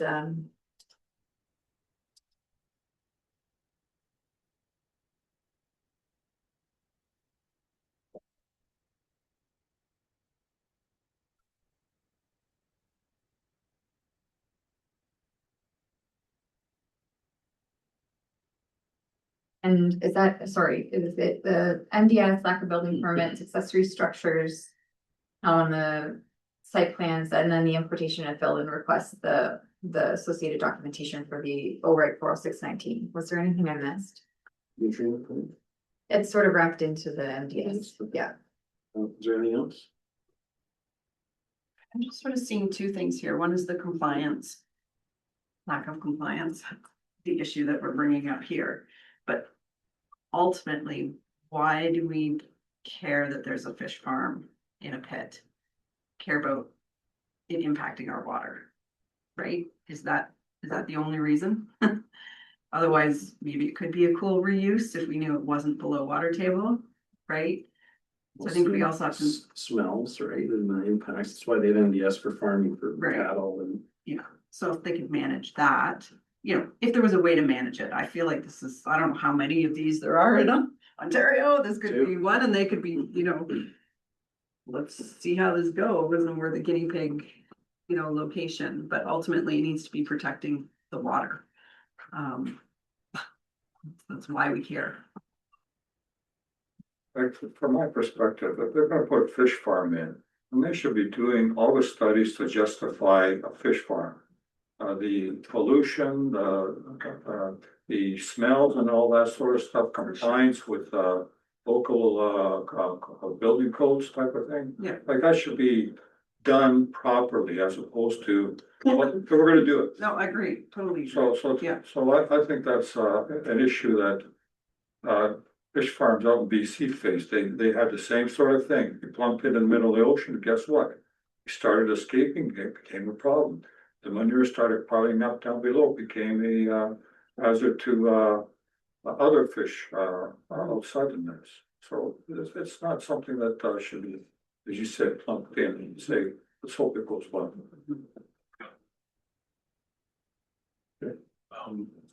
Yeah, the only thing great conversation. I think, I can connect you, Courtney, with there's a aquaculture specialist within OPAF.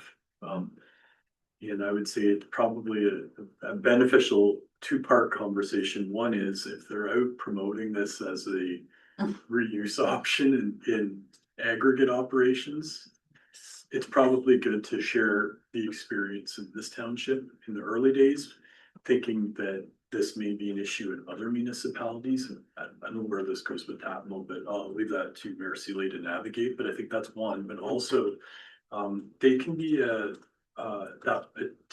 particular individual that's the aquaculture specialist. It's probably worth educating them on the regulatory experience that you've had, because I think it would do nothing but have them as an ally. Like, look, we need to run compliant businesses. These are commercial operations. So just, I think there's good option there. Again, the one thing I'm sensitive is like, it's adding more stuff to the list of things to do. But I think there's merit in spending a bit of time on it. Good. Great comments. Especially when I start doing it to all the ponds. Any more? Yeah, that's great direction.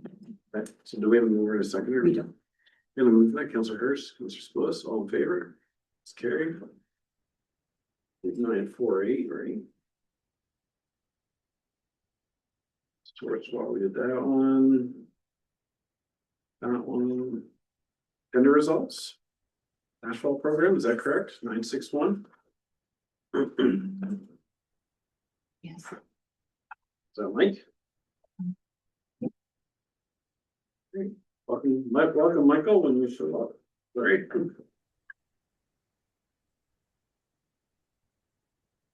Good afternoon, council. This is the annual report for the 2026 asphalt tender results. It also compiles the safety or speed limit or speed safety study on the affected roads that will be built this year. I'd like to acknowledge the help and contributions of Mary, Kari, Justine, and Laura with their help on this report. Results and recommendations are included in the report. Happy to answer any questions. Recommendations before you, can I get a mover and a seconder for that, please? Mr. Spillis, Sir Hurst. Okay, questions? Mr. Bailey, anything? Smarty, what number is this? 961. Wow. This is paving Cook's Mill. Redoing concession 1. Just a question, I'm seeing a lot of the. My thoughts together. The outreach that we did is impacting the decisions that we're making about the speed. Signs. Speed limit. Speed limit signs. Just wondering what that public outreach looked like. I saw online results, but was that just concession 1 and 2? Were side roads included? What did that outreach look like? Through the chair. Oh. Do you want to answer, Laura?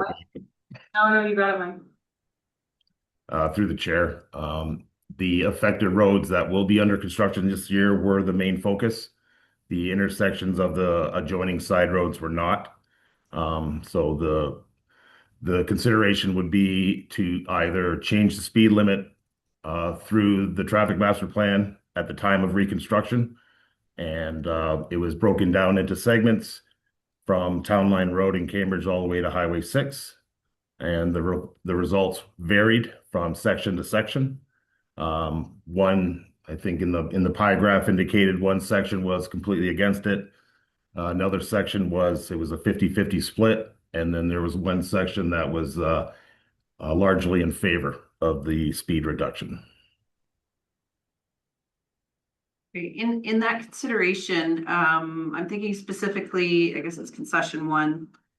High traffic access points such as like where the church in Creef is, the Creef Hills Retreat, Sunset Villa.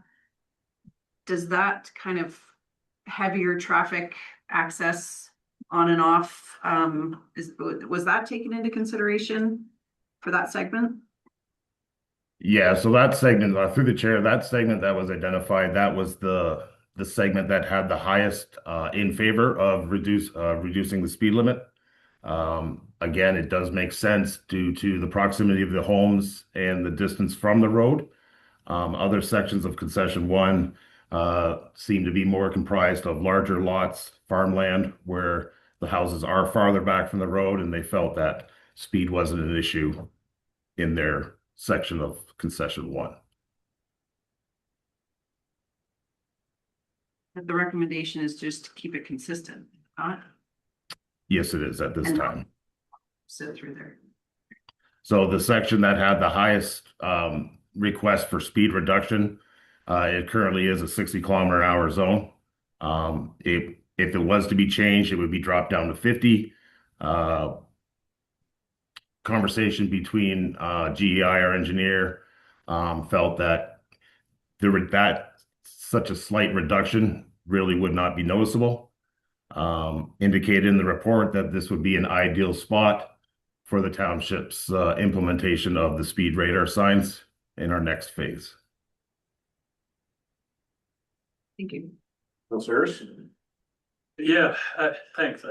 Really good report. I guess like when I look at this, I kind of break it into three components. I think one is the asphalt piece, which I'm widely in favor of. I think the second is the radar signs, which I think fantastic. You know, where I struggle is the speed reductions. Like when I'm looking at the feedback from the areas, yeah, I may not seeing it myself. I think I look at concession one. It's a rural concession road.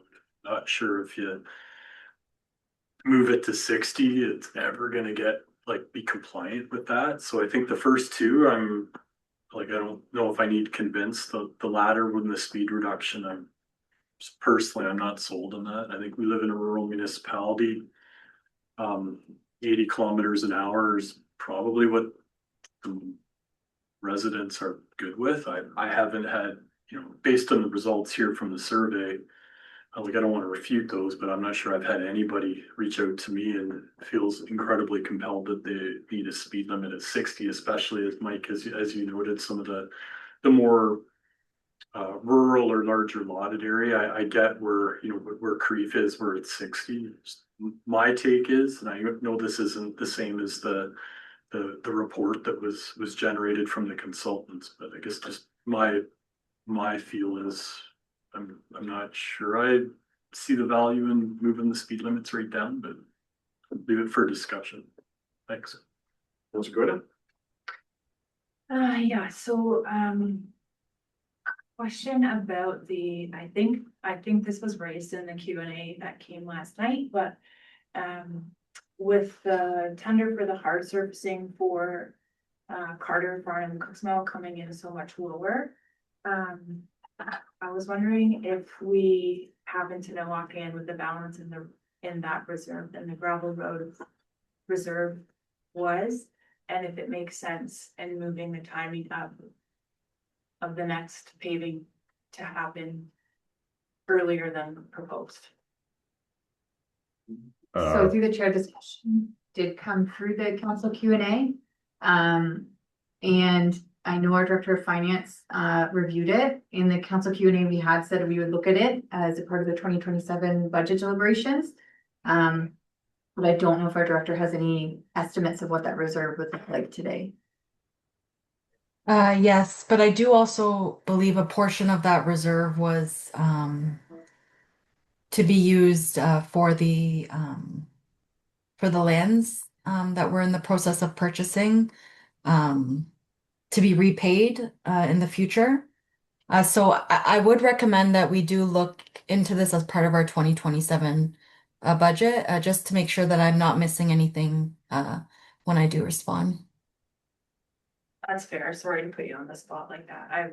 The reason I was asking is because and I may be misremembering this, but I thought that when we're planning to hard surface a road, we planned for the year before to do the engineering and the assessment and all of those things. So I just wanted to see if there was any opportunity to move those things up. If that has to come through budget, that's fine, but and then in terms of Councillor Hurst had spoken about reducing the speed limit on the concession down from 80 down to 60. Would this be the first road that we would be implementing the speed limit changes from that study? Through the chair, yes, it would be. So if we go ahead with this, is there any opportunity to like report back on, like, is there any way to measure what kind of impact this has positively or negatively to report back on before we make decisions on future roads that are recommended for reductions in speed study? Through the chair, I mean, that is, it is a possibility. There would be a financial impact of changing all the signs and the labor required to install them. It would be up to council's decision if they would like to undertake that cost. My recommendation for that stretch of road being fairly straight, flat, is to currently leave the speed limit as it is. The reality is concession 1 is a major commuter route from Town Line Road to Highway 6. I do agree. I do have thoughts similar to the county that we do have a responsibility as a municipality to efficiently move traffic through our township. And by reducing speeds down to, say, 50 kilometers an hour, would, in my opinion, impact the way traffic would flow, and also the hazard of, a fairly long stretch of road at 50 kilometers an hour. You are going to encourage people to be passing and speeding up to a speed that they feel comfortable with. Can I interject, Councillor Gordon? I believe what Councillor Gordon was trying to ask for was traffic monitoring post change. So I know the county has some black hats. I think the method we sometimes use is the deployment of a traffic counter. Maybe speak to the cost of that. I don't think it's prohibitively expensive. Maybe I'm misspeaking, but are your thoughts that if we change it, do a traffic Maybe count? misunderstanding, but what I'm reading here in this chart is that the staff recommendation is on concession 1 to reduce the speed limit to 60 kilometers an hour. Misunderstanding that? Sorry, through you, Mr. Chair, I can help just with how the report was formatted. So that chart that you're seeing, Councillor Gorda, was the initial recommendation that had come from staff. I believe during the budget cycle. Okay.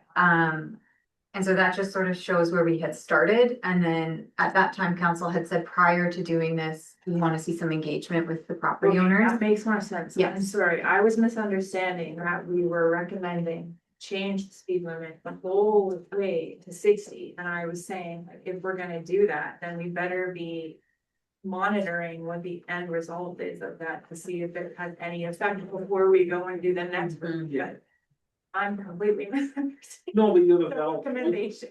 No, I think you have a valid point though. If I believe there's some desire around the horseshoe to implement a lower speed limit.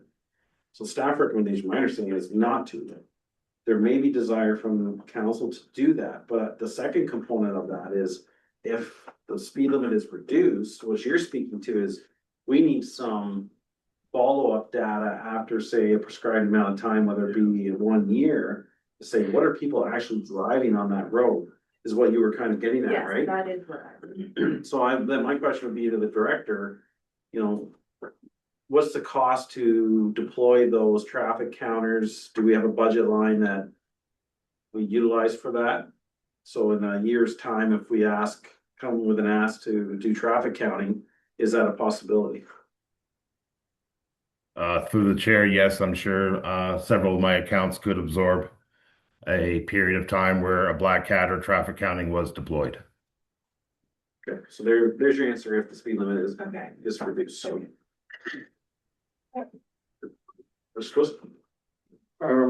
With respect to the paving, I'm okay with that. With respect to the speed signs, I'm okay with that. But with respect to the speed limit signs, I'd like to consider reducing the speeds in accordance with what's provided by the consultant Paradigm who did their report in 2024. I look at the total number of yes votes and no votes for that entire section of the paving. You're looking at 75 and 44 no, 75 yes and 44 no. That equates to 63% and 37%. And then if you look at, if you want to slice and dice a little bit further, if you look at the section that's 80 K right now, that reduces, but it's still in the order of 53 yes percent and 47% no. So another point is that we hired a consultant who is conversant with speed limits in rural environments. You, from a layman's point of view, you drive along, say, County Road 34, you've got a nice wide way, nice wide shoulders. It is not comparable to concession one. You look at Gore Road is 60K. Somebody did put it in before us. I don't know what the reason was, but you already have that.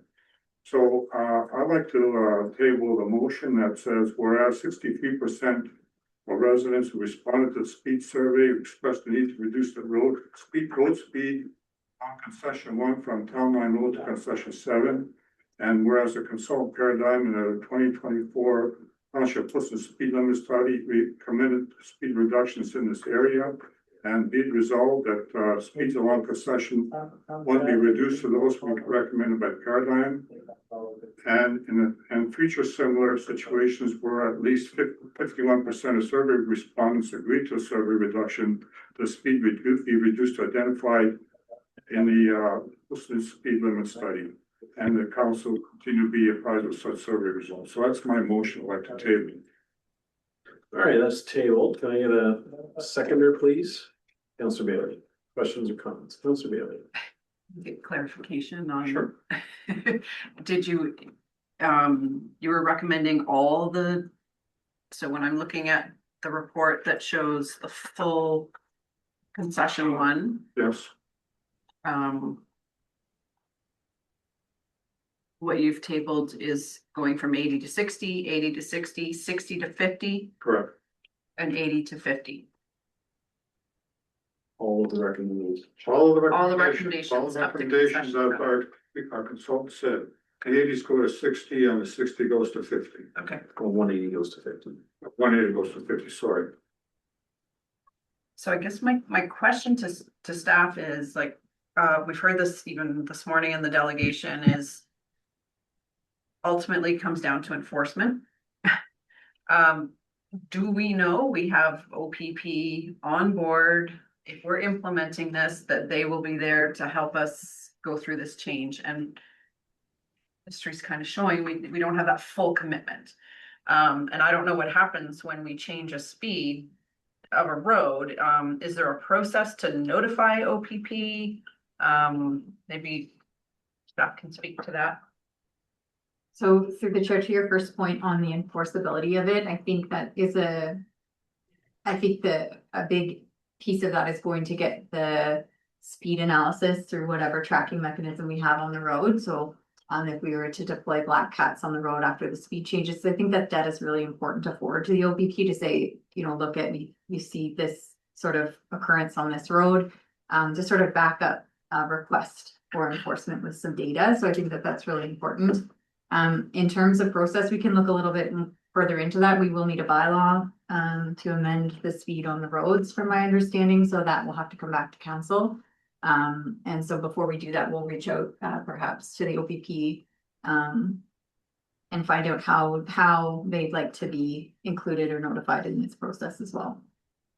Okay, and then remind me when the study was done, Was there data to back up some of these recommendations? For speed? They looked at the various stands, they looked at TAC, and there are a couple other, how should I put it, analyses done to justify the appropriate speed. I look at things like number of driveways, and look at the width of the right of way, that sort of thing. I guess I'm wondering about current driver behavior. Do we know data on what current driving speeds are on concession one? Whether they're speeding or not, is that what you're asking? Like the OPP blackout. Yeah. How do we have current data on that? This was partially driven by the community groups coming here and requesting speed changes. So through the chair, I would say no, we probably don't have sort of a benchmark, or a bench line, other than sort of the anecdotal information from the residents, and, we do keep a registry of complaints as well, through the roads management plan, which helps drive some of these recommendations, but I would say, no, we don't have that sort of, definitive information from like a Black Cat. And do we have any recorded, complaints that might have driven some of this? So through the chair, I believe that we do. We do have oftentimes to see that sort of reporting in the budget document that talks about how many complaints we've received. It helps inform not just these decisions, but also the decisions around speed management tools, so speed bumps and things like that. So Okay, it just wasn't part of this report. this was based on the feedback.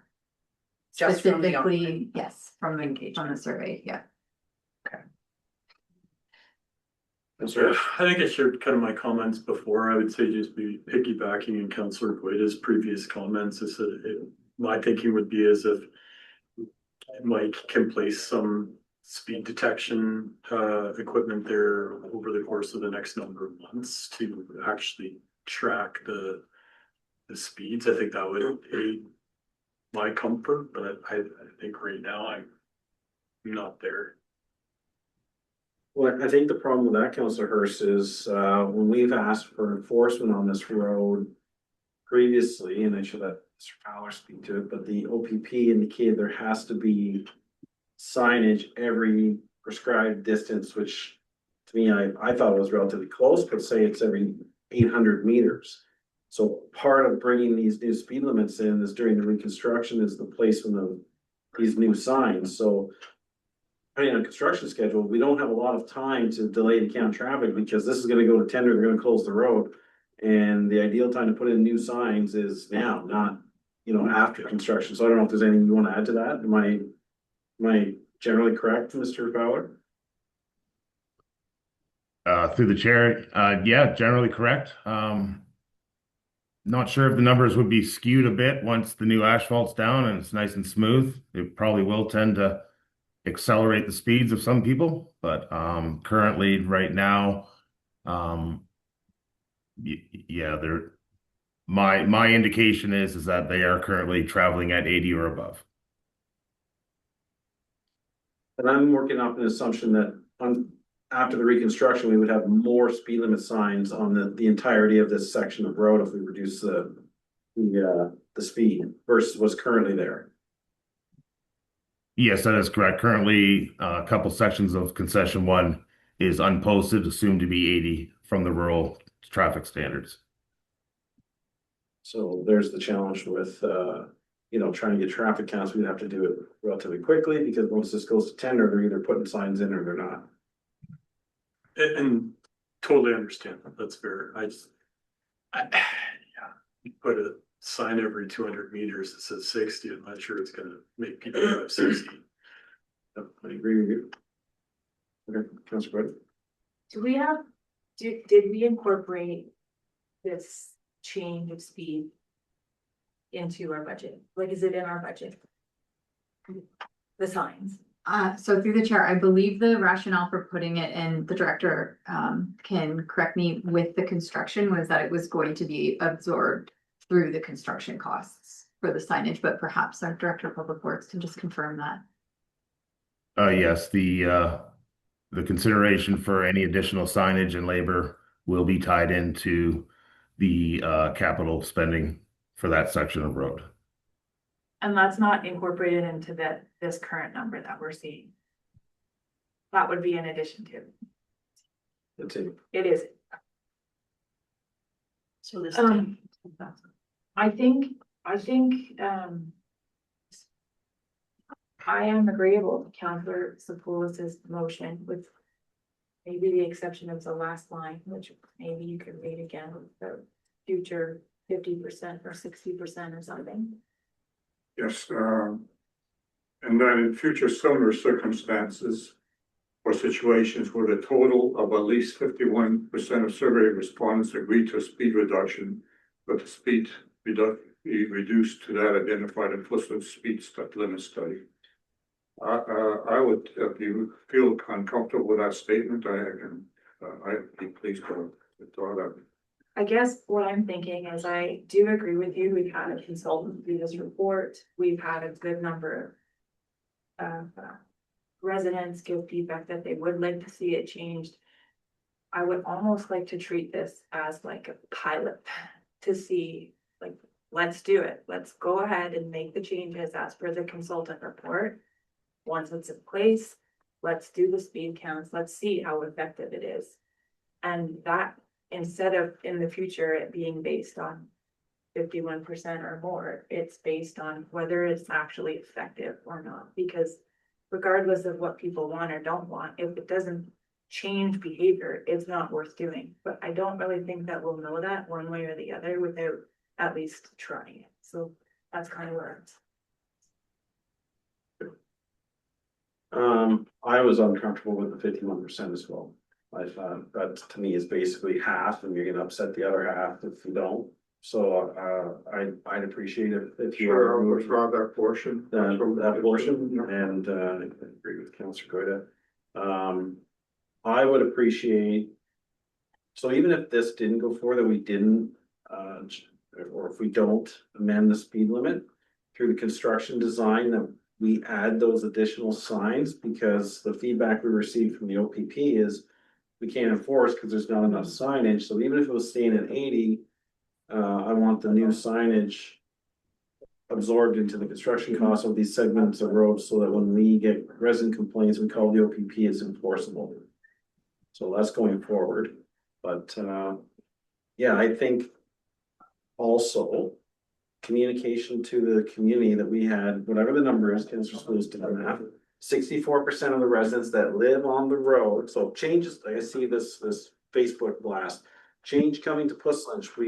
We're reconstructing concession 1, 65% of the residents requested the speed change. And we're listening to them. You know what I mean? So I want people to know that it was the residents on the road asked, and a majority of the residents asked, and we responded. And that's the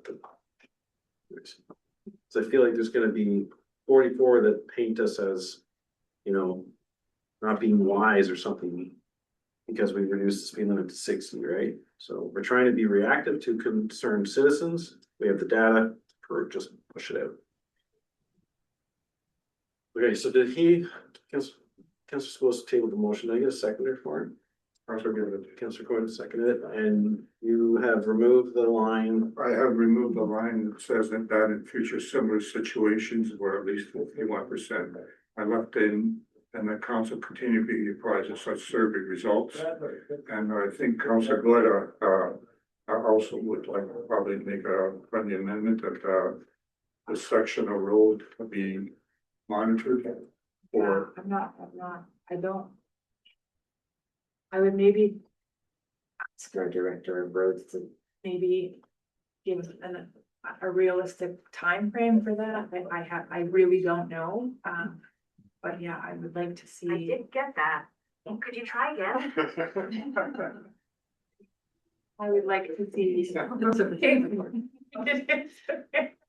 Yeah, staff report back on, do some speed monitoring post reconstruction. Leave it up to staff to make a determination of how many months after construction. If construction ends in December, you don't want to do it January, you might want to wait till spring, but if you can just take that as direction. Sound good? Okay, any further comments or discussion? What? No, I don't know the number of counts. Like I don't know the west side of 35 very well for down there. Is it? We've already budgeted, just for confirmation, we've already budgeted that 10,400 or whatever it is. Says 10,400 provides for 4 transitional signs and 48 speed signs. So that's all been budgeted for. So it's really no cheaper to what I was thinking in my head was making west of 35 still at 80 and then east of 35 with the recommended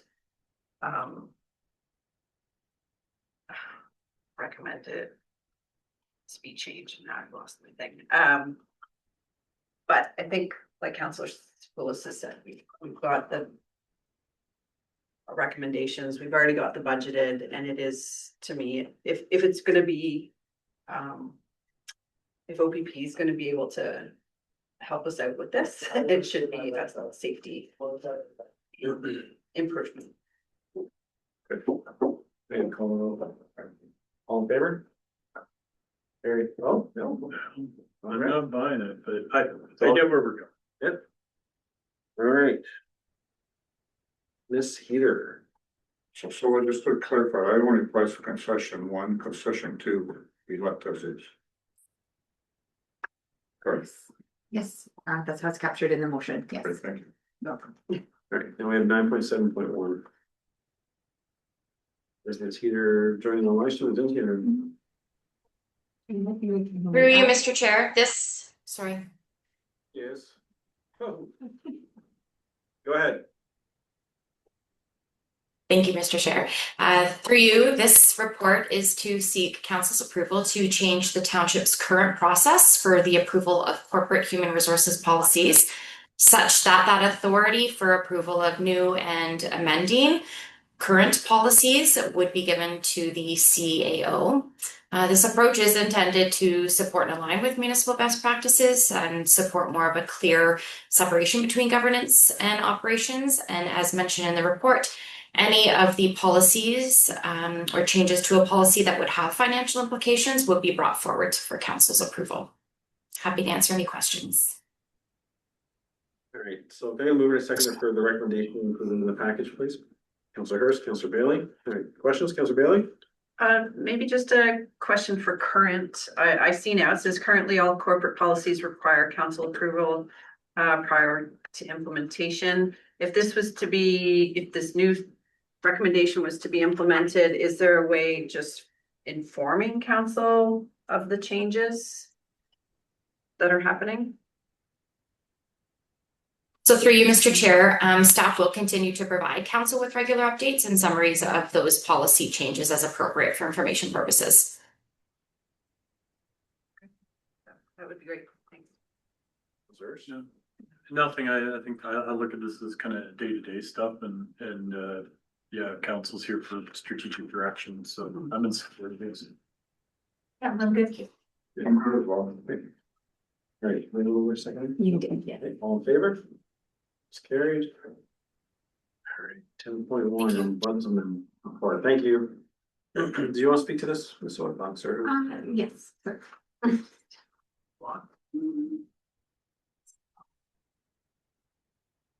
So through the chair, this has been, I suppose, a long time coming.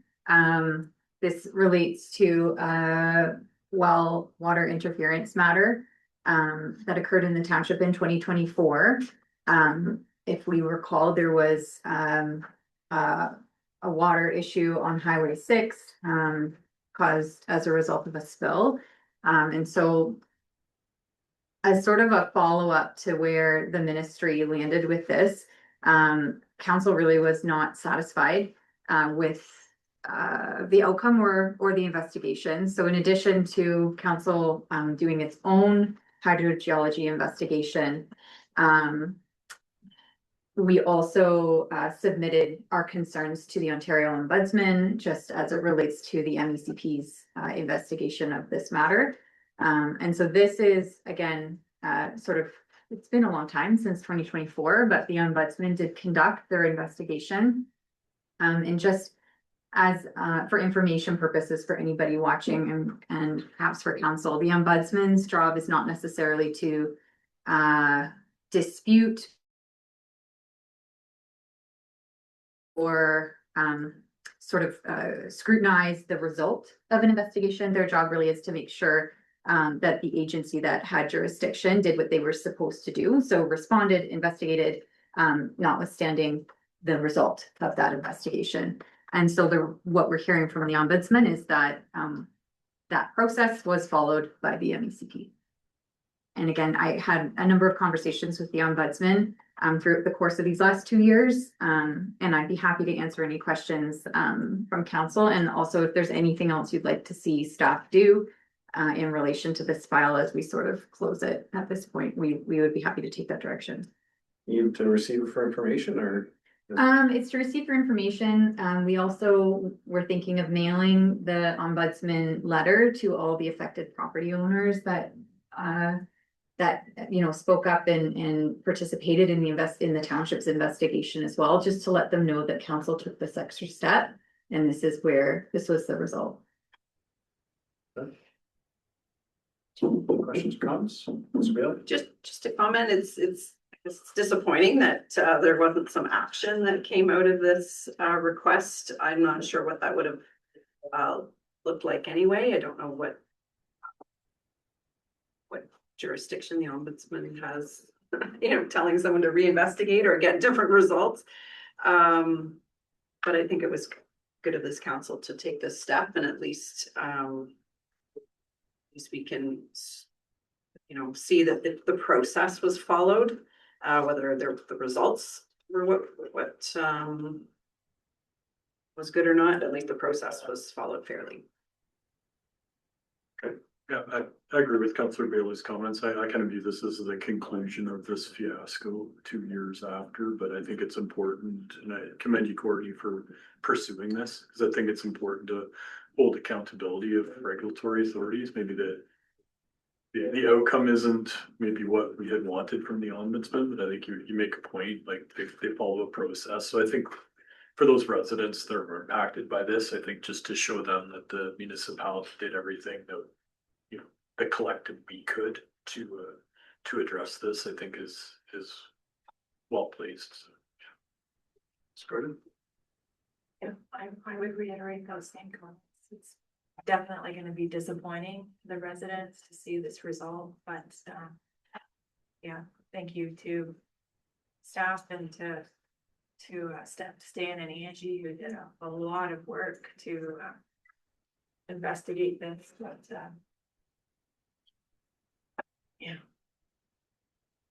yeah, I don't know if you, when you mail it out to residents, if you're just mailing this out or if you'll have a cover letter kind of explaining why you're sending it out. But yeah, I think it's definitely prudent for the residents to get this directly to see.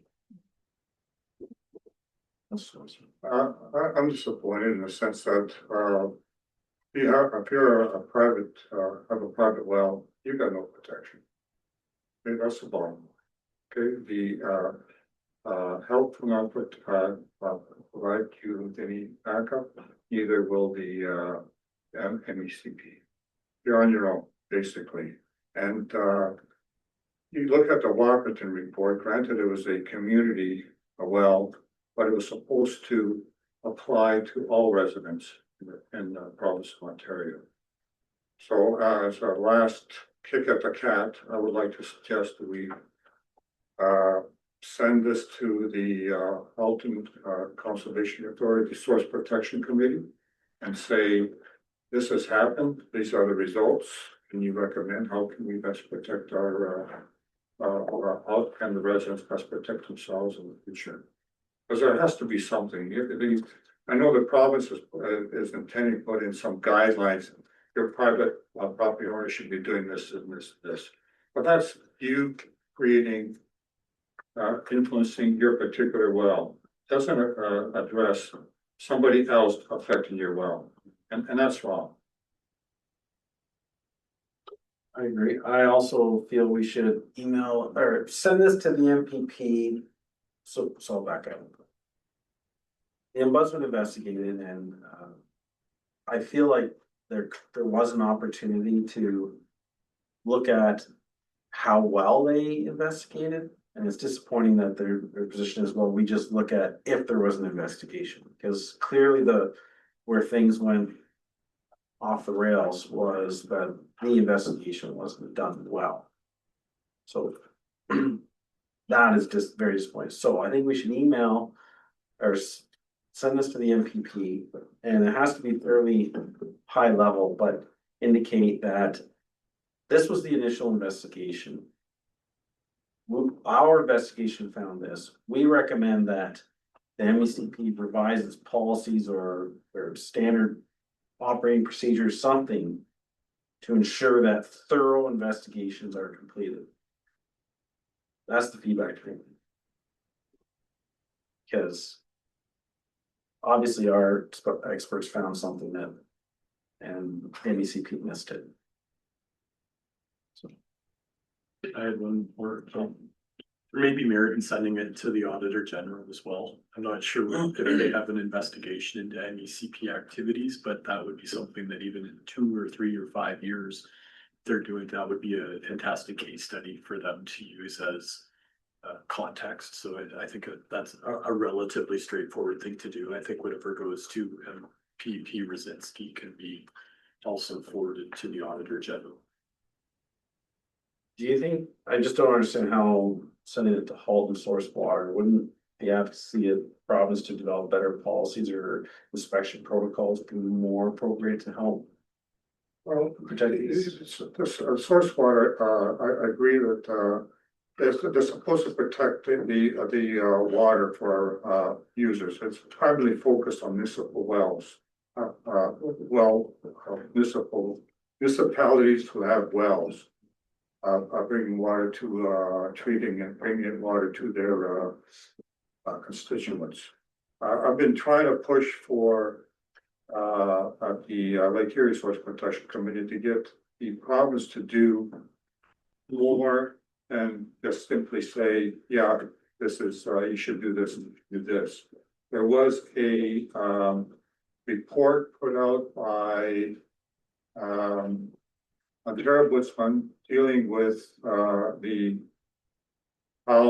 the various agencies respond, respond, and one of the recommendations was, I think it was recommendation 15. It was Auditor General, not that Ombudsman report, how they respond to private wells type of thing. And at the Source Water Protection Committee, they said, the MECP said, yes, we'll be responding to that eventually. So I think it's sort of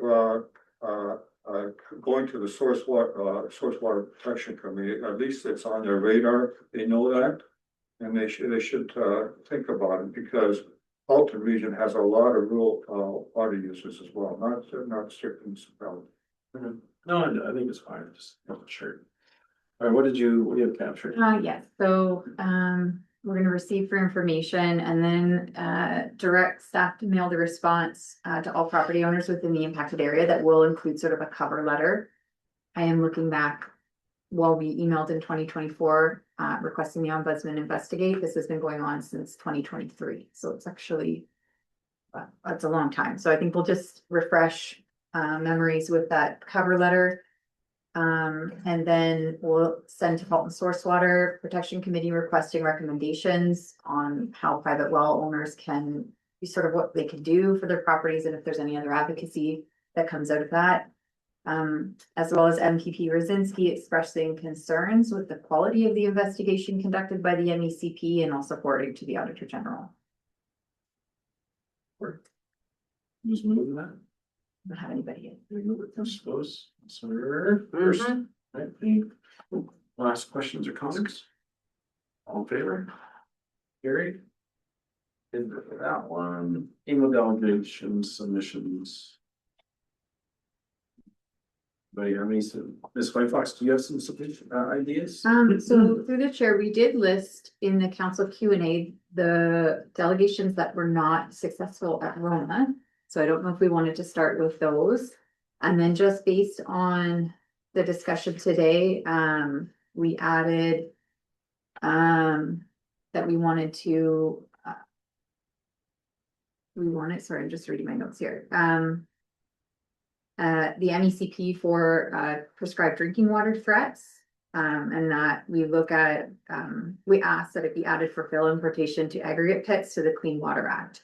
Sure, it's a good one. Yeah. Start. And then, sorry, I can get the ones from Roma that were unsuccessful and pull them up as well.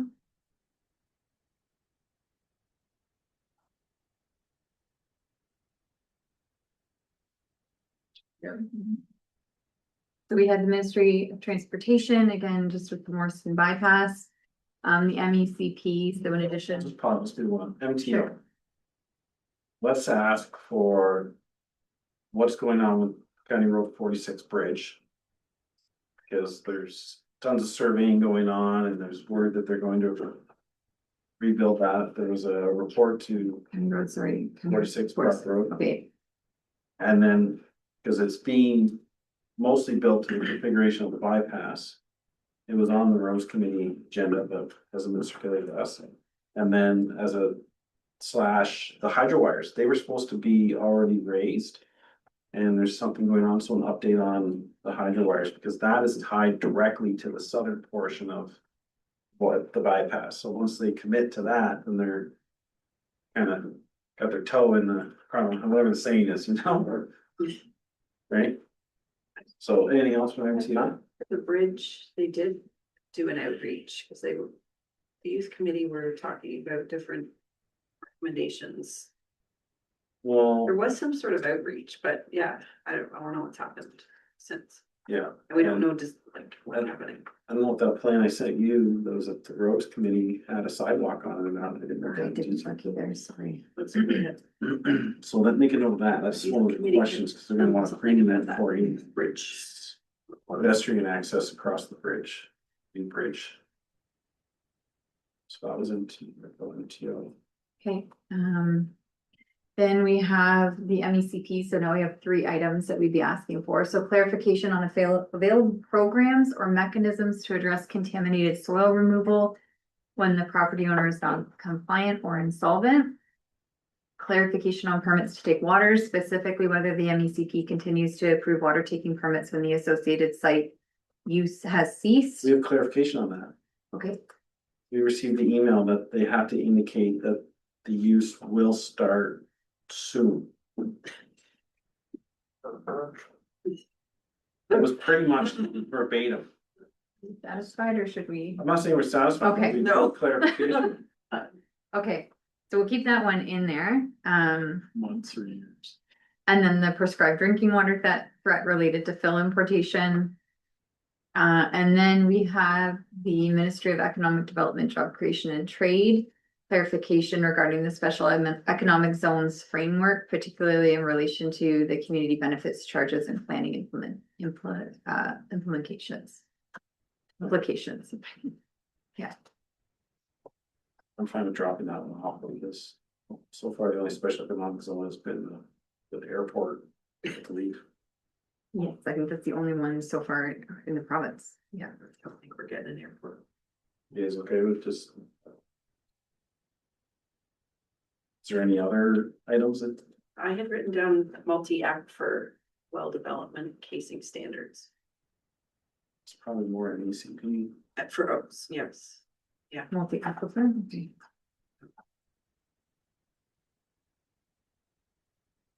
We should do MMAH on all of our ERO postings and just make it high level. We're worried about site plan control, we're worried about parkland dedication. You know, and that there isn't a one size fits all approach.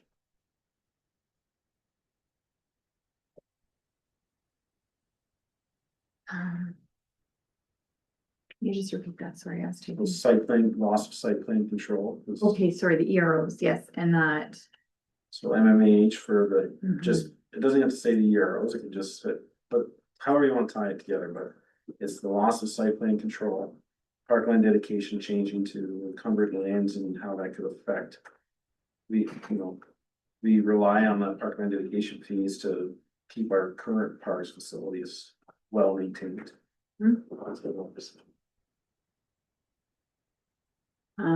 Sibling control part under. And maybe just something general around like, sorry, we talked a lot about rural being unique. Yeah, one size doesn't fit all. One size of, We gotta, yeah. Communal water. that could be the communal water, so basically the EROs, just a summary of the hot, hot topics of those EROs.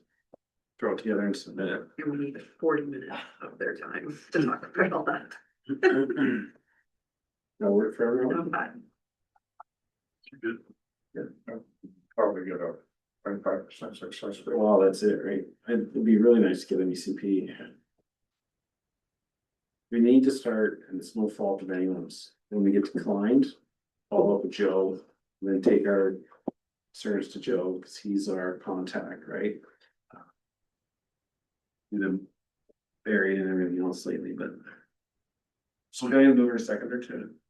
Accept those equal delegations, Councilor Harris, Councilor Willis, and last some ideas. All in favor? Carried.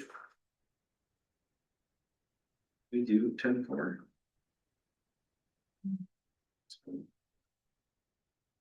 Like that amendment license.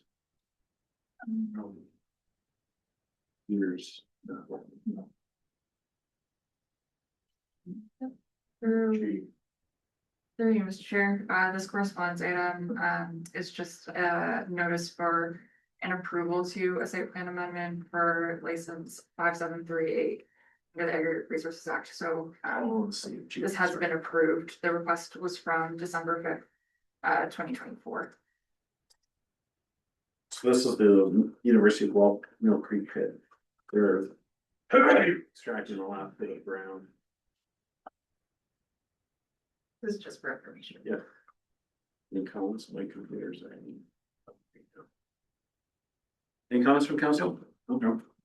We're going to bring it up if we get our meeting with the president. Courtney and I have been actively engaging the university to get a meeting, so. Brandon, if you're watching, please set a date. We have to do we have to do one meeting before we can get to the president, so we're trying to do that, right? So I thought. Okay, so do we need to receive that? Do you want a Yes. motion? Can I get the Councilor Bailey, Councilor Hurst, all in favor, carried. Full site plan amendment. Do you want to speak about this one? Sure. Or was it Justine? I can start and Justine can, or vice versa, whatever. Go ahead, Justine. Yeah, so through you, Mr. Chair, this correspondence item is related to a proposed site plan amendment for the Amrise pit, formerly known as the Lafarge pit. It's located at 7051 Wellington Road, 124. Of the note in this application, there was an ERO posting that was also posted on May 1st. And it's in relation to their request to import 585,000 cubic meters of fill. As part of the rehabilitation of the site. I'm quick note if there's anything. Yes, just to add to that, so we are looking to submit comments, so I believe our clerk has already objected, or we're in the process of objecting. Because it is an amendment that has triggered the legislation to require stakeholder engagement. We believe that trigger is mostly associated with the importation of fill because it is a substantial change to the license that's going to really change sort of what the site looks like, that much fill. So part of what we're looking to do is in a follow-up to the objection to submit some technical comments is to retain experts to comment on this. So we'd like to do hydrogeology, noise, air quality, ecology. We'd also like our environmental engineer that deals with excess soil. He's our excess soil reg expert to comment, as well as we heard today from our source water protection officer, Kyle, that while they can't necessarily legally make comments or submit anything that's within sort of their jurisdiction, they can make general comments. And so we'd like source water to do that as well. We've reached out to Guelph Massa just because this is split between our municipalities. It looks like they're going to receive the majority of the truck traffic on their roads. But the fill is likely to land within Puslinch's jurisdiction. So we definitely have a shared interest in what's going on here. And finally, what staff are looking to do as well is we understand that it's the ministry's job to notify residents within 120 meters, but the township staff just feel our residents may appreciate a township notice coming to them as well. Just really letting them know how they can express their comments and get in touch and what this is. It's a complicated process for staff and for council who look at this every day. For a resident, this is going to feel very foreign. And so we want to make it easier for them to make comments. I think there's about 14 properties within the 120 meters. So it's not a huge notice that would go out. So that's sort of what staff are thinking in response to this. Thanks. That was a great review. I had just written down a few, can staff confirm? Can staff confirm? You kind of nailed all that, but so confirm that there was an automatic objection to that and it was on the ERO already? Or where does that get? It does go, and then we also send it, there's an approvals email as well. So there's a number of spots that we hit. Okay. And confirm that we cannot impose our site alteration bylaw on this property. Okay. But do we know, can we confirm that they'll be required to follow Ontario's excess soil regulations? My understanding. Okay. Just this is bringing in this much fill is really concerning to me. I'm no expert, but I'm pretty sure the water table will be impacted somehow. So I guess I'm wondering what sort of measures or triggers, how will the township and these residents know? Are there any triggers that I don't know, for about their water quality? There are questions I have and you might not. Through the chair, I do think that's something that our hydrogeologist needs to look at. What can we expect? What should we do? What should we ask for in terms of that monitoring? Okay. And then I love that. So be proactive and reach out to the neighbors in Puslinch. I had written down who can they contact if there's a complaint, what sort of information will be available to the public. So hopefully they can get some of that information.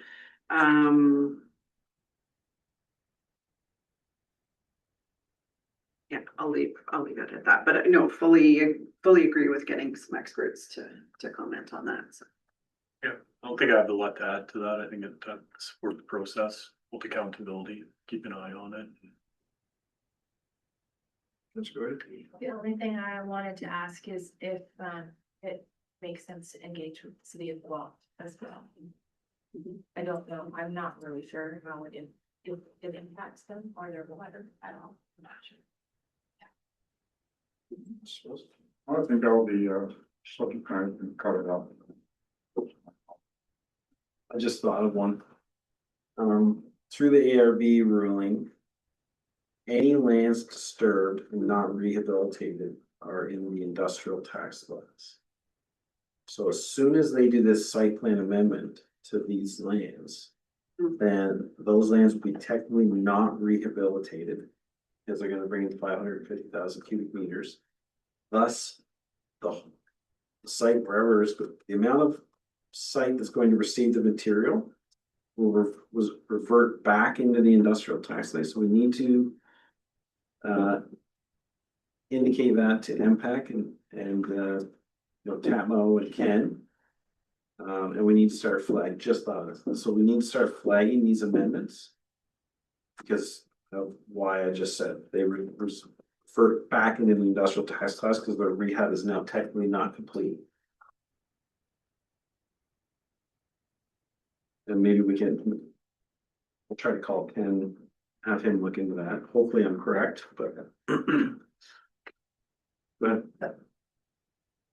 I'm just wondering how, like it says in the thing, includes excess soil, no information for the importation of excess soil for rehabilitation. Right, so if you need it for rehabilitation, you have an end goal.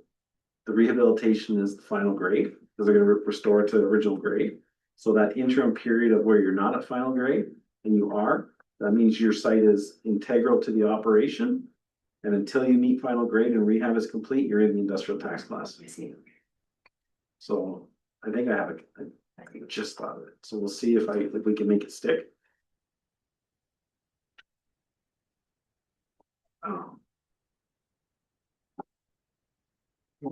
Billy and I had a few conversations about this. I don't know if there's anything I'm missing. I guess through the chair, the one thing that we could do is, maybe proactively ask that the township receive the documentation associated with the OREG 40619 regulation. So maybe we want to see all of that information up front. That needs to be part of our submission too, and if we object, say, and if you do approve this, our expectation is that you are complying to this, you have a QP, all of that, right? Yes. I like the idea. I don't know how close to the aquifer this, hole is, and if the city Guelph will have a concern, but it's a good idea to let them know. And we'll just continue to talk with welfare and Melissa. Just know how long it's gonna take.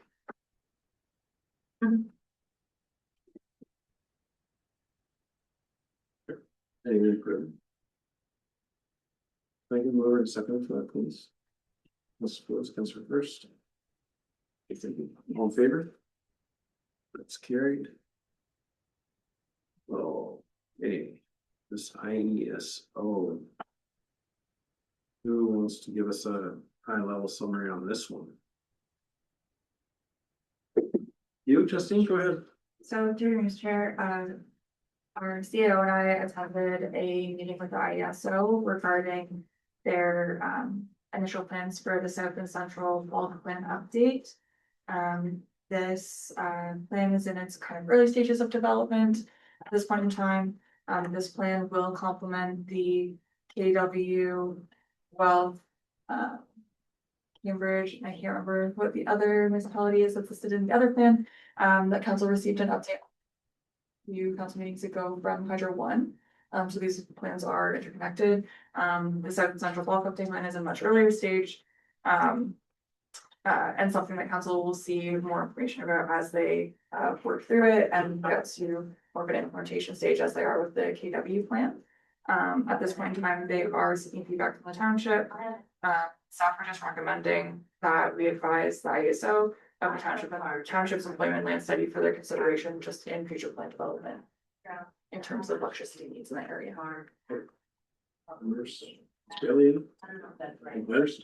Any concerns, Justine, based on that initial meeting, or is it still too early to really tell what the real impacts would be? Yeah, through you, Chair. At this point, I don't think staff have any concerns. There isn't any information kind of regarding routing. The information that they did provide is pretty high level, just showing kind of where the needs are. I believe with this one, there is another, forgive me, I can't remember what it's called, distribution center that they're looking at in central Wellington, where like lines would come up through Coast Lynch, but they didn't have a lot of information kind of at that granular level yet. Yeah, I just like the deck that was shared was very vague, I guess would be my take, but then also, there's a feedback mechanism by May 21st. So is it the intention of the township to submit anything? Like, and what may that look like if they haven't shared a lot of details? Yeah, so through you, Mr. Chair, it's our recommendation at this point is just to share the employment land study for their consideration of future plans in terms of saying that there may be additional electricity needs in this area, but beyond that, we don't have additional feedback in this plan. Thanks. That's good. I know the slide deck was immense, but I was wondering about 2 or 3 slides that so she mentioned. The rest of it is noise, so to speak, from our perspective. I don't know if it's important to get ahead of it and just indicate, I think with the one that's going from they call it Creef towards Hesper, there was a steering committee, or they called some sort of committee, and they kind of got to choose who was on it, and we said, well, hey, yeah, it's gonna serve those people, but it's gonna go through our community. We want to be on the committee. I'd like you to put some communication in your submission that you know, the public engagement is very important to Postage Council as when the, you know, they start proposing the actual delineating of a freaking line, and also that we be part of the committee. You know, if there is one, or suggest they make a committee. So through the chair, we did bring that up. They asked for feedback around the local distribution company engagement so far. So if council recalls, we had Hydro One here, and our staff's opinion was it was good feedback. What they were suggesting in terms of engagement in that one-on-one consultation seemed the right approach. We also wanted to know, like, should we be asking for those types of things at this stage with the IESO? And they've sort of said no. That is something that you have to work directly with the distribution company. They're sort of at an arm's length, and they let the distribution company do that. And so that was that's learning for us too, because we're not sure when and how and if we should be doing that. But certainly we brought up that that TAC committee was something that, like, our council and our community is going to rely on to weigh those options the best way. Can we move over to seconder for this one, please? Suppose Councillor Hurst. Okay, all in favor? It's carried. This is the Wellington County Road Study. You're gonna move over to seconder to receive this for information. Go ahead, Councillor Suppose. Any questions or comments? We need to push this out. We need people to get engaged. Councillor Bailey, anything? I saw it on social media. I shared it. I saw it on your social media. Done. Anyway, I've heard from a few, you know, folks about it, so hopefully it's getting out there. And I was just gonna flag, wondering if we can include youth committee comments from the strategic plan. We got talking a lot about traffic and pedestrian walkability and stuff like that. I don't know if you could pull those comments out of there. Anyway, that was just something I flagged. And then wondered if we could be sharing this with our different committees and community groups like we've done in the past. I don't know if that's the plan, but can't hurt. The only, yeah. Good to see that they're doing the study. Can this get pushed out through like Engage Postage or any of that type of stuff, given that it's a county initiative? So if you, Mr. Chair, we can, I don't know if it wants to talk about how we've already pushed it out, and then if there's any further opportunities. Yes, so through Mr. Chair, at this point, so staff have posted this notice under the public notice section of the township's website. We also have done some social media engagement. Certainly with council instruction today, we can refer the notice to our advisory committees, as well as send it directly to our community groups. I think that'd be the best way to get it out. I don't think we can replicate the survey itself on Engage Postage, but we can look at if there's an opportunity to share a link to it. But certainly we've taken some proactive measures to try and get this out. I think just linking it through the, you know, there's so much effort put into the township's communication channels, even if it's just a link, here's where to go for more information or participate in the county's survey would be a service to the residents. Thanks. That's good. I was going to suggest, would it be possible to print out a bunch of these and have them available? Tomorrow night is the Optimist Fish Fry. And next week is the mayor's. So, lots of local residents that are there. For fish fry. Those are all good ideas, yeah. I don't have any new ones. Our staff gonna put together a comprehensive submission on council's positions about how we tie it to ACTA and our request for the lane change, and We can recompile sort of all of council's resolutions and we can submit that. Yes. I think we've talked about it for a long time and we can put that all together and submit it on behalf of the township. great. That'd be good. Good. And can all do our own. Yep. So, can we have a seconder for this, please? Sorry, I did. I did. Six. Sorry. Okay, all in favor? Carried. We did 10.8, correct? Haven't received this Letter? letter. We're gonna move over to seconder to receive this letter, please.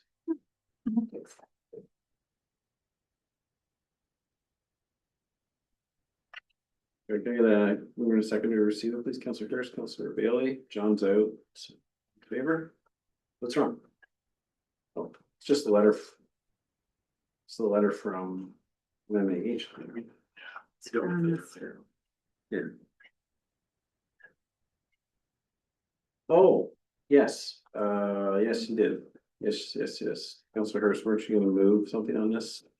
You were gonna. Oh, yes, sorry. Now I remember. Yeah, sorry. I was thinking it was something there. Squirrel. Yeah. Distracted us. Yeah, based on our earlier discussion and direction provided with respect to the MZO, I would just encourage it to be forward to the county. Ideally, I think we would like them to be well aware of this township's position on the MZO, but also ask that the county support our position. Okay, so moved, second by Counselor Goida. Questions, anything, Counselor Bailey? Questions on that? Very good. Okay, all in favor? That's carried. Counselor report. Here's update. White Fox and I are traveling somewhere up near Shelburne. Lincoln, Yeah. Lincoln Township, To do a TAPMO presentation. Is that Thursday? Thursday. Is that tomorrow? Tomorrow. Okay. And what else are we working on? Oh, you already know 131 passed the county, unamended it, so it should be off to the province. I don't know if most of the stuff's been on the agenda here that we've been dealing with, so that's all good.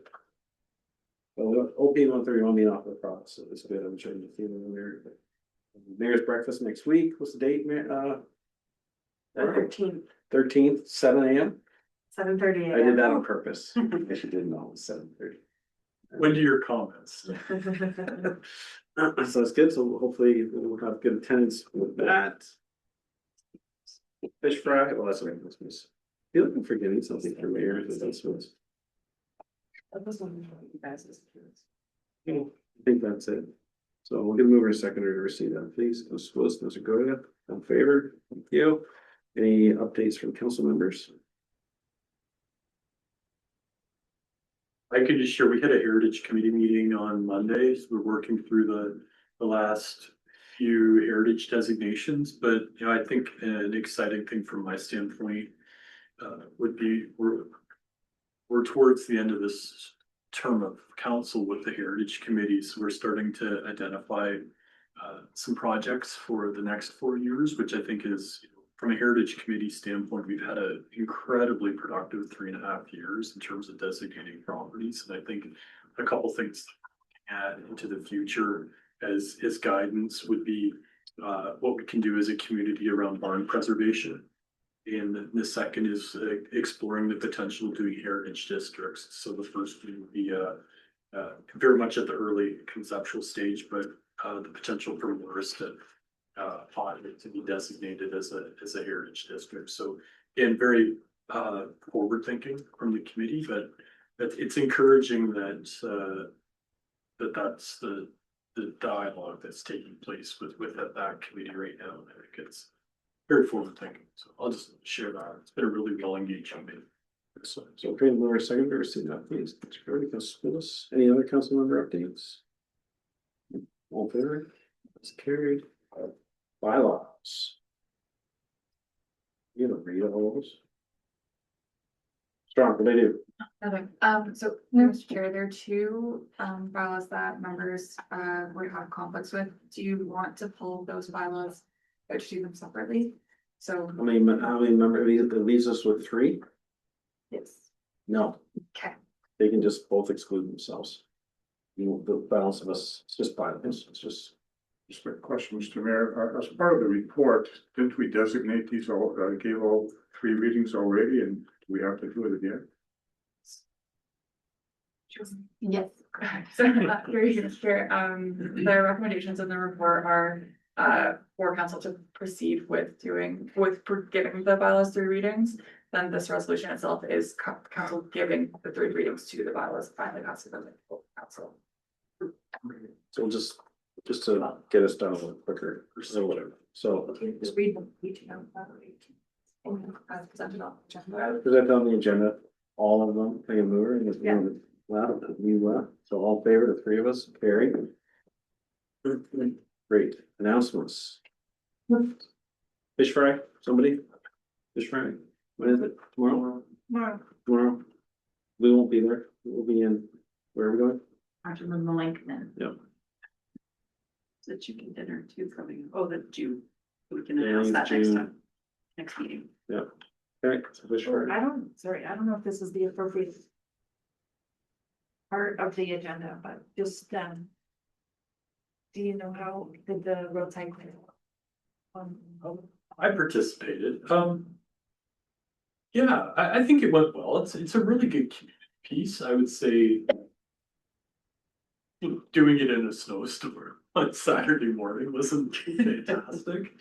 And a lot of the ditches still have a lot of water sitting in them. I would say would be my one observation, but I think my guess would be that tonnage would be down from previous years. It's not necessarily a bad thing, but I think, kudos to the group that organizes that and the optimism that bring me that, but it's such a fantastic community thing to get the roadways and ditches cleaned and sparkling. Yeah. It's the kids out. Great. Oh, any other announcements? Okay, close session. Yes. That council should go into closed session under section 239 of municipal act for the purpose of a confidential report regarding litigation or potential litigation, including matters before administrative tribunals affecting municipality or local board, not in relation to a potential OLT matter. I'm gonna just even accuse myself from this component, so Councillor Bailey can. Okay. I'll just go over.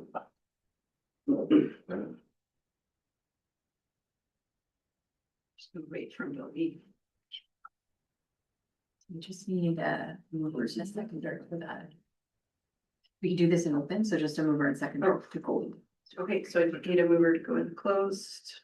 Councillor Hurst, seconded by Councillor Lewis. All in favor? Very close.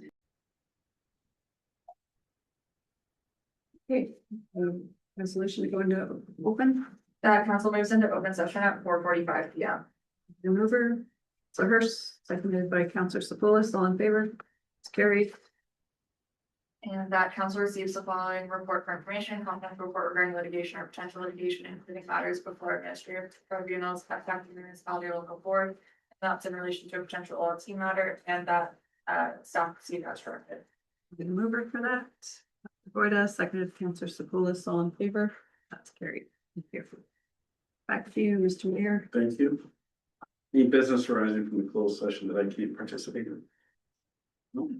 Okay, close the motion. New business. We're going too fast. New business, sorry.